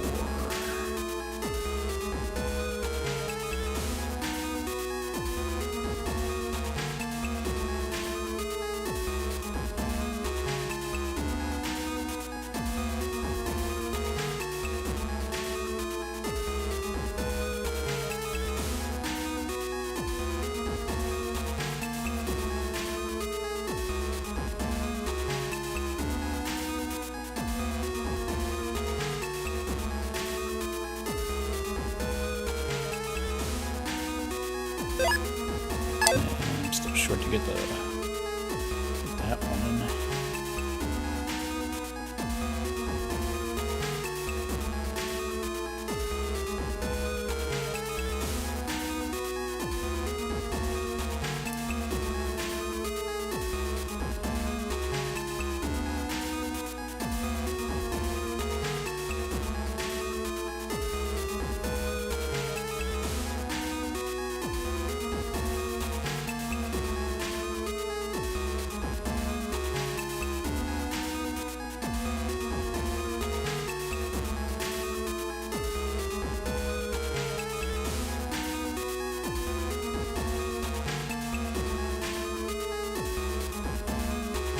Okay, well, guess we'll be grinding some,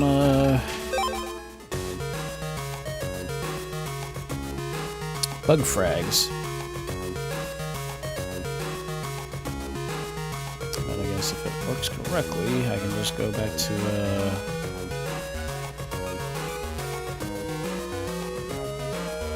Scilab and just basically just, grind those specific viruses.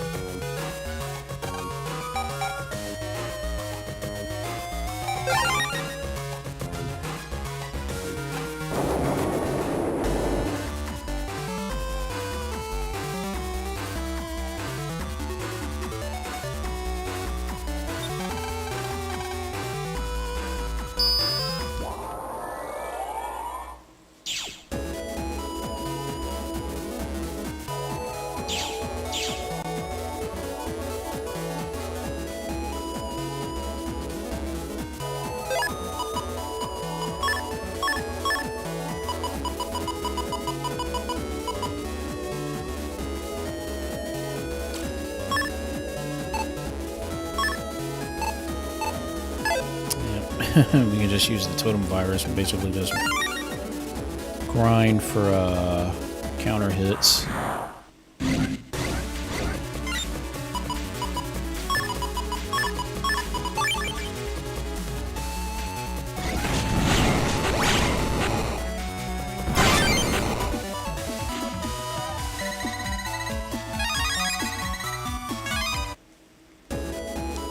If I could get those 3 boomers to appear again, that would be awesome.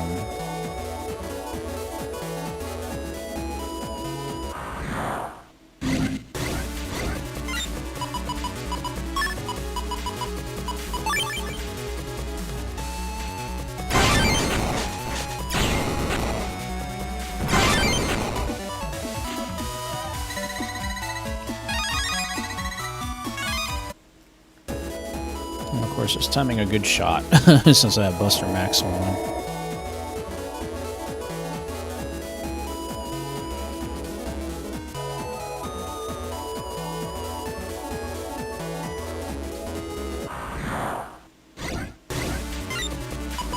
Oh no, it's the fishy viruses.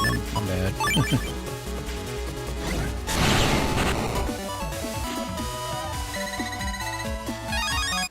So I have to like throw it down just as soon as they appear.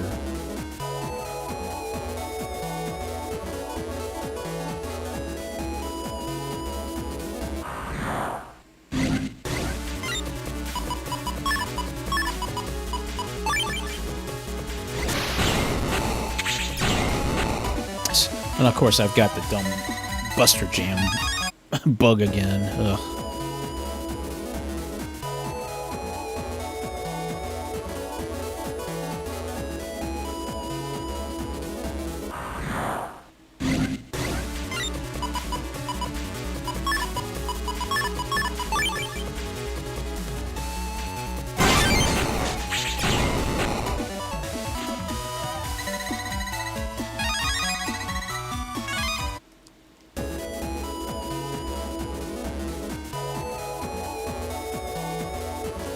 more or less, I might have to go in back to Scilab 1 or Scilab 2 and seeing if I can get grind for better counter hits that way.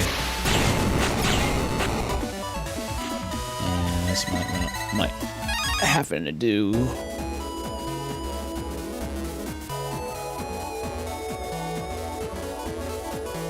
So I can just shoot the cannon viruses and time those just right.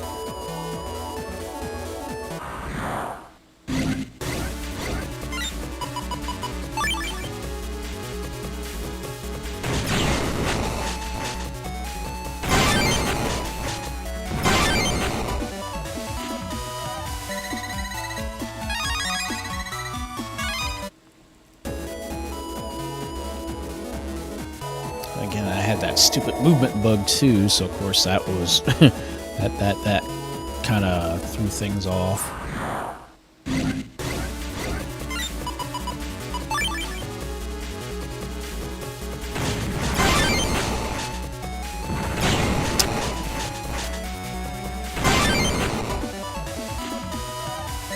Well, at least I can practice getting counter hits.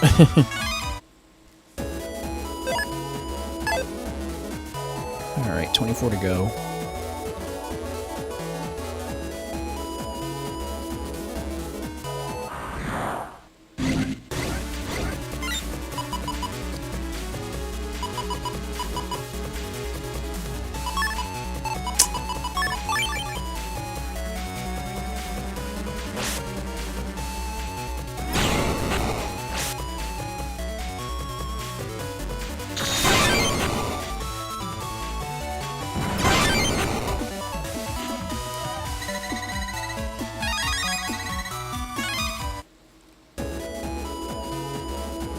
Alright, slowly but surely I'm getting there.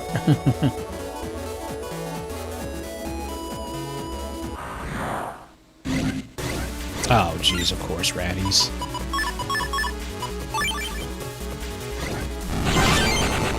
Triple deletion.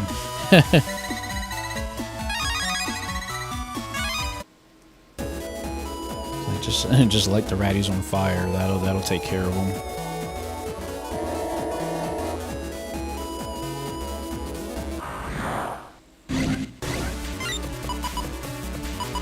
Dang, that's lucky. Full customizer, but of course I got the dumb HP bug again.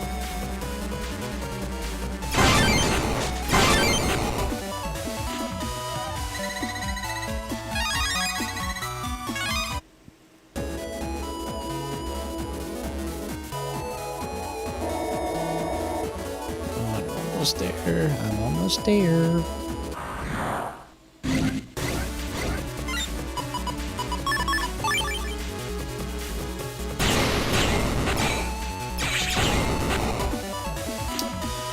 Oh, obviously I didn't get any of that time.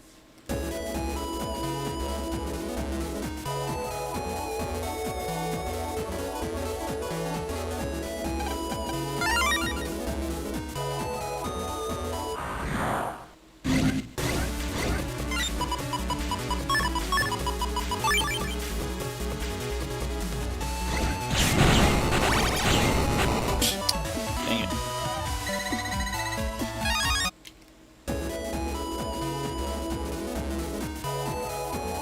And if I can get those fishy viruses again, that would be great.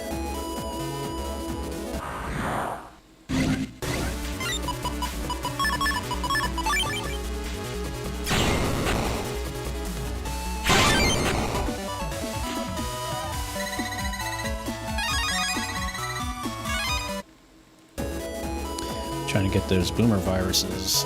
Time for the counter hit is a little bit difficult.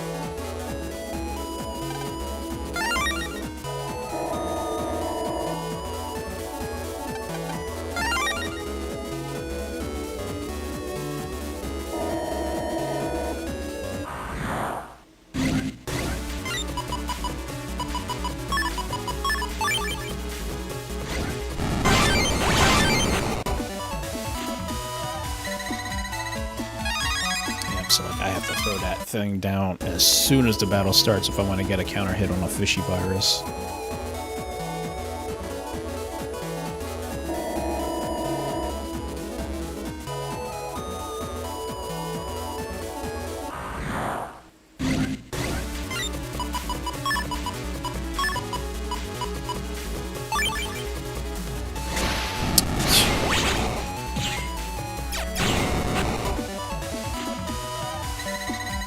course, I had the movement virus again, or bug. Ugh.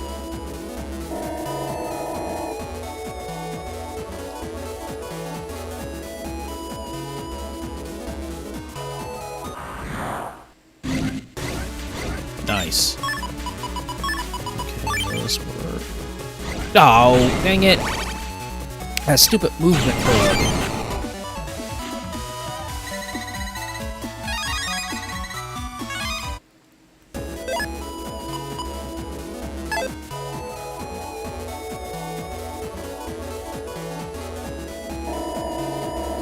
Actually, I better use lock enemy on that.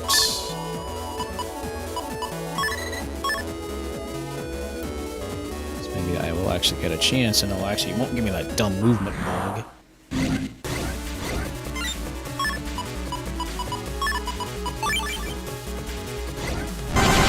There we go. Wow, that actually works. That works. That really does work. That's the ultimate strategy as far as getting bug frags.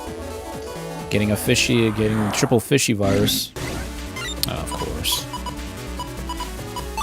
Using a totem virus and basically going to town on them.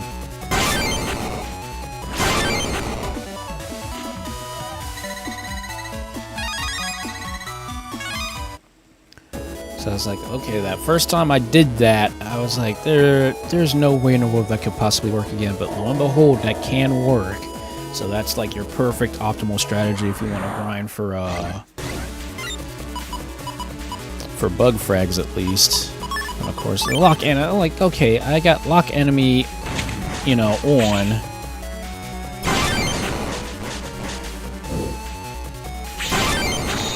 And it's not giving me the enemies I want. That's like a waste of 10,000 zenny.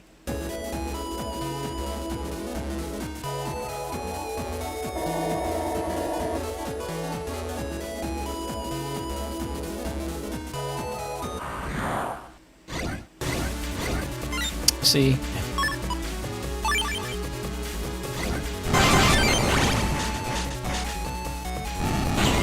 Oh, fudge. I was gonna shoot him and get that extra and get that other 8.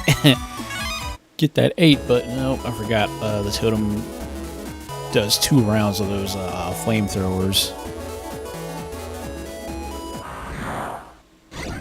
Come on, man, what kind of mess is this? I have lock enemy on and it's not giving me the same setup.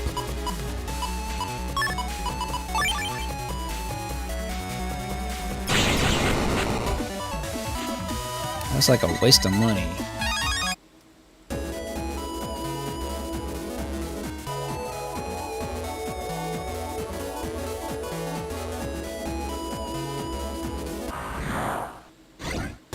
Really? Ah, this dumb thing.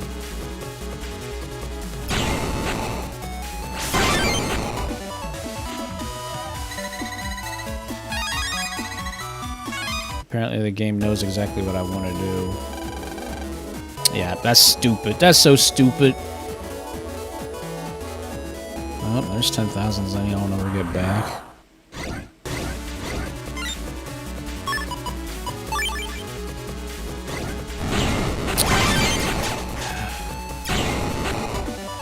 Again, that dumb movement bug threw me off.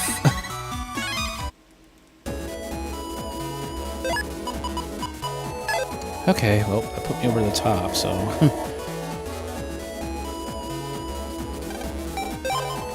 Well, now I can go get that,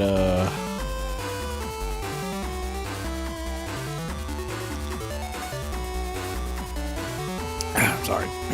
Go get that, Giga chip now.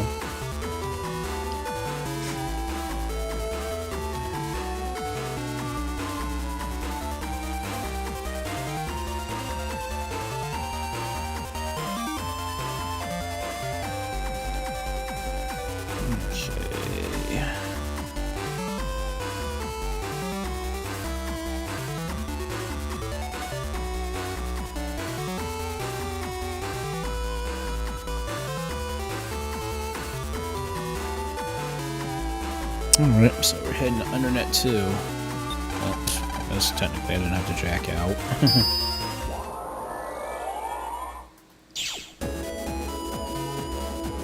Oh, but it's in... That's right, I have to go to Hades Isle. Oop, I'm about to make a dumb mistake there.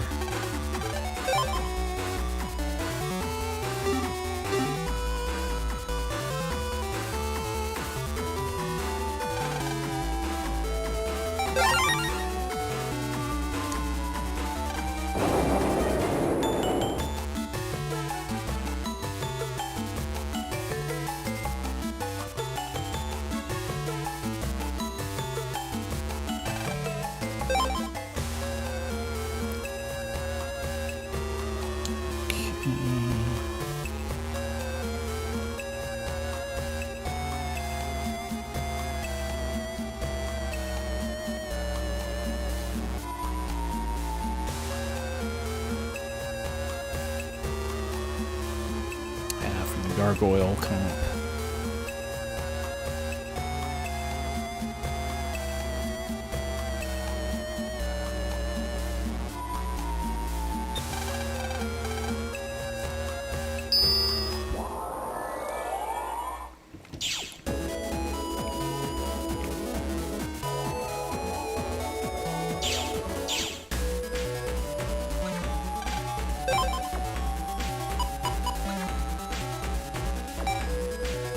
Yep, folder back. Back in the day, this was a super OP chip.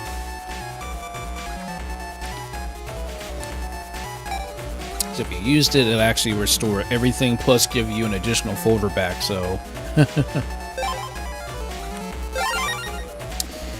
there goes 200... 200 bug frags, but...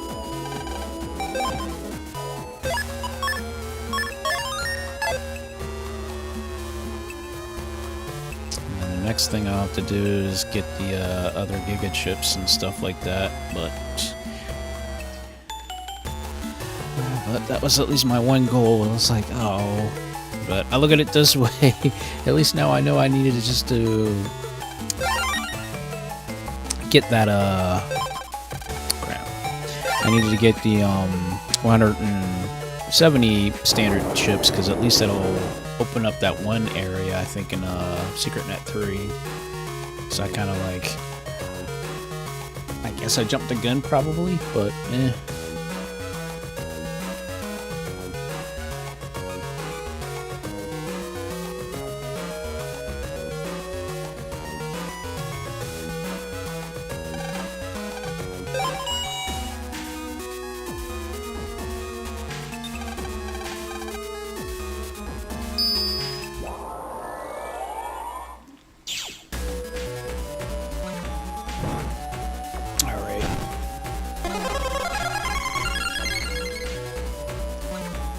Shoot, I still need to do those quizzes yet, too. There's a couple quizzes I've got to get done, because that'll unlock that other door over there to the left over there.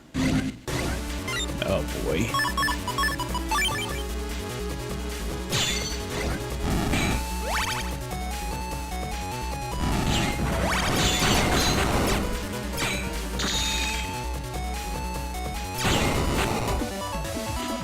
Okay, that works.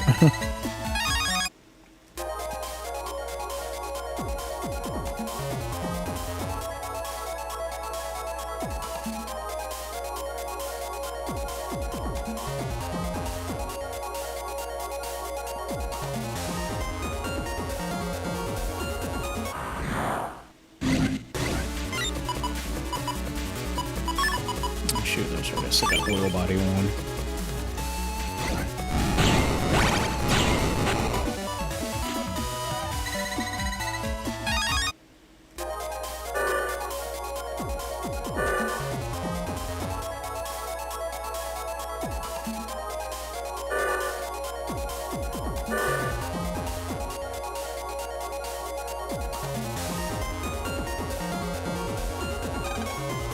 Nice.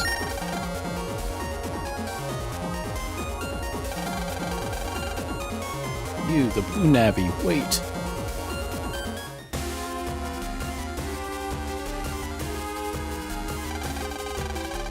You there, let me get a good look at you. I'm Japan Man, the greatest spear fighter ever.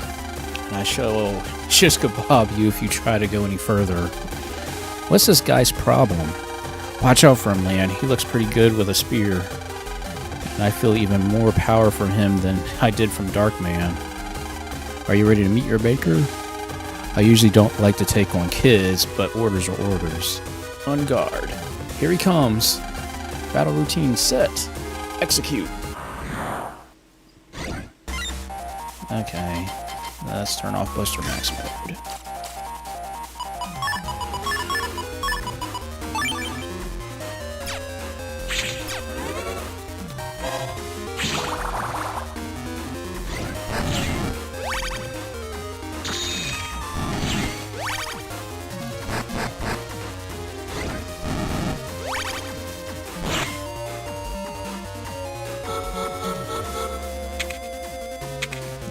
Great, of course.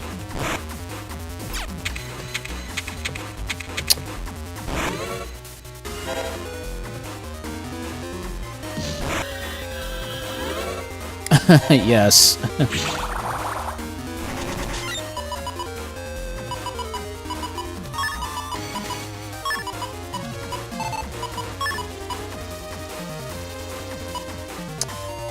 Okay, now let's get rid of that chip. Thank you, Fast Gauge.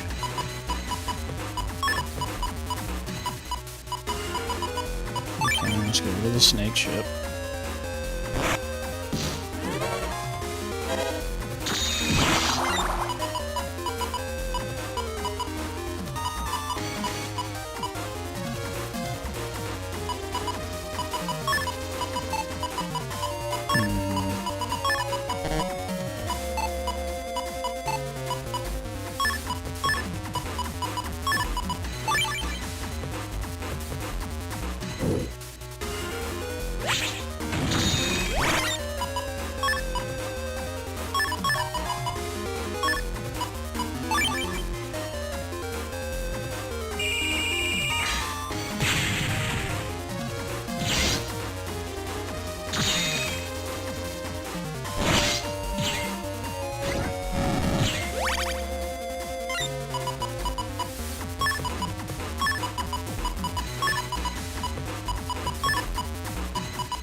Okay, we'll throw down the mine.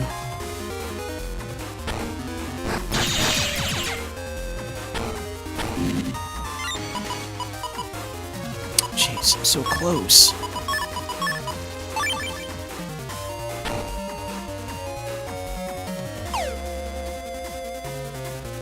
Of course.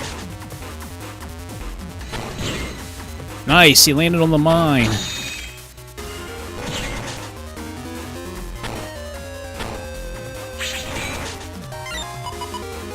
So finally, those were my last battle chips. Good gosh.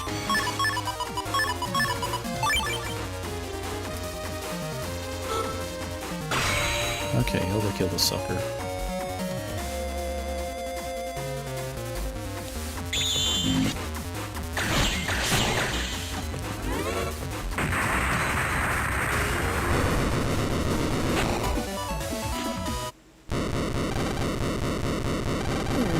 I can't believe I was defeated by such a little whelp.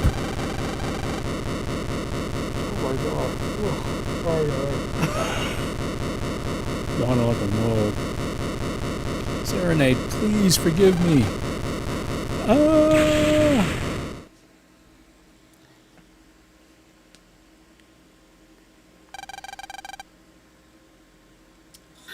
Wow, he was strong. Looks like he was one of... yeah, good old... I cannot believe I gotta fight this chump next. Wow. I wonder how powerful Serenade is. I can't even imagine. Yeah, because the one thing I'm gonna hate about the one attack that they have, like they reflect shots off of you, which is pretty crazy. So Serenade has that nice ability where if you shoot, it reflects. So that's the only thing that sucks. But yeah. yeah. Finally, I made it to the final area. But I'm still not done yet.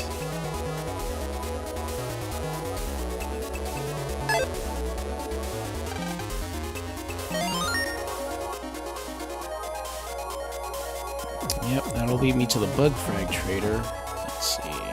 Oh, the Sanctuary Seed chip. That's right. There's Sanctuary chip. And yes, hub back. I need to get that too. Yes, I can finally get hub back. And then there's a whole... Oh, that's in one of those stupid... Oh, great. So, I gotta install the freaking press program. I'm fearing Serenade. I'm also fearing base, because base is going to appear once I put in 300 bug frags into the bug frag trader.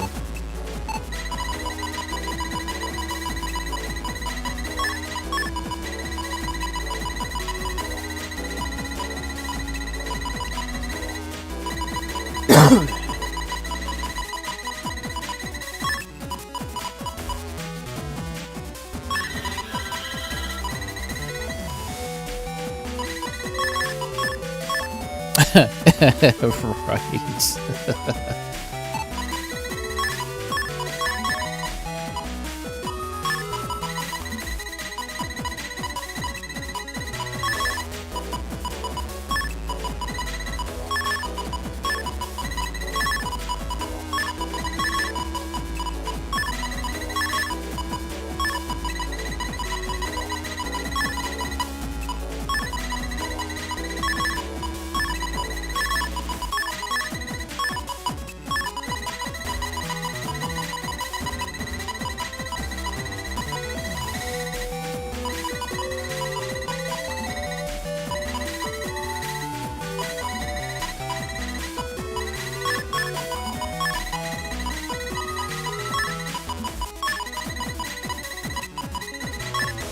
Okay, I think that'll work.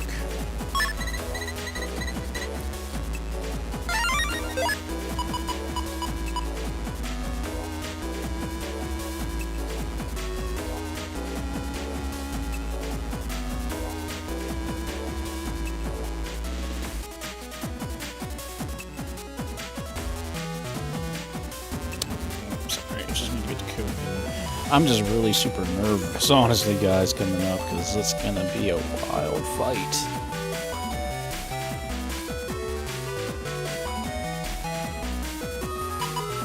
But if I can just get the hub back, then I should be pretty good.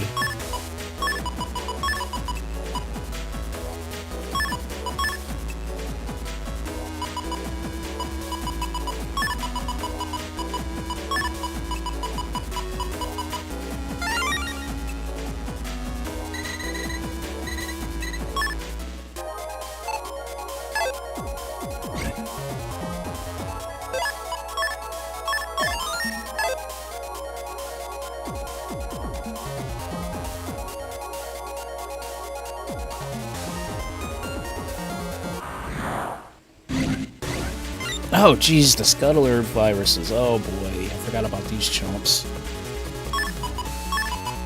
Okay, I'm definitely turning Buster mode back on. See, they're gonna give me problems.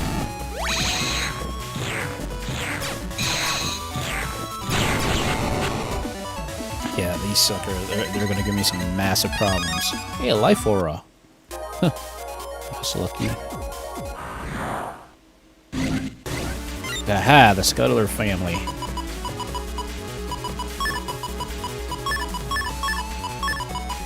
These are the ones that I needed for the rest of my collection.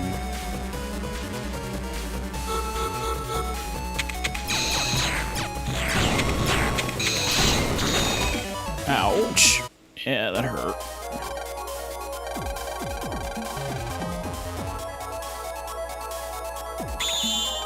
Got him.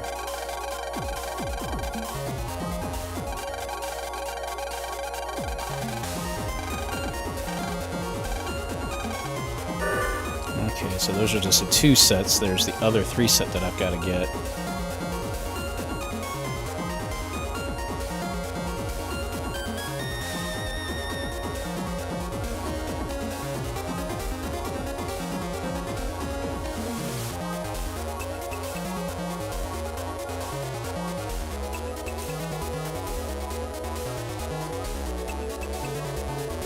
Okay.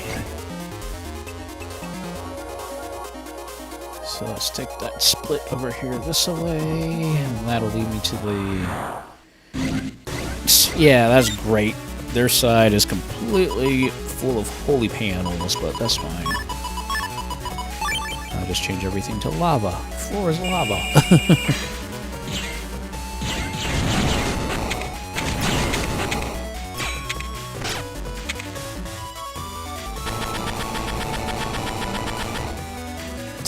Smart virus, I'll give him that.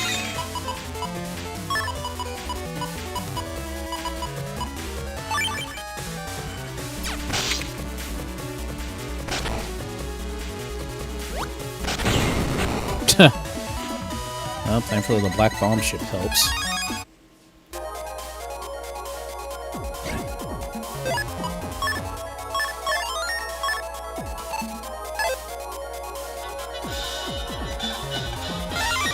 Sanctuary C. And all the way over here.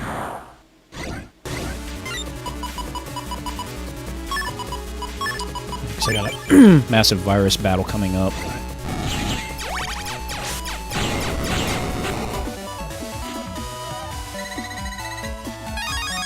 An awful sword. Yep. Monolith. Okay, we got 10 battles. What do we got?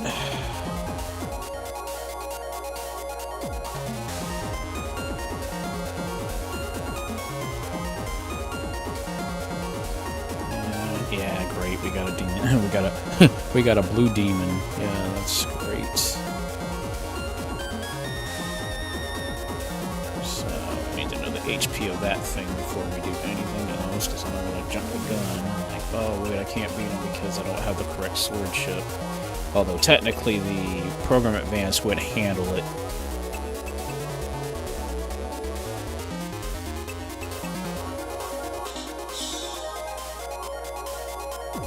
Blue Demon does, oh man, 210 HP.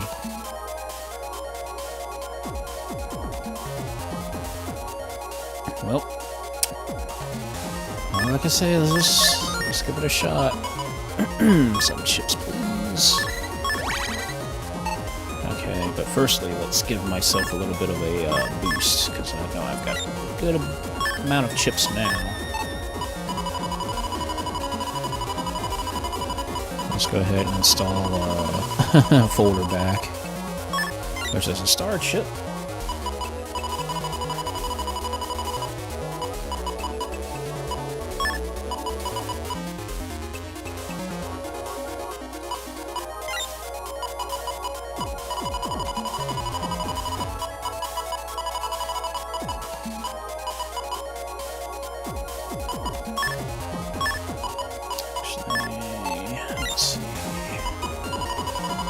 using T, R, and a G. So.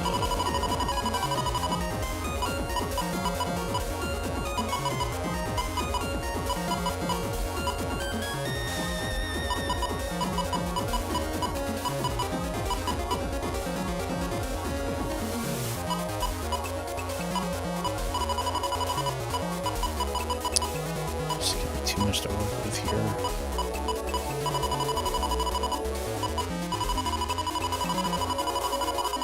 I'm thinking.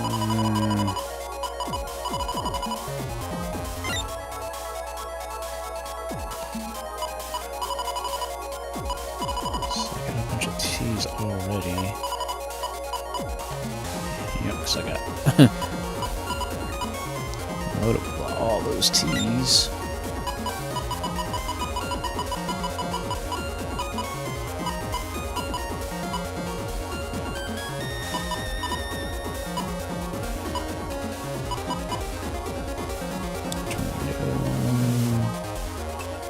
Between that and all, I already got all those dynamic waves, so.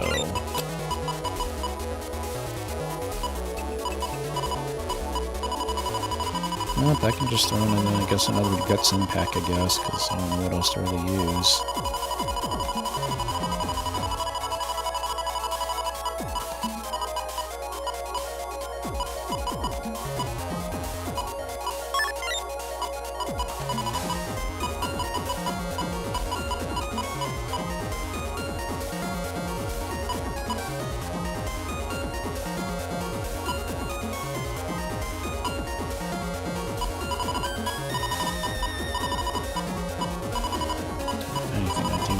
Short shit, but I need to find some other short shit types before I jump the gun.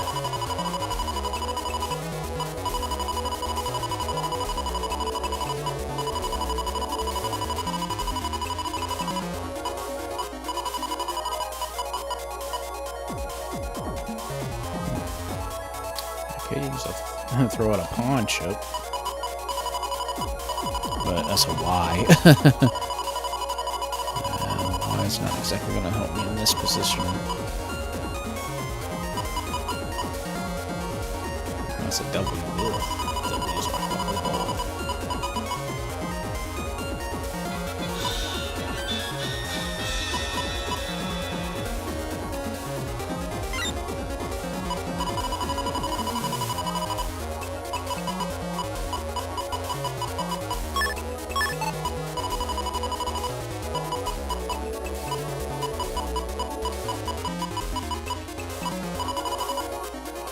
Unless I decide to use more Masa, that's the only other option I've got.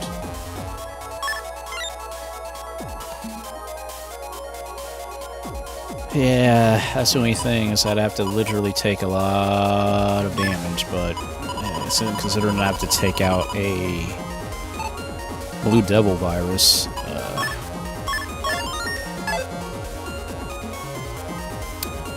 pretty much I just don't have a choice, so let's try it.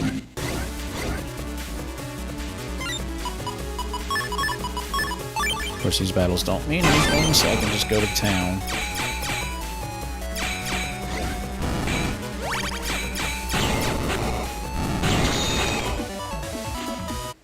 So I won't gain anything from these battles. Ooh, a vine art.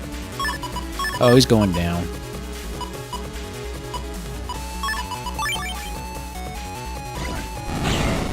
Oh,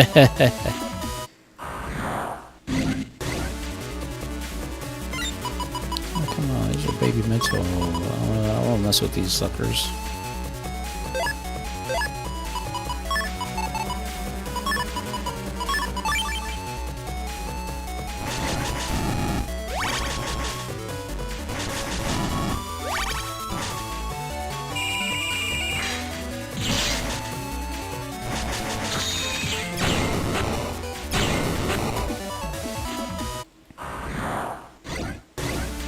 Ooh, I gotta take care of that. We got a ratty 3. Ugh.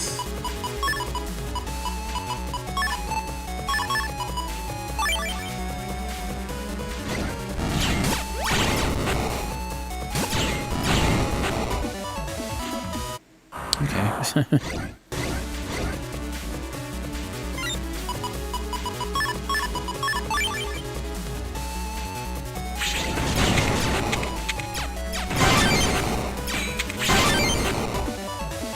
Okay. Too bad. That would have been nice for getting all those counter hits.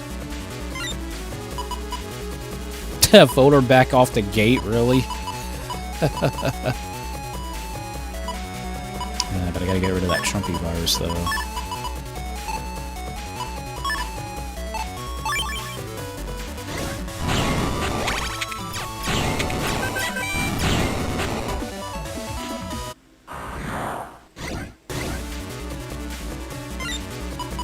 Dang. Full customizer right off the bat. And another folder back. Good lord, really?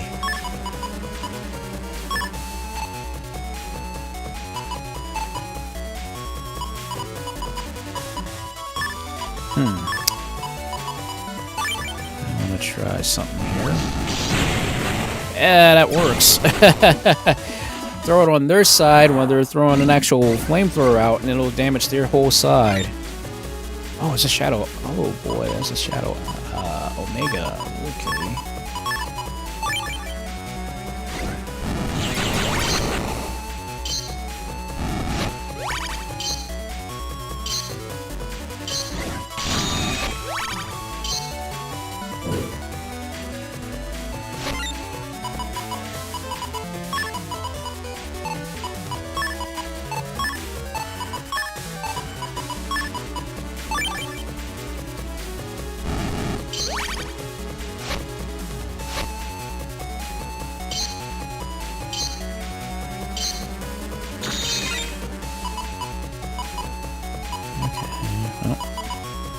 I shot at a more massa shot, so.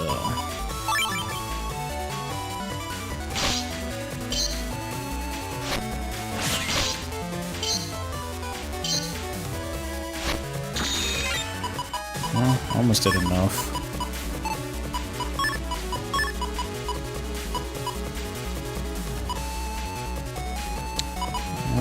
Okay, well, I can't keep messing around, so I'm gonna keep losing my,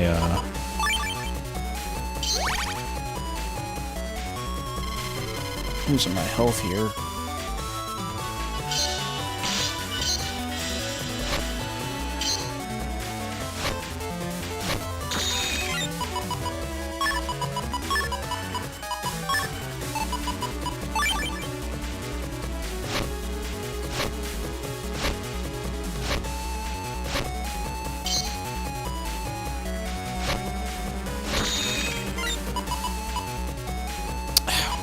One more. That's all I need.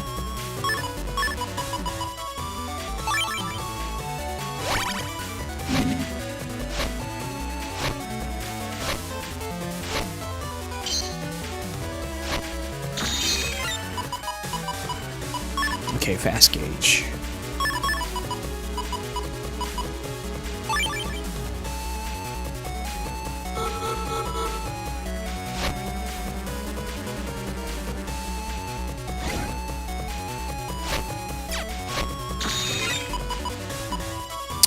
Really?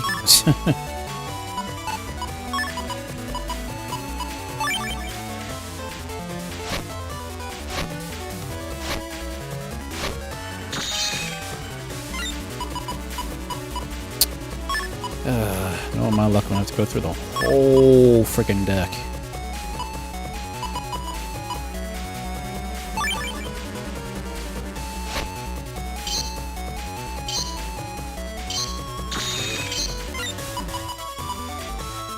There we go, finally. It's like, okay, it can't take that long.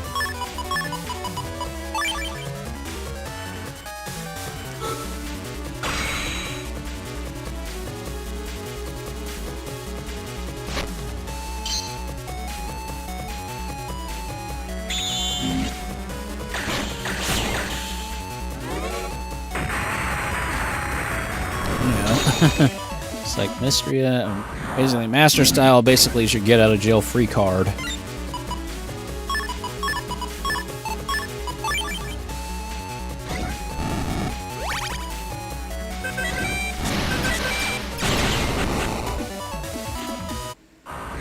Okay, that worked.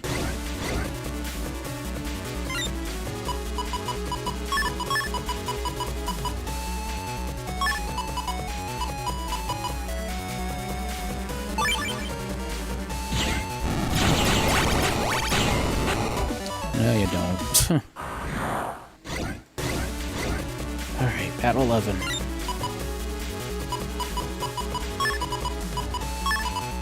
Yeah, this is going to be crazy, guys. Like I said, they're not pulling any punches with this.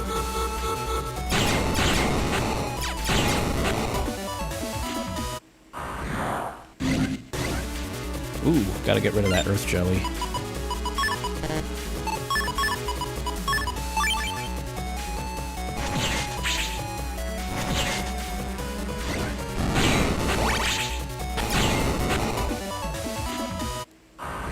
Okay. Oh boy, goofballs.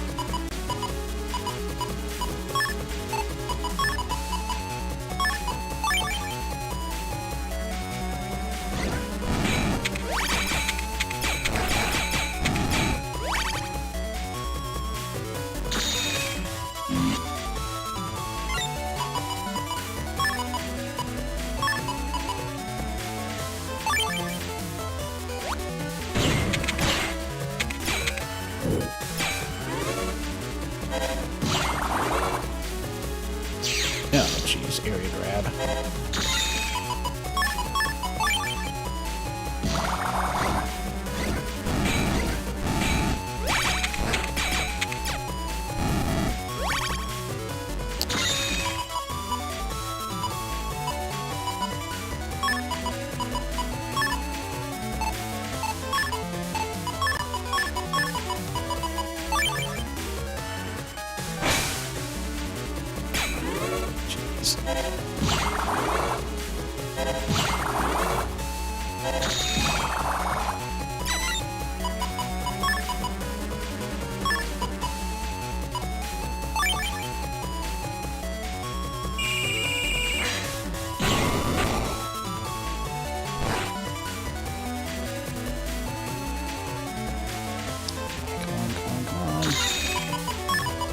At least I can heal myself.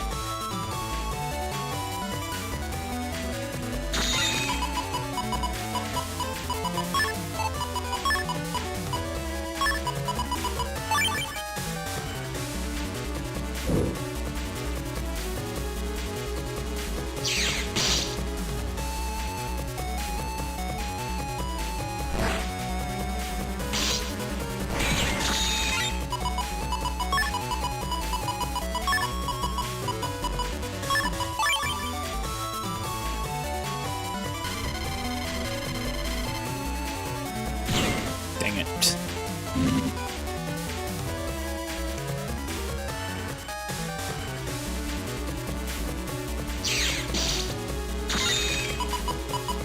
Finally, jeez.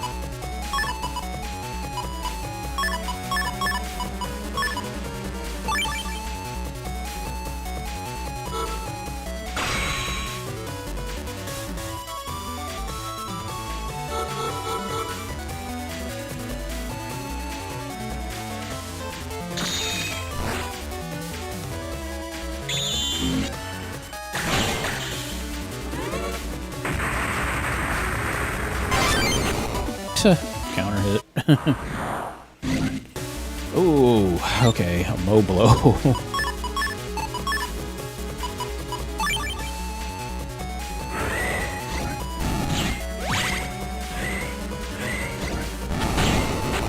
There we go. Oh boy. Ooh, well, that's nice.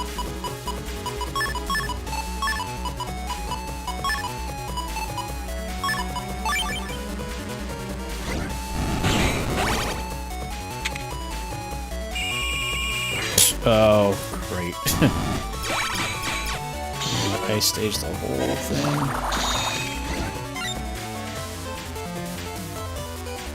Yeah, they're now impervious, so I guess what we have to do is have to wait it out. But since I already have Rock Cube, I'm gonna do one of these.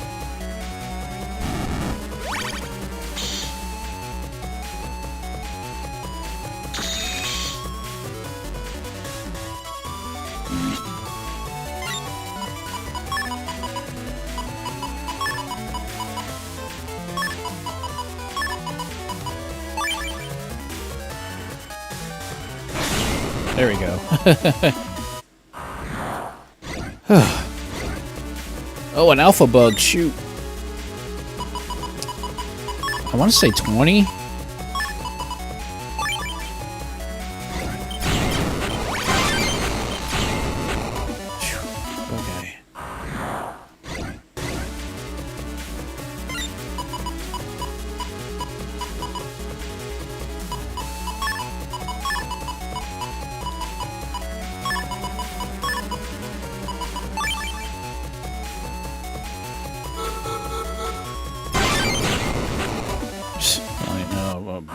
Okay. Oh, geez, 3 mega bunnies.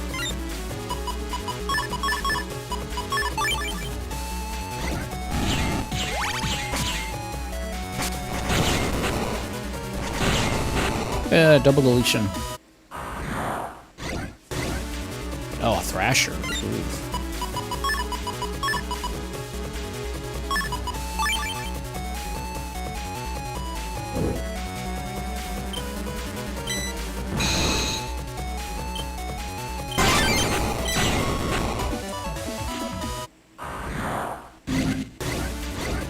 Oh boy, a Scuttle.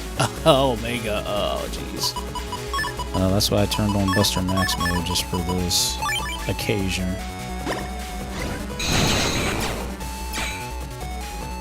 Oh.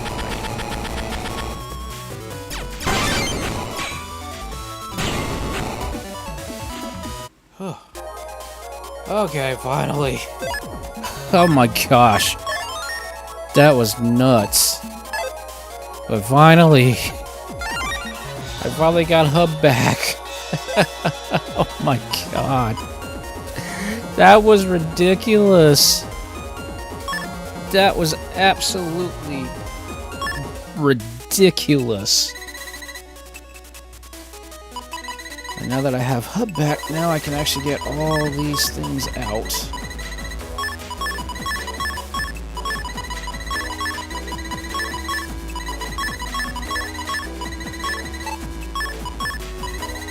It's Hub back. Let me see, because I gotta double check.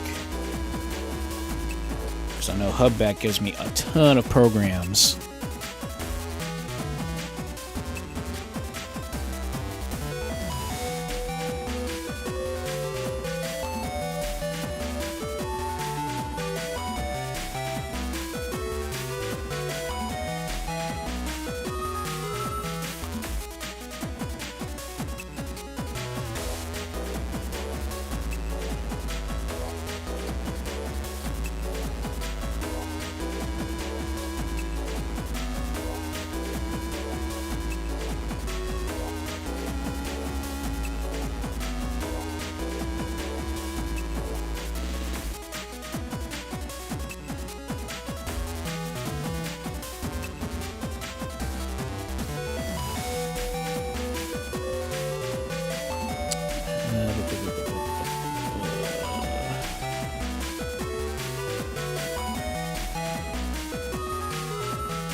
Okay, so this gives me Super Armor, Break Buster, Break Charge, Custom 1, Mega Folder 1, Shield, Undershirt, air shoes, float shoes, and shadow shoes. And so it gives me all of those effects. The catch, it takes half of your HP, but not unless you have bug stop, which will then allow you to have the full benefit of the actual program without actually, you know, losing anything.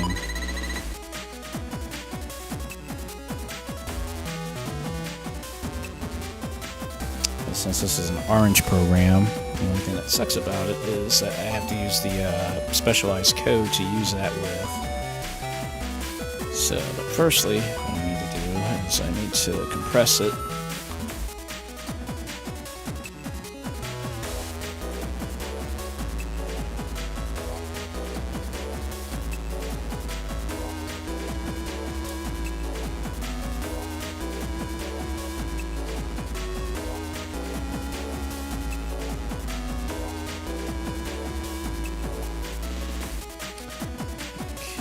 So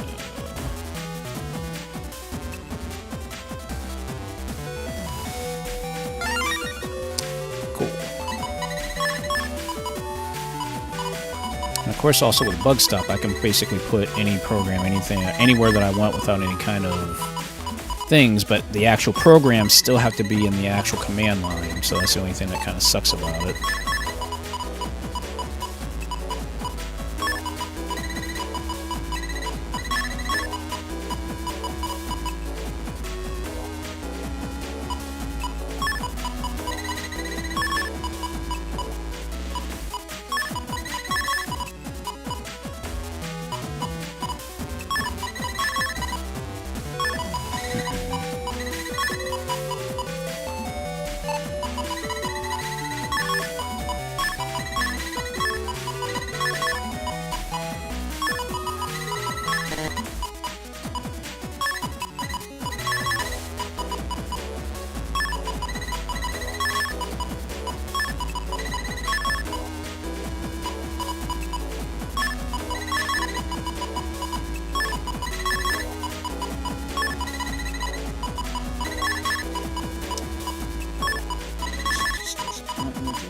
Well, at least with the press, I just need to get out of here with press on, and after that, then I can get rid of it. Okay, so STG.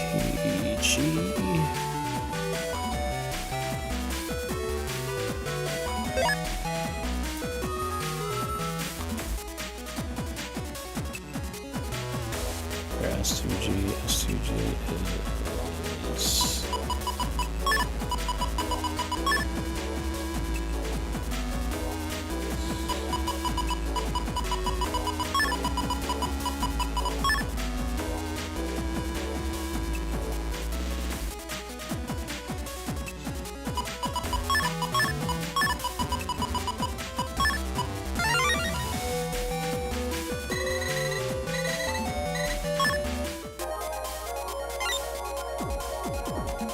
So even though my status is still all 1,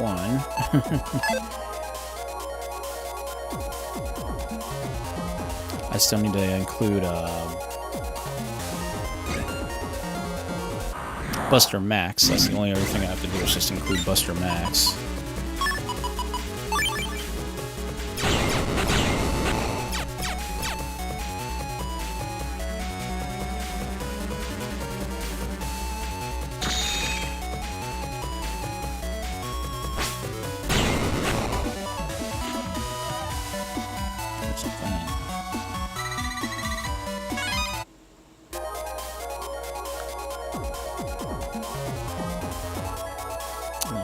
That's right, I have shield as well. So with shield, I can press back and B to bring up a shield.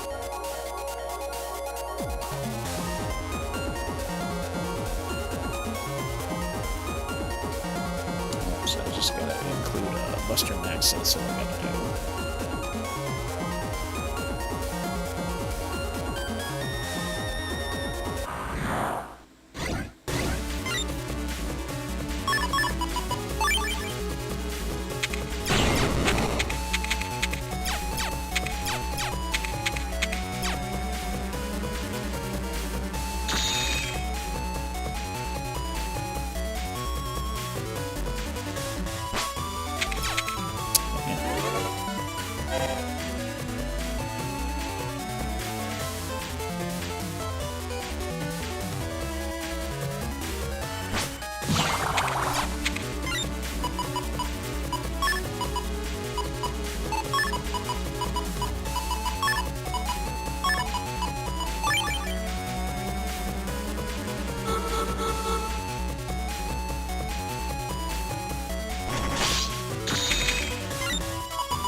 There we go.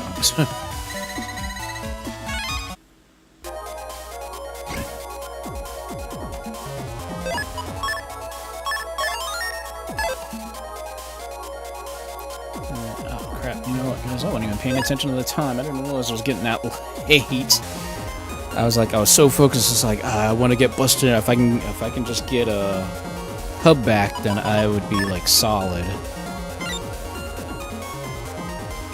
But I'm very happy with the progress that I've made. So that's pretty crazy to think now I've gotten this far in the game. I'm in the very last area of the game.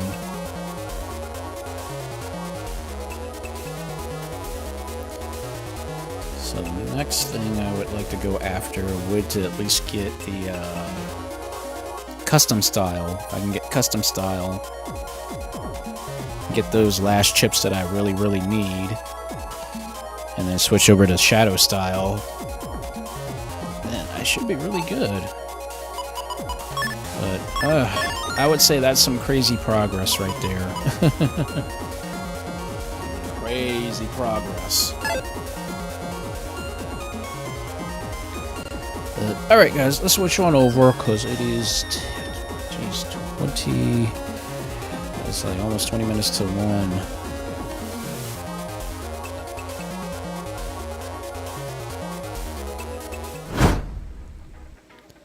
Alrighty. Ugh.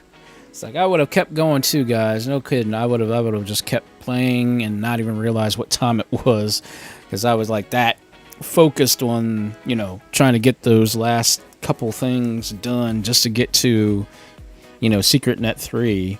But we're still not done yet. We still gotta get 300 bug frags, feed them into the bug frag trader, and of course beat the, well, I still gotta beat Proto Man yet, and then we still gotta get all the other stars yet, which I will definitely do on my own time, because eventually, you know, we'll be actually playing online and actually seeing how my actual net battling works once I get my correct deck and everything else that I want to get, you know.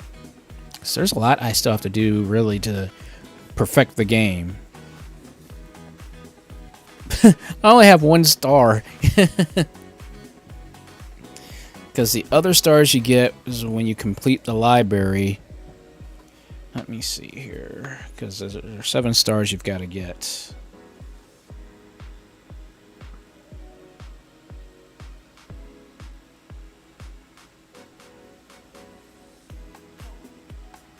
Let's see.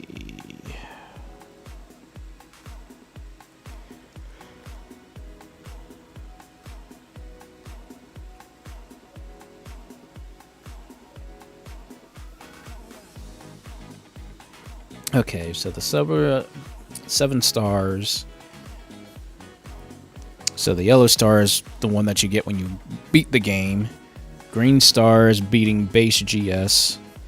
Light blue star, complete the time attack navies. Blue star, attain all 200 regular chips. Purple star, attain all 85 mega chips. And then when you collect those, then you have to put in a special code, which is RRLRLRLL, and that'll open up all of the Omega the Omega navies. Then you have to take them on, and you get the red star, and then you have to complete all 32 program advances. And once you've done that, then you've beaten the game completely. So yeah, so even though I might beat, you know, the last few bosses and stuff like that, game's not over until you get all 7 stars.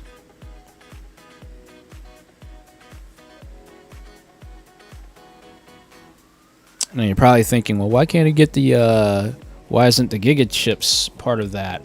It's because 1 Giga Chip requires you to actually have an actual net battle with somebody to actually get it. So they kind of figured, you know, well, there's a good chance somebody may not be able to get that last Giga Chip, which, you know, is kind of stupid, but that's how it was, at least back in the, you know, the before internet days when it came to certain, you know, video games and stuff like that. Since, you know, when you net battled using that cable connector thingy, you know, for the Game Boy Advance. But it's like, no, we can at least net battle, so at least now it's more justifiable that you can actually net battle with somebody and actually still manage to get the other Giga chips and stuff like that. So, but I mean, in a lot of sense, you know, you could technically get it right away and things of that nature, but like, back in the day when cheating devices were a thing, because I remember having a Game Shark for the Game Boy Advance to, like, you know, just speed up things, because the grind process sucks. The grind process in Battle Network, like, really sucked, but that's why I'm glad that they gave us Buster Max mode, so that way at least we can, you know, actually sit and, you know, enjoy the game and not try to kill ourselves in the process, you know. Because that was the one thing that really irritated me about Battle Network in a general sense, because, you know, well, yeah, you do get that collect program, which is very, very, very, very handy. You still had to deal with a lot of different little, you know, things and such that can still hinder your progress and such. So yeah, we used the Game Shark, or what was that other one? Action Replay, I think it was. So, but yeah, that was that was an amazing little device, that was for sure. But because of online gaming, they no longer allow us to use those things. Which in some ways I kind of get. I mean, I understand that because, you know, anybody could take advantage of that. But I think also trying to reverse engineer something like that to make it work for a disc-based console and such might be a little bit of a challenge for some of these developers. Because I still remember when the Game Genie first came out, and I actually had the Game Genie for both the Nintendo and for the Game Boy, I believe. And it was crazy because the Game Boy one actually had this little, it was like a gigantic thing that you put on the top of the Game Boy, and then you would slide the cartridge on the inside of the, into the top loader of the Game Boy. But in the back of this thing, which was like gray, there's a little cover, a little door that you could pull open, and it actually had a little miniature book that had all the codes for, like, you know, the games, at least at the time when they were first released. And I thought it was really clever to have a little tiny little, you know, book for all the codes that you could put into this game, or into your game that you're playing. Sam, yeah. Yeah, there's that too.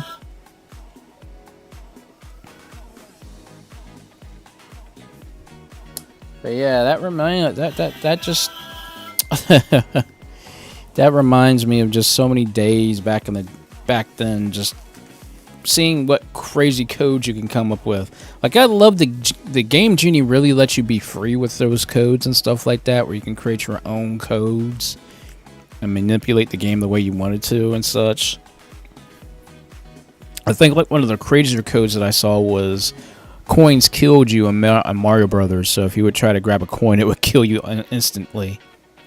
Which I thought, well, that's a very interesting, you know, challenge, you know. I would actually, like, we've seen the speedrunners doing all this crazy stuff. I'd like to see a speedrunner try to beat Mario Brothers without collecting a single coin. That would be a very interesting thing to see a speedrunner do. Not through a task, because, you know, TAS is for that theoretical possibility that, you know, you're a superhuman and can do all this crazy stuff. And I'm talking about a normal, regular human conquering Super Mario Brothers, the first Super Mario Brothers, as fast as possible without collecting a single coin. I just wonder if that's possible. But it does give you it makes you wonder sometimes. It really does, you know. The you know, when the challenge is not big enough, you know, they make their own challenge. Like those Kaizo Mario Brother things, especially in the Mario Maker games. But like, I remember the Kaizo Mario Brothers world hack thing that somebody made like many years ago, and like was near impossible to beat. I'm like I thought Ninja Gaiden was hard. That's on a whole other level of difficulty. I'm like, not even I can take that kind of abuse. But I think the hacking community is pretty awesome. The fact that you can, basically play certain games at certain times with a completely different twist to them, Like, you're used to playing the game this way. Well, why don't we hack the game and basically build the level from the ground up and create something brand new for some people that never seen it before, which I guess in a way it paved the way for the Mario Maker games, I guess. But, you're talking about NES games getting, hacks to be able to, like, not only maybe make the original game better, but also make other things possible or at least viable, as far as, like, different levels that were completely, like, out of sync. Like, like how you would play like Mario Brothers. Like, what if you would play Mario Brothers from in reverse? Like, you play from World 8-4 and go all the way back to World 1-1 and fight Bowser World 1-1, So something weird like that, but it makes you think. It really makes you think, and it makes you wonder. But then it also, the creativity that people have, that's pretty wild, for a person to like to go through and basically like hack Mario Brothers to like make it either incredibly hard or incredibly silly. And again, because of that, that's where I'm sure the Super Mario Maker games were stemmed from just people hacking the game, and they wanted to see what people were able to make in a controlled playground, per se, because you know how Nintendo is. But yes, I definitely miss the days of the Game Genie and everything like that. I really do. I miss those days, because it was so crazy about, like I said, like the kind of codes and things that you could just find out about a game. I'm like, oh, so you could make, like, I mean, obviously people would go for like the big one. It was either, infinite lives, infinite credits, and all that other stuff, the traditional things, or going invincible, the like the actual God mode cheat glitch. That was always the thing people would gravitate towards. But then I was like, but there gotta be other ways, like not even necessarily having to have God mode, but just to make the game like easier. Like, like certain games you lose a weapon once you drop it or something like that. It's like, oh, why don't you be able to pick that weapon back up anytime you want? There was like there were so many different, like, variations to what you could do in games like that. Just with that little tiny cartridge device that allowed you just to do all this crazy stuff with, But again, I miss just those days of, experimentation, because you don't get to experiment outside of the sandbox of the game, Having something like a Game Genie or a Game Shark or Action Replay code thing allowed you to kind of experiment what the game could be possible of outside of what it was necessarily, created for, Like, I think that term is called, like, like how the Korean backdash works in Tekken and stuff like that. That was never meant to be an actual thing, but, people found out how that technique worked, and apparently, I think it's called immersion. Is it called immersion gameplay or something like that, where you basically find something that was not necessarily meant to be used or even utilized properly, but some people managed to find things to make it work for a game like that. And now we have the Korean backdash, which is just that crazy, like stepping maneuver that you could do in Tekken to basically, cancel an animation and stuff like that. So it's kind of interesting to see where people can go. Like, I find, speed running very interesting. Like the one YouTuber I always look at whenever something new comes up is Summoning Salt. Their channel and what they do is crazy. Just the kind of in-depth analysis that they have for a game. And you're talking like games that were made back in the 90s, the early 2000s, and just all these different strategies, to the point of like a single pixel can mean a good run or a bad run, And it's crazy to think about how crazy, these people who will speed run and try speed running for thousands of times and over a year and 2 years just to try to lower their score, lower their time by mere milliseconds. It's crazy, you know?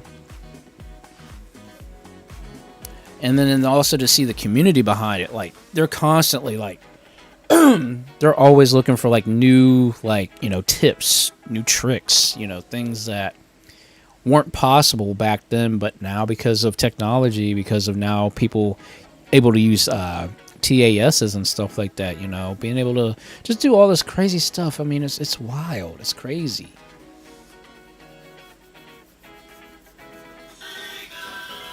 So yeah. All right, Sam. Well, yep, you have a very, very good night. And I hope you have a very good week coming up at your at your job. All right. So say good night to Sam, everybody.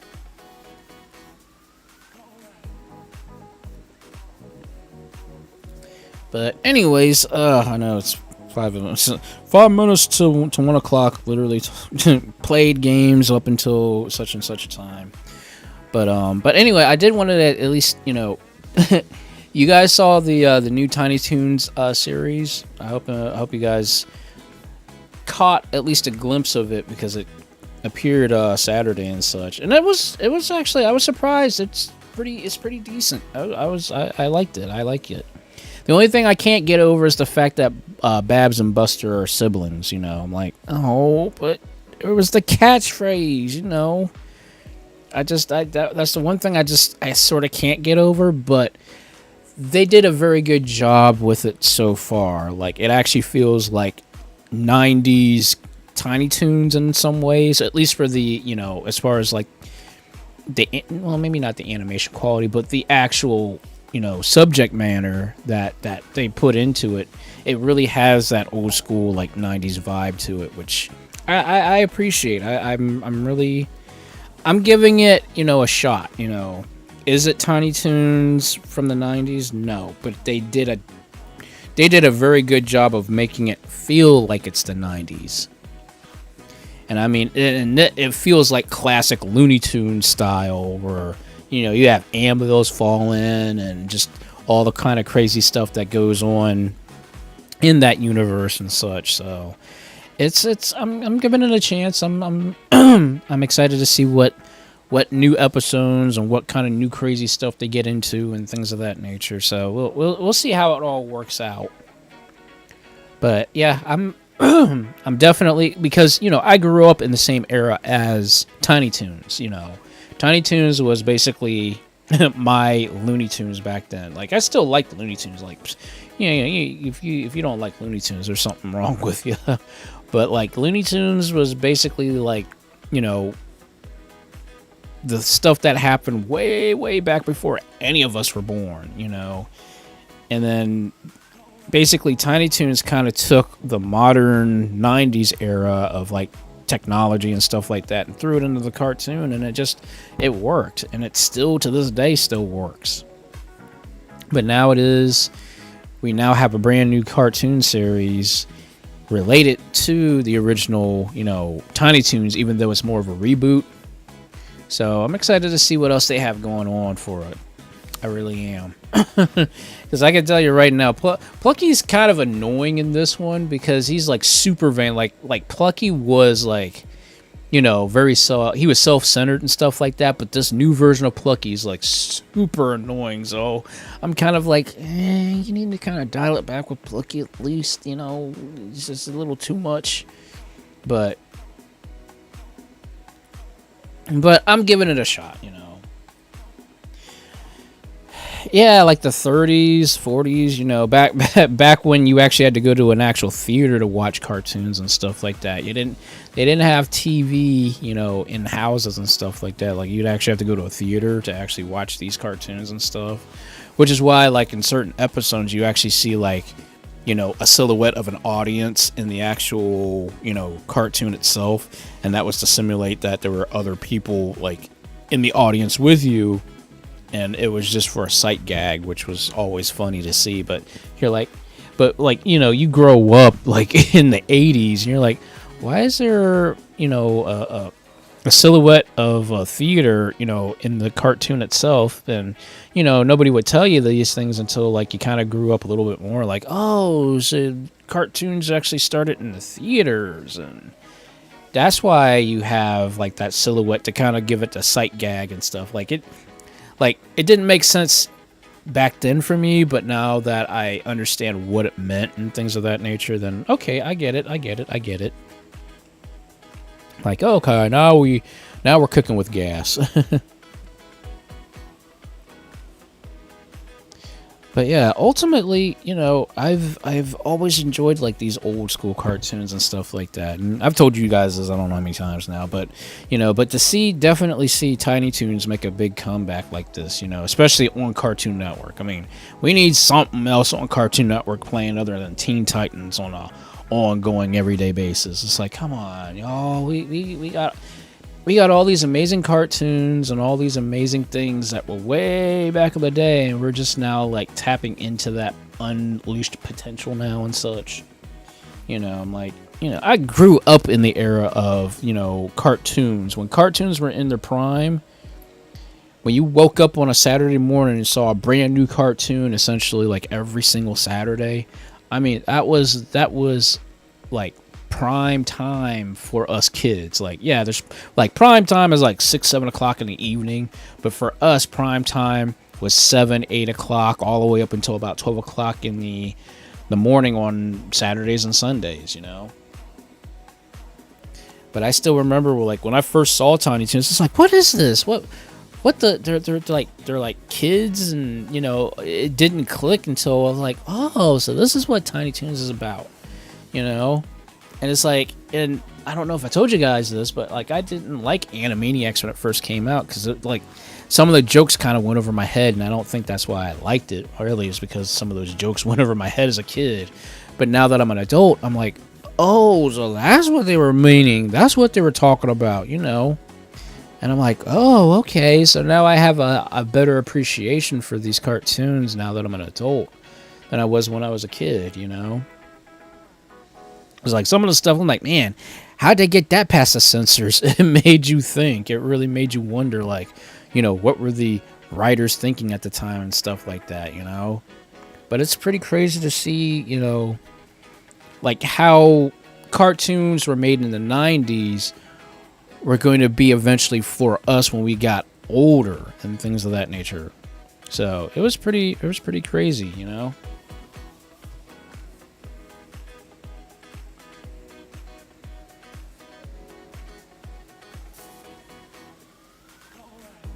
Yeah, that I understand. Like, you would have to be like, Tiny Toons was made for the 90s. Like there was something about Tiny Toons that you had to be there for it at the time.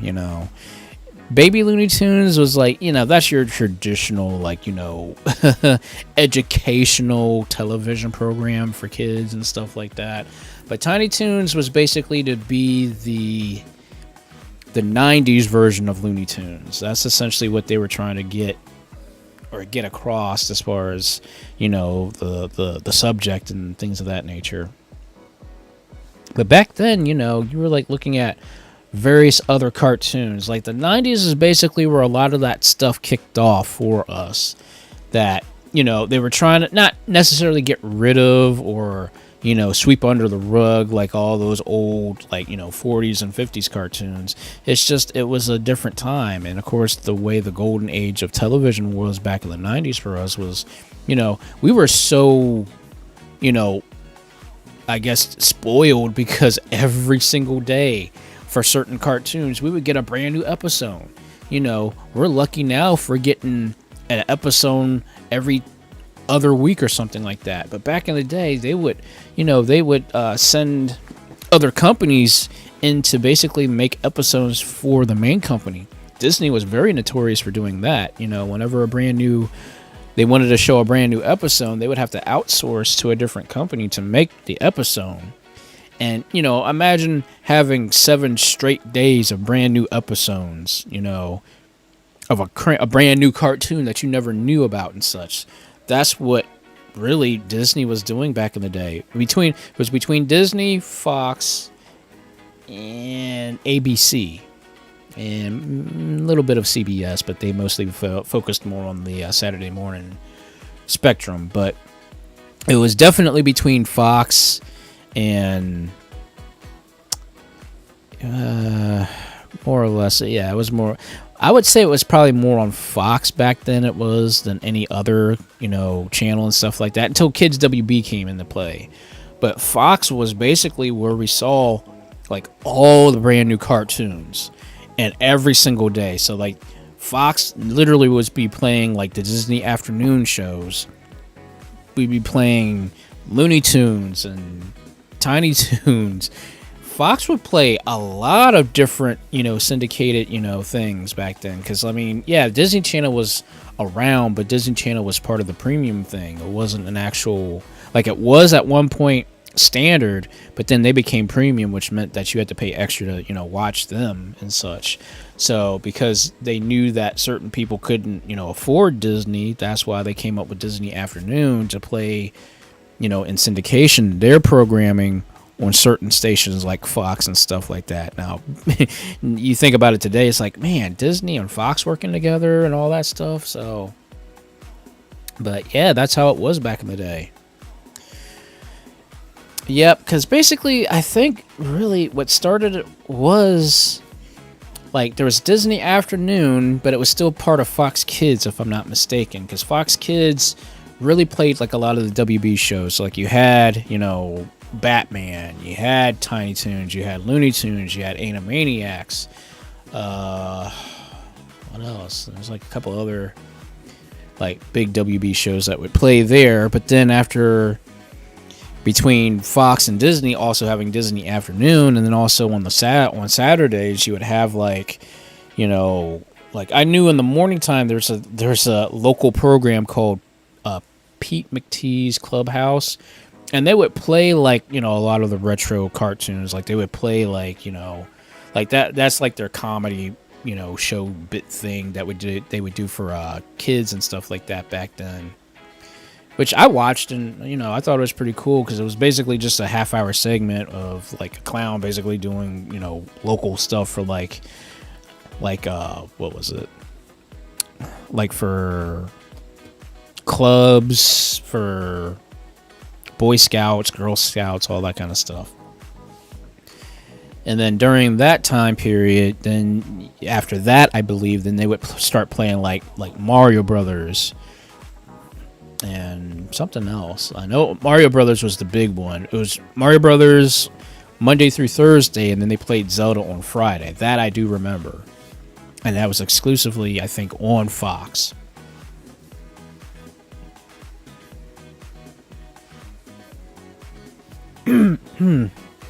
Yep, and when 2000 came around, then that's when I think that was the explosion of anime. I think right around 2000, because then you started seeing like a lot of stuff, and I think around that time is when Fox Kids was no longer known as Fox Kids. It was then called Fox Box, and then that's when they played like all these anime-based cartoons that were based off video games, which was crazy. So, like, you had Sonic X, you had Kirby Right Back at You, they had F-Zero, and then they had a couple other big anime shows that would play exclusively just on Fox Box itself. But they basically got rid of, like, all, and I mean, like, all of the Kids WB stuff. They got rid of all the Disney stuff and just got rid of like all that stuff in syndication, and they basically went right into anime. And it wasn't a bad move per se, but I think they just kind of got rid of everything way too quickly. If they would have like kind of gradually said, okay, we're no longer doing Disney, we're no longer doing, WB cartoons like in like a month or something like that. But they basically got rid of all those cartoons in syndication, because at that time then that's when Disney was really focusing on being themselves. Kids WB was part of the WB network, so they basically they got tired of having to pay out for Fox to basically show their shows. So that's when they decided, oh, we're gonna play our cartoons on our networks and stuff like that. So I think that's where a lot of change came from, really, when Fox kind of lost syndication of all those cartoons and things of that nature. And then essentially, basically, I would say like right around the time I graduated from high school, a lot of the things started going off of syndication. Like, you know, there was UPN that played a lot of the, you know, Big Kids Network cartoons. So like, you know, a lot of the Deke shows, a lot of the, well, they had a couple Kids WB shows and stuff like that, but a lot of the Deke shows were the ones that they played the most on UPN, Big Kids Network, in the early morning time. That's where my introduction to Sonic Underground came from.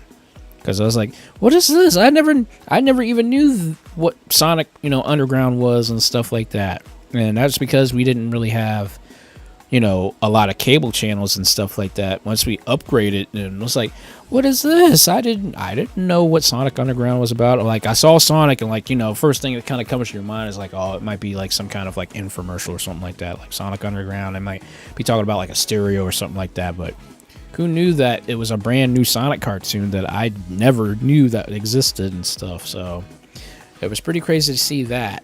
And that was on UPN Big Kids Network. That much I do remember. But that was during my like early high school years, I want to say. But oh my gosh, phew. I'm telling you, bringing me back to the past there.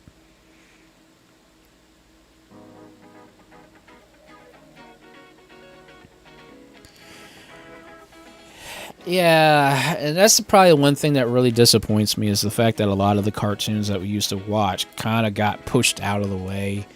And it was like, you know, because you know, like, obviously, like, Toonami was probably the big influencer of, like, anime and stuff like that. You know, Cartoon Network was dominating that space back then because no other cartoon channel was doing it, or, you know, any other network was doing it.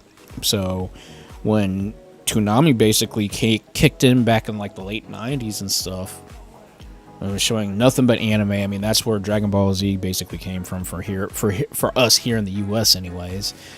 A lot of other companies, you know, channels, they wanted a piece of that too, so that's when they started kind of, you know, shifting gears from, like, you know, traditional classic, you know, cartoons to anime being the big thing, which is pretty crazy.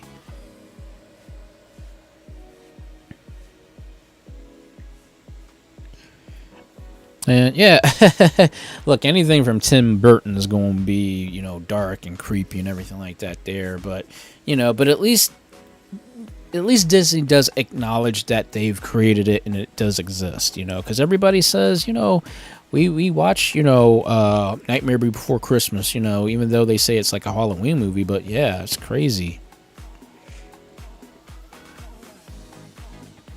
Yeah, I really think Disney DX wanted to do something that basically it was like the 90s version of what 2000 kids wanted. So like, or no, I got that wrong. Like, it was like, basically it was like, you know, the new millennium kids is basically like how it was for us. Toon Disney was like the 90s for us, and Disney XD is basically the 2000s type of thing. So it was, you know, I still have my doubts of Disney XD. Like, I can't complain about it too much, but I knew what Toon Disney was about. Toon Disney was essentially what Nicktoons is now currently, but Toon Disney played nothing, and I mean nothing but cartoons back from those old days. Like, they would play like House of Mouse, they would play, you know, Darkwing Duck, Tailspin, you know, all the Disney afternoon shows. They would have that. They would have something called Hanging with the Villains, which is then why I didn't never see any more Sonic, you know, cartoons, because Disney was playing them on Toon Disney. So like, you would have like all that crazy stuff. And it was just really, really weird how they created this amazing thing, and then when Disney said, okay, we're getting rid of Toon Disney and we're basically replacing it with Disney XD, then that's pretty much, that was a big nail in the coffin for a lot of us, retro, cartoon watchers, And that was pretty much the only thing that kind of sucked. Yep, so basically Toon Disney was like Disney's version of Cartoon Network. But they had a lot more to offer than what Cartoon Network did at the time. Cartoon Network was pooling, and I mean Cartoon Network was pooling a lot of audience, and that was basically because of, all the anime that would play. Because basically, when Toonami started, which was about either between 5 or 6 o'clock in the afternoon, and it would play nothing but anime all the way up to about, I think, 8 o'clock. And then it would play more like regular cartoons, and then they would have something called the Midnight Run, which would play like a lot of like more mature like anime and stuff like that during the midnight hours and stuff like that. And then basically from the Midnight Run, then that's how Adult Swim kind of got started. But of course that's kind of sidetracking there. But yeah, but back then, Toon Disney, they were pretty much falling behind because, the way the, majority of people they wanted anime, and Toon Disney wasn't giving it to them. So Toon Disney kind of had to, or Disney in a general sense, had to say, okay, we have to change something with, Toon Disney. And that's where Disney XD came kind of along. It was kind of to be a rebrand. It's basically a rebranding of Toon Disney, but obviously they don't really play a lot of, retro-based, cartoons because... they've got Disney Plus now, but even before Disney Plus was a thing, they still weren't playing a lot of their retro cartoons. They would, if they did, it was super early in the morning, like what time it is now. They would do that, but outside of that, Disney XD didn't do a lot in the cartoon front, and they basically made the original Disney Channel is basically now the kid, the educational channel. And they play the actual real or the I guess the sitcom sort of shows and stuff like that on regular Disney. But Disney XD is basically what Toon Disney was, but it's now focused more on the cartoon aspect. So, but I don't know. It's kind of weird. It's kind of hard to describe sometimes, especially when you go back to those old days of what we used to watch and then where we are now as adults and stuff like that. And it's man, Toon Disney was really good. And I still wish, they would come up with a cartoon, an actual cartoon channel that focused so much more on late 80s and early 90s cartoons. I'll even go as far as early 2000s. Before the great divide of, anime and stuff like that. Well, actually, I'm not saying anything bad about anime. God knows I'm not saying anything bad about anime, but it's just the fact that we do have options to see a lot of these retro cartoons that we grew up with. And while yeah, Boomerang is slowly bringing back some of those old cartoons and stuff like that, I would still like to see a dedicated channel that really truly focuses on cartoons that were basically made in the late 80s to the early 2000s era. Some of these cartoons, they've gotten lost in, either lost in translation or just generally lost, It can be part of lost media at this point. But there's a lot of different things I'd like to see, make a big return and such like that from... Because I know WB had a lot of good shows. Kids WB had a lot of good shows. I'd like to see Earthworm Jim make a comeback. I'd like to see... There was another one from Jim Henson, was called Dog City, which basically had Jim Henson Muppets, but also had actual anime. It was an actual animated cartoon series. So it was one of those 2-in-1 sort of things where you had live actors or live puppets, and then you have the animated part of the actual show. Kind of like what they would do with the Super Mario Brothers Super Show, almost to a degree. So there was that. I liked that. What else? Oh my gosh, there was Fish Police, I think it was. There was another one. Jeez. And then even like Disney shows, there are a few Disney shows that they're still skipping out on us that was like in the late like 90s, early 2000s. And like 3 I can think of right off the bat was Buzz Lightyear of Star Command, Fillmore, and The Weekenders. Those were the 3 that I remember watching like religiously, like on Disney 2, which was also part of UPN back in the day. But basically they would play like Disney shows, like how they would have the one Saturday morning that I showed you guys. But Disney 1-2 was basically played throughout the week, which was in the morning time. So that was basically their syndicated hour on UPN. So they would play like either reruns that, you know, showed up on Saturdays, or they would literally play like just, you know, their own run of cartoons for like an hour or two like that during the weekday morning, I think. Which again was another thing that I missed because I was in school. So, but yeah, it just makes you think, and it makes you wonder, like, okay, well, what else is there's like a lot of other like cartoons that are missing and stuff like that, which, you know, I don't know the reasoning behind certain things, but, you know, obviously there might be licensing issues and stuff like that. So, but again, this is the stuff that I think about constantly because I'm an old schooler. I watch these old school cartoons, and, you know, like I said before, guys, I want to get one of those digital to analog, or analog to digital converters, you know, VCR tape converter things, to actually record and, you know, actually keep, you know, legit copies of on my computer and stuff like that, or at least a hard drive, so that I can actually go back and watch these old cartoons and stuff like that. And, you know, TV made movies that you don't see anymore. You know, there's a lot of stuff I'd like to just you know, keep digitally and stuff, because you just don't, like, I still like remember like the commercials and stuff like that. Like, the commercials were so much better than they are now. I mean, I'm not even gonna front on that. Like, today's commercials just suck because, like I said before, you know, some commercials, they talk about something and has nothing to do with what they're trying to promote. Nothing. I'm like, this is a commercial. This is what is interrupting our TV watch time, you know, things of that nature. It's like, oh, come on, you guys, you gotta give us something else to chew on throughout the commercial time. Like recently, like, I think there was like maybe 1 or 2 commercials that actually grabbed my attention. But outside of that, just commercials just suck now, you know.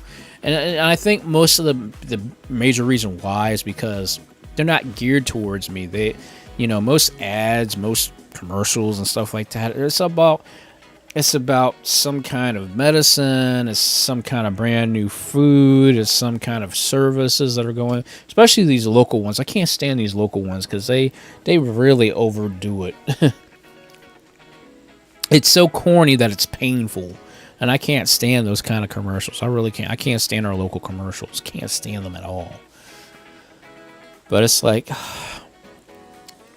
I still say, you know, and I don't mean any offense to it, but I really think 90s / early 80s, like, cartoon commercials that played during cartoon time was amazing. You know, there was a lot of cool stuff that happened during those commercial breaks. And not to mention the bumpers. We don't even get bumpers anymore that actually look good, you know. Back in the day when you had the network bumpers, they would tell you, like, you know, what's coming up next. And they wouldn't just say what's coming up next. They would actually interact. The voice actors for the characters would actually, like, you know, voice act, like, basically like ad-lib and stuff like that, like without a script, which I thought was pretty cool. We don't even get that anymore. And it's like, geez, man, it's just, things have, you know, sadly been lost. And I really would just like to see a cartoon channel, not Cartoon Network try it, not Disney try it, not Fox, not NBC, not any of these syndicated networks. I'm talking about an actual cartoon channel that does stuff like that. Like sheesh. Like, if I had the money, yes, I would pay voice actors to basically make, like, bumpers for this cartoon channel and stuff like that. But yeah, like, and the thing of it is, and I mean, I do understand why they do it, because we literally now have access to seeing what comes up next by just hitting the guide button on your controller or whatever. That's now a standard now for pretty much everybody. Like, even those that, like me, have Hulu Live, so it's like you get all this crazy stuff now. So in some ways I kind of get it, but then in other ways I'm like, just drives me nuts. But yep, I know. So I hope you have a good night there, Sigma. Please take care of yourself. But yeah, it's time for me to wrap this bad boy up too, because it's almost 1:30 practically. Talk to you guys to the next day once again with me ranting and raving about the old school days and stuff like that. But yeah, that's just that's what I'm saying right there. We just don't get that connection anymore with the voice actors, with the cartoons. There's like no interaction, there's no ad-libbing. It's just, this is what's coming up next. They don't even tell you the time. They used to say, this show is coming on at 5 o'clock, 4 o'clock Central, or something like that. They don't even tell you the time anymore. They just tell you this is what's coming up next, and then right after they don't even tell you the show's name. I'm like, how have we become this lazy when it comes to promoting your shows? They just figure people are watching, so they're just gonna watch.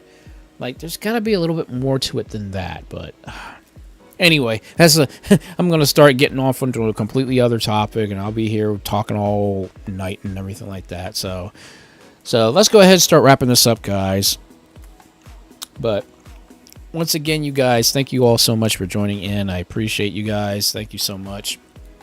Because once again, could be doing something else, but you decided to come here and watch me mess around, have fun, talk about the old school days, and just kind of mosey on doing my own thing. So I appreciate that so much, guys. So outside of that, of course, I'll be live streaming again on Tuesday at 11 o'clock. And as you can tell, I actually changed the layout of the schedule a little bit, so that was just easier to read, easier to see, and all that stuff. So hopefully I'll see you guys hopefully on Tuesday. If I don't see you guys Tuesday, hopefully I'll see some of you guys on Wednesday. If I don't see you guys on any of those days, I will see you guys here next Sunday. or Sunday, I should say. I literally talked you guys into Monday. So but yes, you all have an amazing upcoming week. I hope you guys get an amazing sleep tonight. Please get some rest. Please get some sleep. And I'll catch you all on fire later. Have a good night, everybody.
SHAKUNETSU Tiger here, otherwise known as Eric the Tiger, here to say thank you for checking out this video.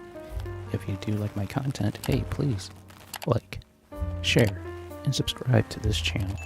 And make sure you hit that notification bell. It'll definitely let you know when I make a brand new video, or of course when I live stream. Just to give you a heads up, I do live stream video games and a lot of old school stuff every Sunday, 8 p.m. Eastern Time. If you have nothing else to do, check out these videos on the side here. Who knows, you might find something you might like. Until next video or next live stream, I hope you guys take it easy, take care of yourselves, and I'll catch you all on fire later.